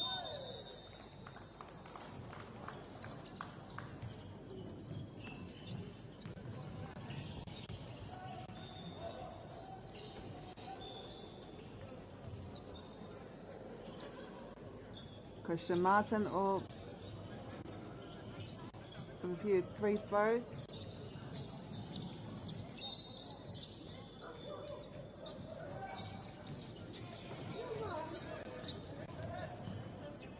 Christian Martin with the ball. He passes it to Corbin Paiwai, I believe. What?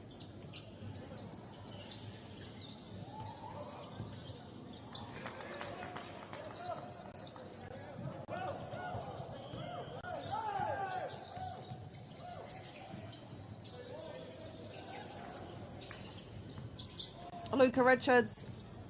I arua nei te pōro. 2 minute e toia nei tēnei tukinga. Ka hoati te pōro kia Dylan Thompson.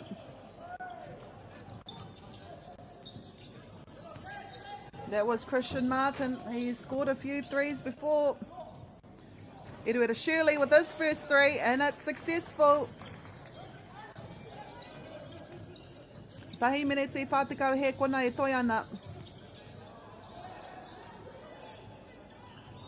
So it's Corbin Paiwai.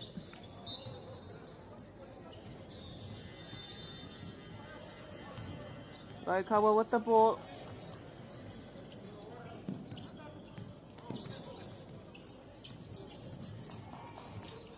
This is Arthur Pilcher.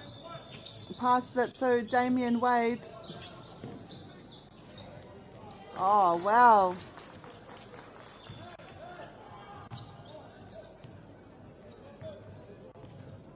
This is Christian Martin. Iaruana. Zion Anderson. Goes into a wall of defence through Raukawa. Christian Martin able to get the rebound and a foul is called. I te minute whakamutunga o tēnei hauwhātuatahi. Ko rā kai pākai arahi ana mā ngata tauranga. Te kaumatahi I tēnei wā. Great start here from Rākai Pāka.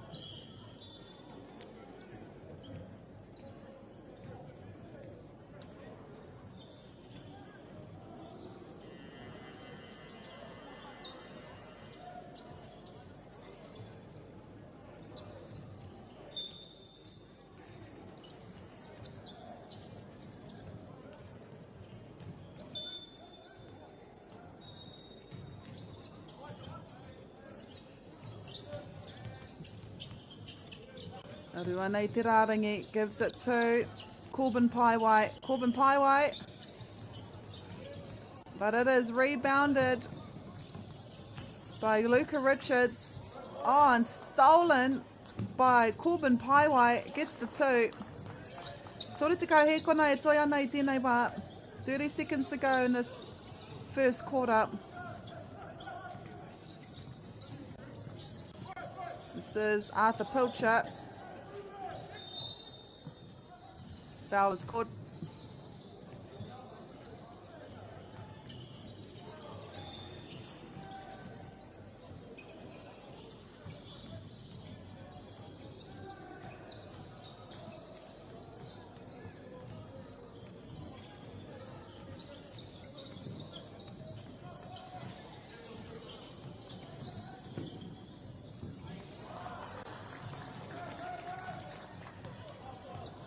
Great shot there. E tāri ana, ko ngā he kona whakamutunga. 3, 2, can they get it? auare ake, ko rā kai pākai arahi ana. Rua te kaumātoru tatauranga kia Raukawa te kaumātahi. That was the first kora. Come back. We got the second. A koa ke nei.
Nei mai hoki mai.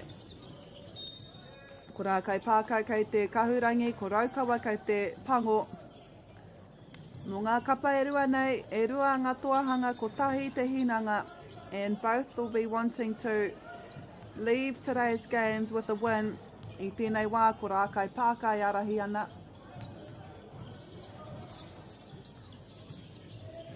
This is Christian Martin with the second.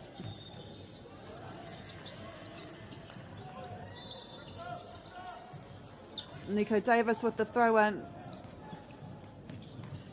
Ka kite ia Arthur Pilcher. Goes for it himself. Just a little bit too short. Passes it to Maiora Greensill. Iruita Shirley. Luther Tirito here. Luca Richards goes for it and gets it. Great bucket there by Luca. Te kaumarua tatauranga te wehinga I nai nei.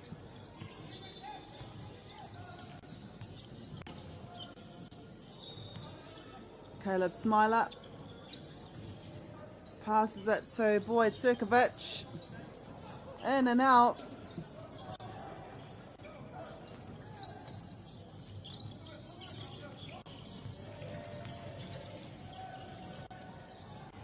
Arthur Pilcher here. Nathan Wilson. Maiora Greensill. Caleb Smiler.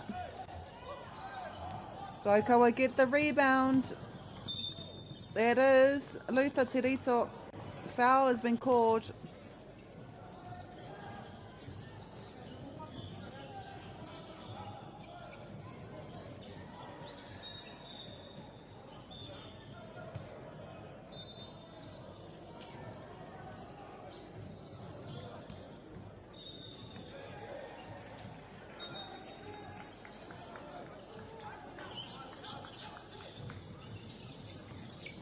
And nei a Raukawa.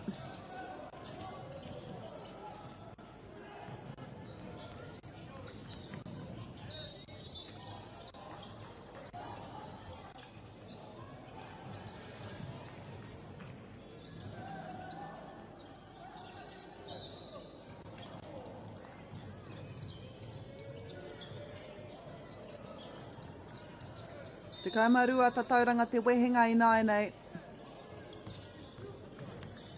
Christian Martin with the ball, goes up, attempts his rebound, but e rua, tokorua ngā kaitākoro no Raukawa I reira. This is Luther Tirito from one end of the court to the other, making it look so easy.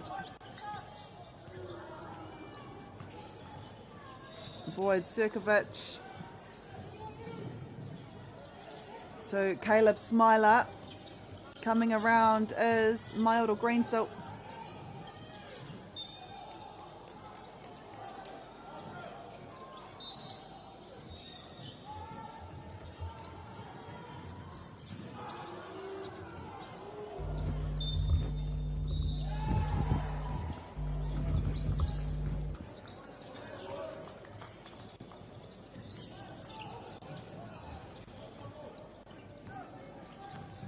Nei a Raukawa e arua nei te poro.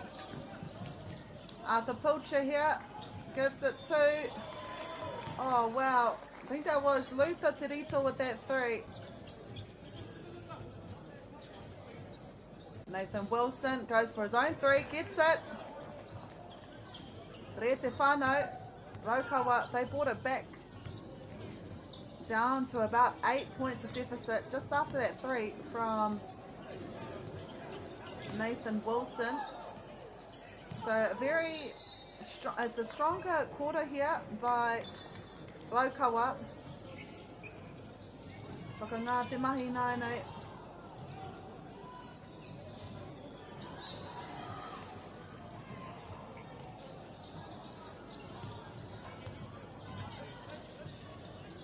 Nei for Boyd Cirkovic.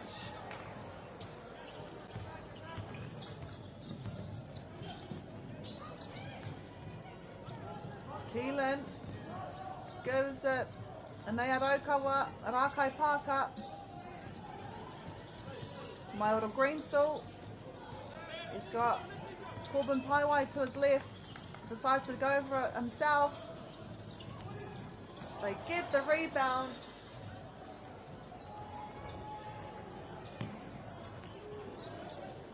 There was Boyd Cirkovic, and they Corbin Paiwai. Mahi takitahi, and he's successful.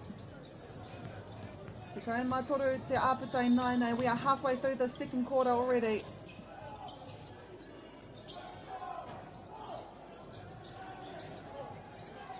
Boyd Cirkovic.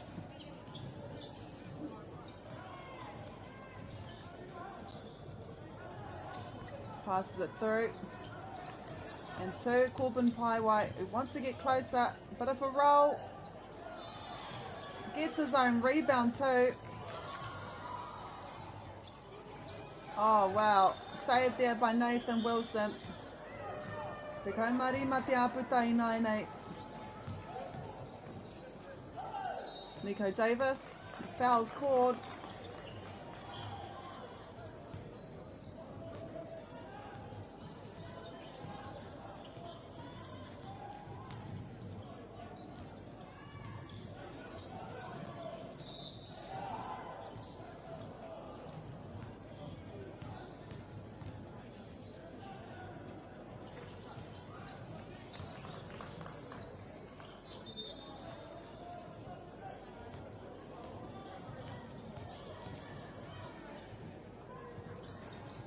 Great shot there by Nico Davis.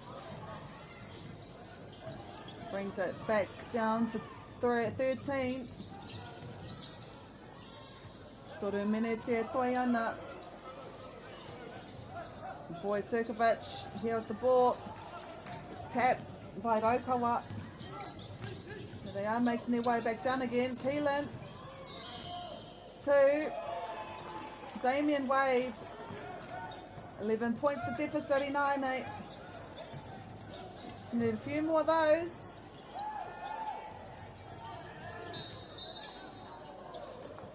There'll be a handover. Taku whakapai I Damien Wade te poro.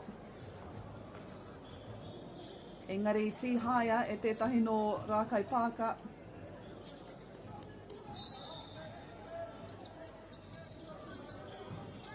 Arthur Pitcher. He reire tatari ana Luca Richards.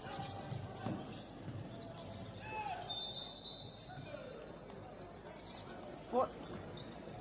Te whakamahi tētahi tana hu.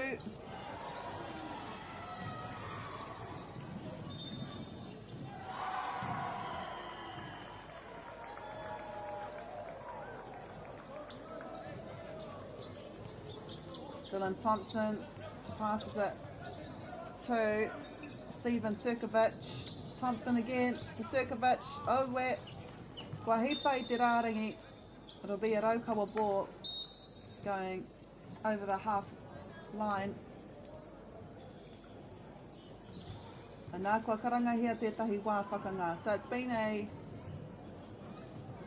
battle this second quarter between Rākai Pāka and Raukawa. Rākai Pāka lead by 11.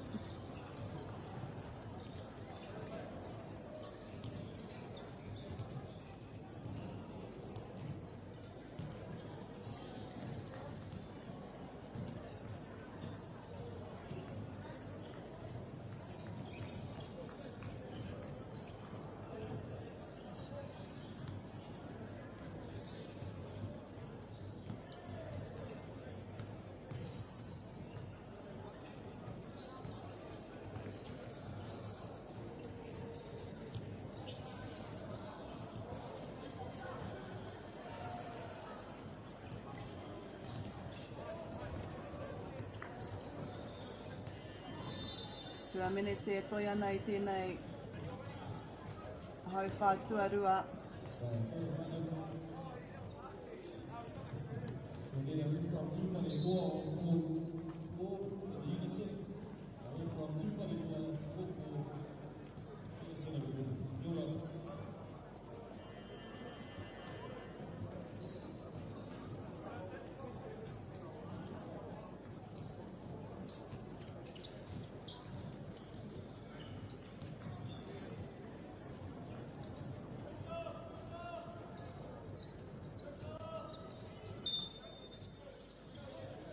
Luisa Tirito passes it to Keelan Margolovo.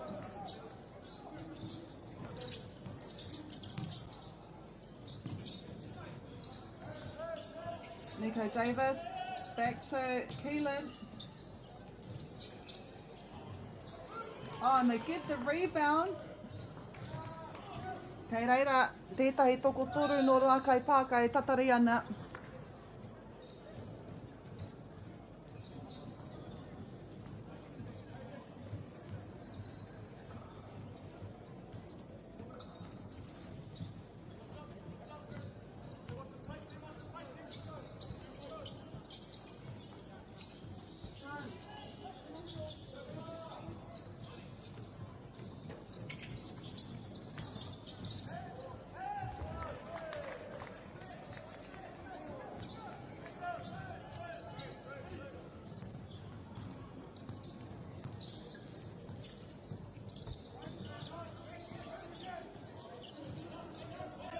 Rākai Pāka, e arahi ana manga tatauranga te kaumatoru. Gets the rebound. Wara te kau he kuna e toi ana.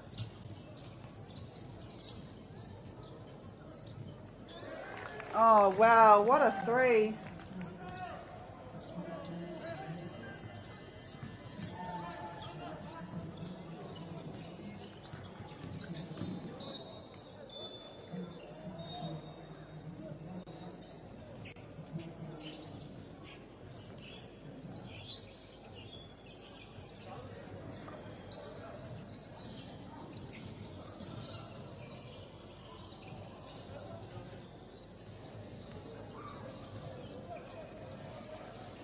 Ko tahi minute e toi ana I tēnei wā.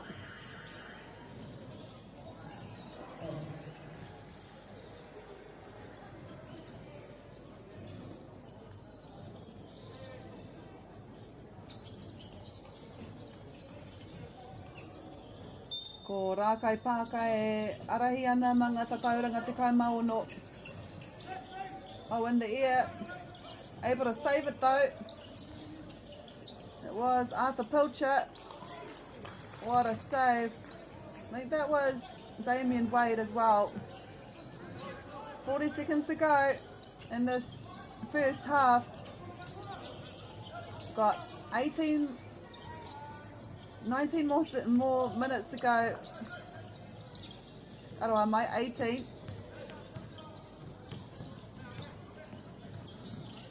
Nico Davis with the ball.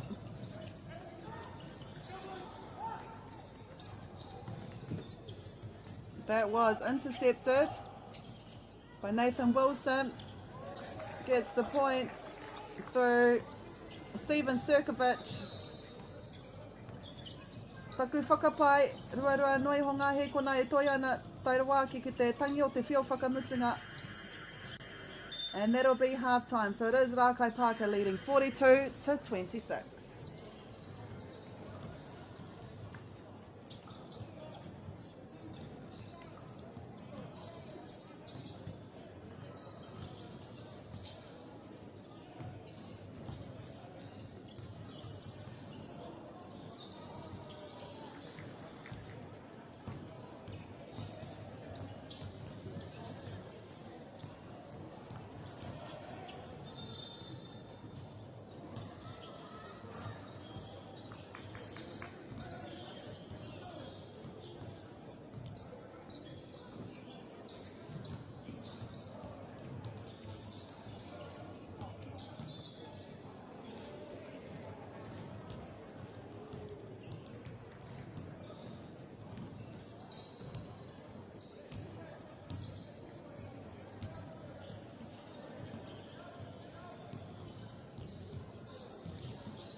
Rakai Parker gets the foul.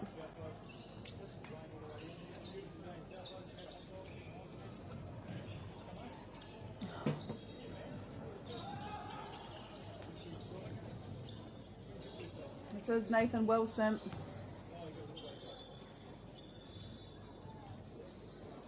Nothing but net for his team to take a 20-point lead now.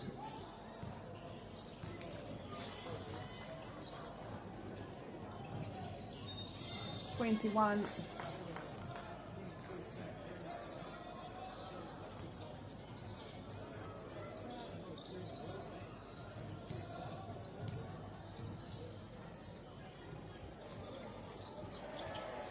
(22) 21 Hinaine.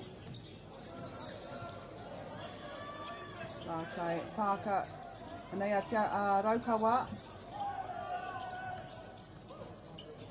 With the ball, Keelan passes it engari haukotia e tētahi no Rakai Parker. Making sure of it. In the 50s now.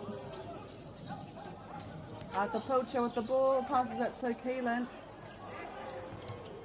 A little bit of a fumble there by Edward Shirley. Oh, what a showcase of skill there by Nathan Wilson. Keelan with the attempt of a three. E pōhehe au ka uru. E nā kua hipa te kotahi miniti tori te kau he kona.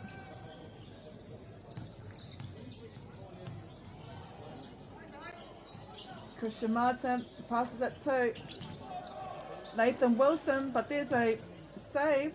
Mauro Greensel.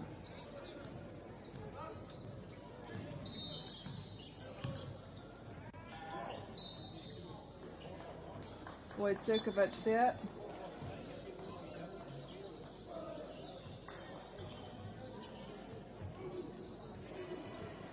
Two minutes gone in this quarter already.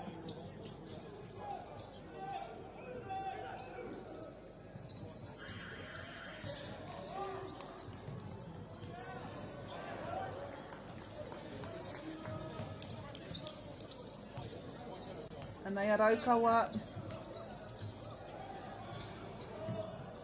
Keelan. Caleb Smiler with the ball now. Goes up. Passes it. Wow. Keelan anō me te poro. Ko atu kia ata pitcher. Look at that defence.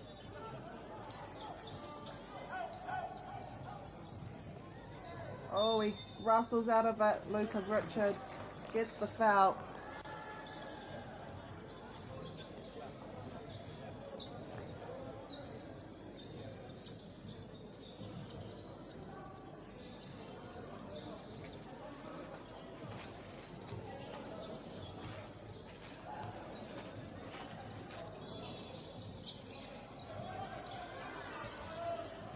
Wairua toa kauri e ke te kuru a Luca Richards. And they are Steven Surkovic, ka hoatu kia Zion Anderson. Surkovic anō, trying to find somewhere to pass, decides to go for the 3 points.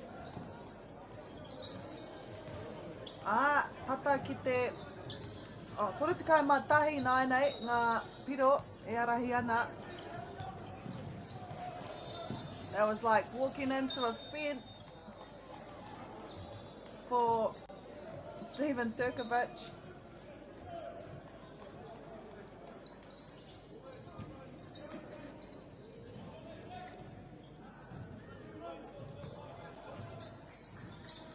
Zion Anderson here gets it.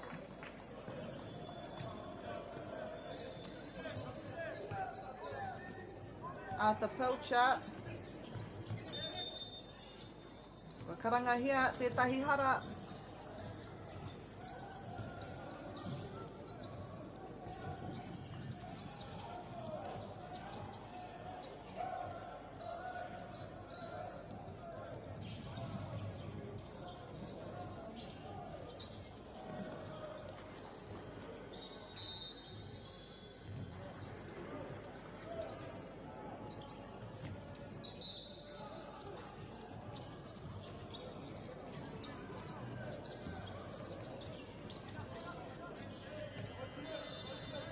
Nei raukaua me te pōro, kua hau kotinga e Rākai Pāka. Ia tātou e ahu atu ana ki te haurua I tēnei hauwha tuatoru. We're nearly halfway through this third quarter already. Engari, ko Rākai Pāka tērā I arahi ana mangata tauranga toru tekau mā tahi.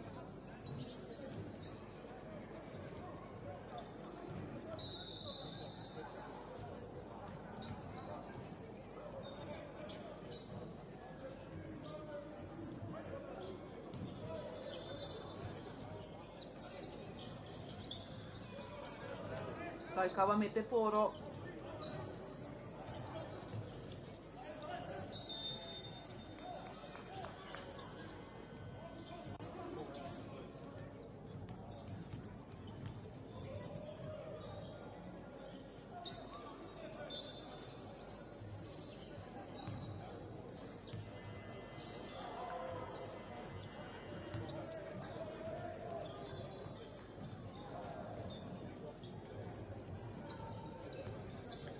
If you hamne tā raukawa,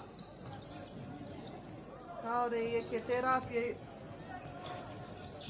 We are halfway through this third quarter already. Steven Surkovic with the ball, passes it to Corbin Paiwai. Cirkovic anō. Oh, wow. I kite ia Corbin Paiwai noho takitahi ana. Kaore ona Huarere. Kaore ona Kaiarai.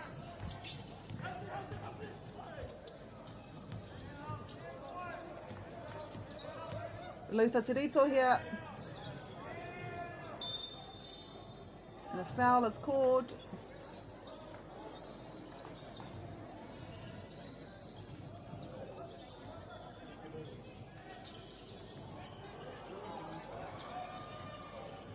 He Raukawa te poro.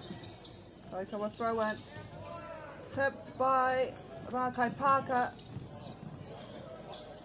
Oh, wow.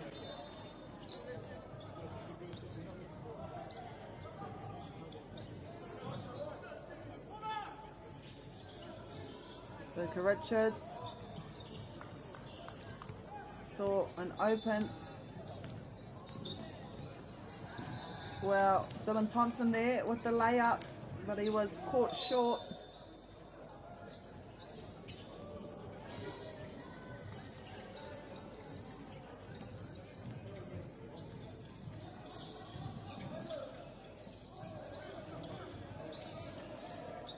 Nei Raukawa passes it to Luta Tirito.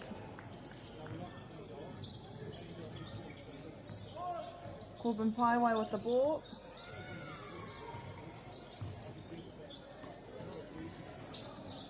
Boyd Cirkovic to Zion Anderson.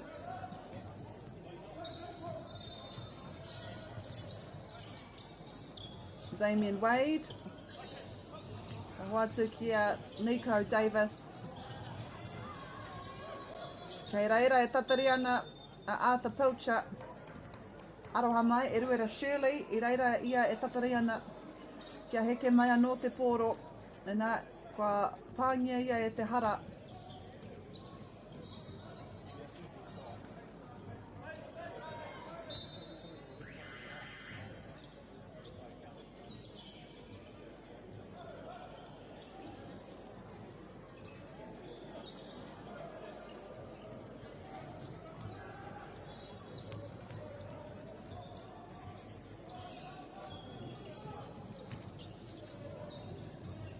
I Shirley, au wari ake, a wairua toa kaore tērā I eke, anei tana tuarua.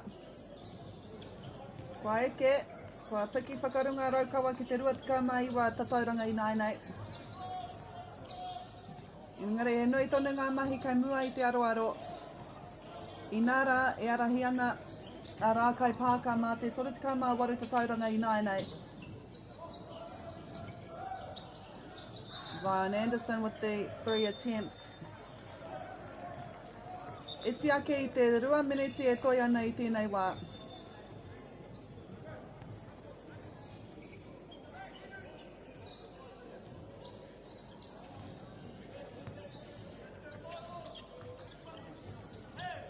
Raukawa me te poro.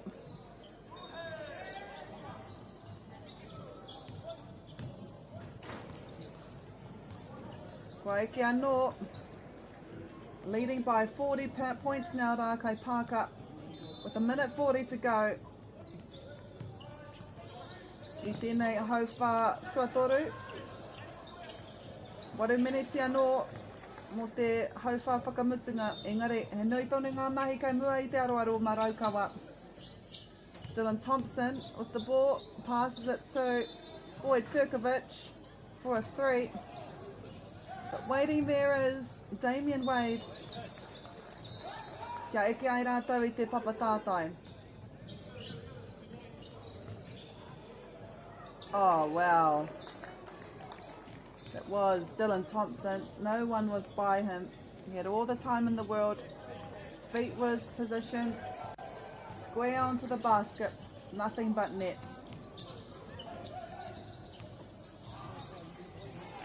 Nice shot there by Nico Davis. 40 seconds to go in this third quarter. Ko Nathan Wilson tēnei me te poro, going up for himself. Tōru tikau he kona e toi ana. This is Arthur Pilcher. Me tana hia kia haere noa ia, but it is rebounded by Nathan Wilson. Passes it to Boyd Turkovic. And, oh wow, and again, Dylan Thompson makes it look so easy. Must be nice to have someone in your team that can shoot threes from anywhere. And that is us for our third quarter. A koa ki nei ko te hauwha whakamutunga. Engari, ko rā kai Pāka. E arahi ana mga tatauranga whātikau mawha. It is 77 to 33 with our fourth quarter to come. Kia utonu mai.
No mai hoki mai, welcome back to the last quarter. I wainganui i a rā kai Pāka me Raukawa. Ko rā kai Pāka i arahi ana i tēnei wā mā ngā tatauranga whātikau matahi.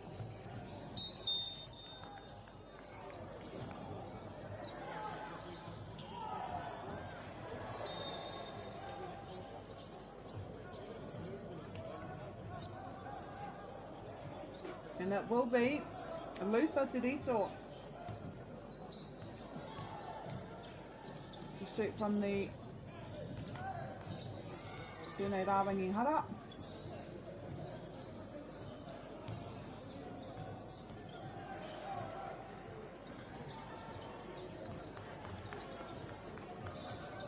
Nice shooting here. Rā kai Pāka. Kua hipa te kotahi miniti.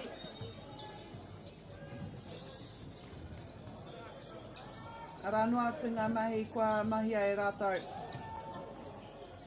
Kia arahi mā ngā tatauranga toru tikau mā iwa. Christian Martin there with the shot. Luka Richards. Passed it to Keelan Magaloko.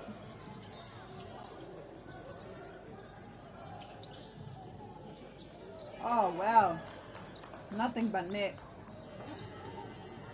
36 points is the deficit now.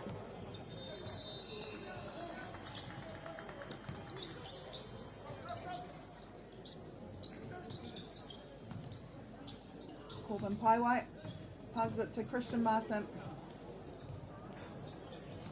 Bit of a roll there. Gives it to Steven Surkovic. Just falls short. Nice rebound here by Raukawa. Great start here from Raukawa. Oh wow. They're another three.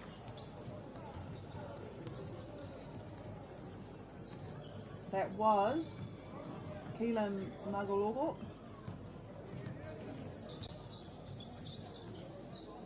Mai ora green silk. Corbin pie white. Trying to find some space. No one's there. Raukawa, what a great start here by Raukawa. Gets the foul as well. Luca Richards will make his way ki te rārangi hara. Rema meneti, rua te kau he kona e toi ana I tēnei wā.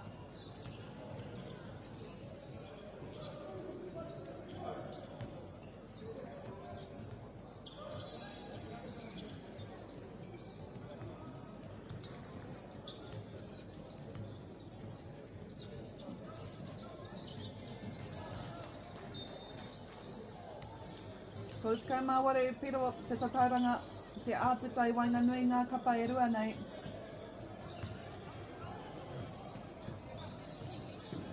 Christian Martin, ka hoatu ki a Mauro Greensill.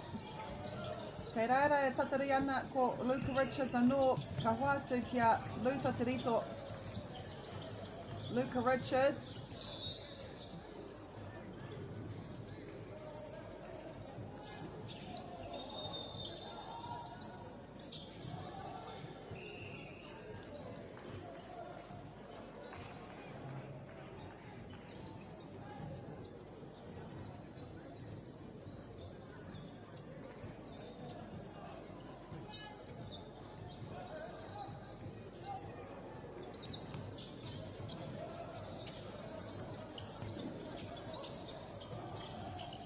And Luther Tirito, Kimi ana Nico Davis goes up, decides to pass, but it is collected by Dylan Thompson, who gives it to Steven Surkovic.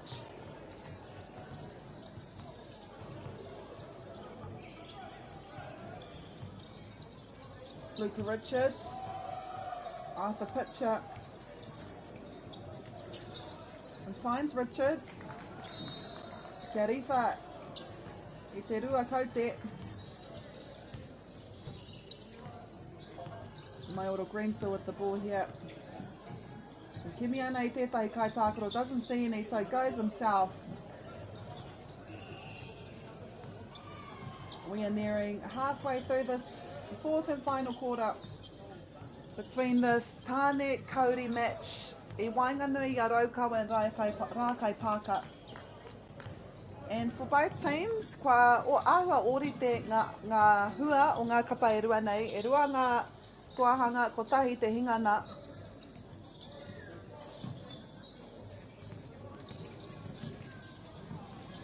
Te ahua nei, ko Rākai Pāka ka toa whakaihu waka inara.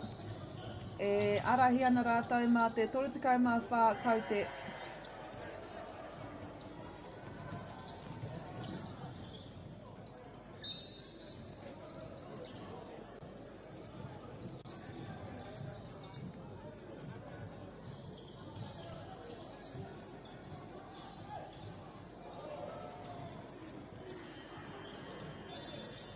Dylan Thompson. Oh, wow. I think that's his fourth in this match alone. Toru minete rua te kau he kona. That was Damien Wade. Caleb Smiler gives it back to Nathan Wilson. Goes himself. Wow. Toru minete a toi ana. Raukawa me te poro. Arthur Pilcher giving directions. And they are Luca Richards. Goes for the three. Kaore tētahi no tana kapa I rarora.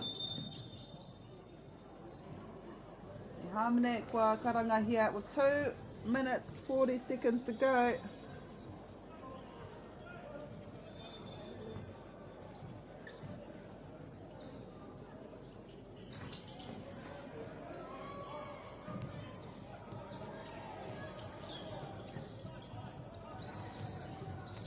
And they are Rākai Pāka, all the time in the world, goes for the dunk.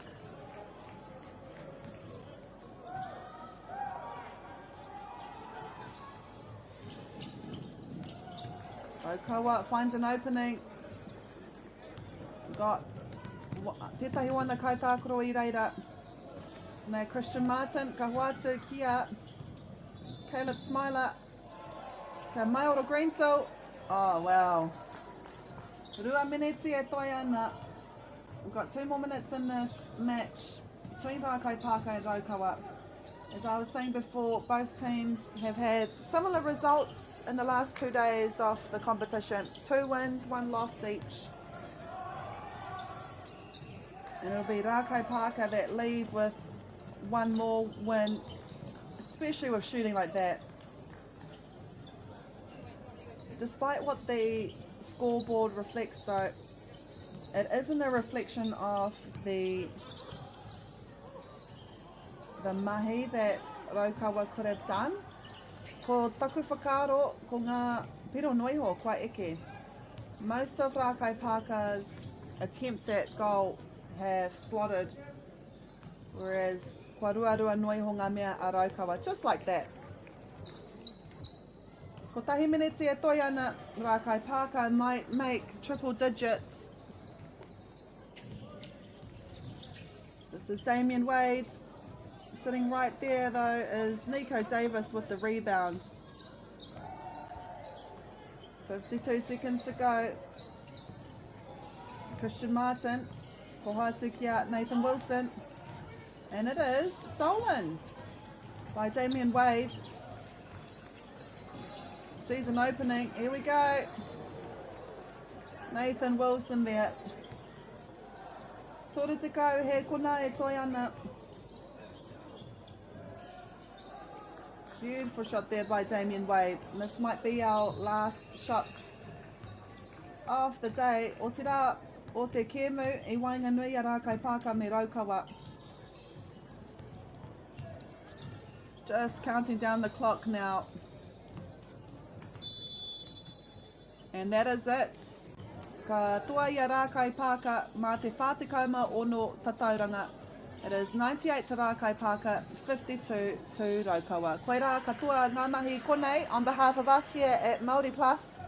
Tēnā koutou katoa, ka hoki mai mātou ngā kai pāpāho otira, ngā kai mahi o muri. Whakātu atu I ngā niki hanga o te rangi whakamutunga katu a pōpō. Hei kona, ko Marie.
food is your medicine. If you really want good health, know where your food's coming from. We wanted our children to grow up in the wilderness. The world needs kids like that. Māori have always understood the best way to live on this harsh land. We can hold on to our tikaka, our practices, our traditions, and bring them into this day and age. Get the Māori Plus app. Download now on Google Play or the App Store with exclusive viewings and 100% ad-free. Quite like top tier. Watch us anywhere, anytime. Make Māori Plus your mate and stream now.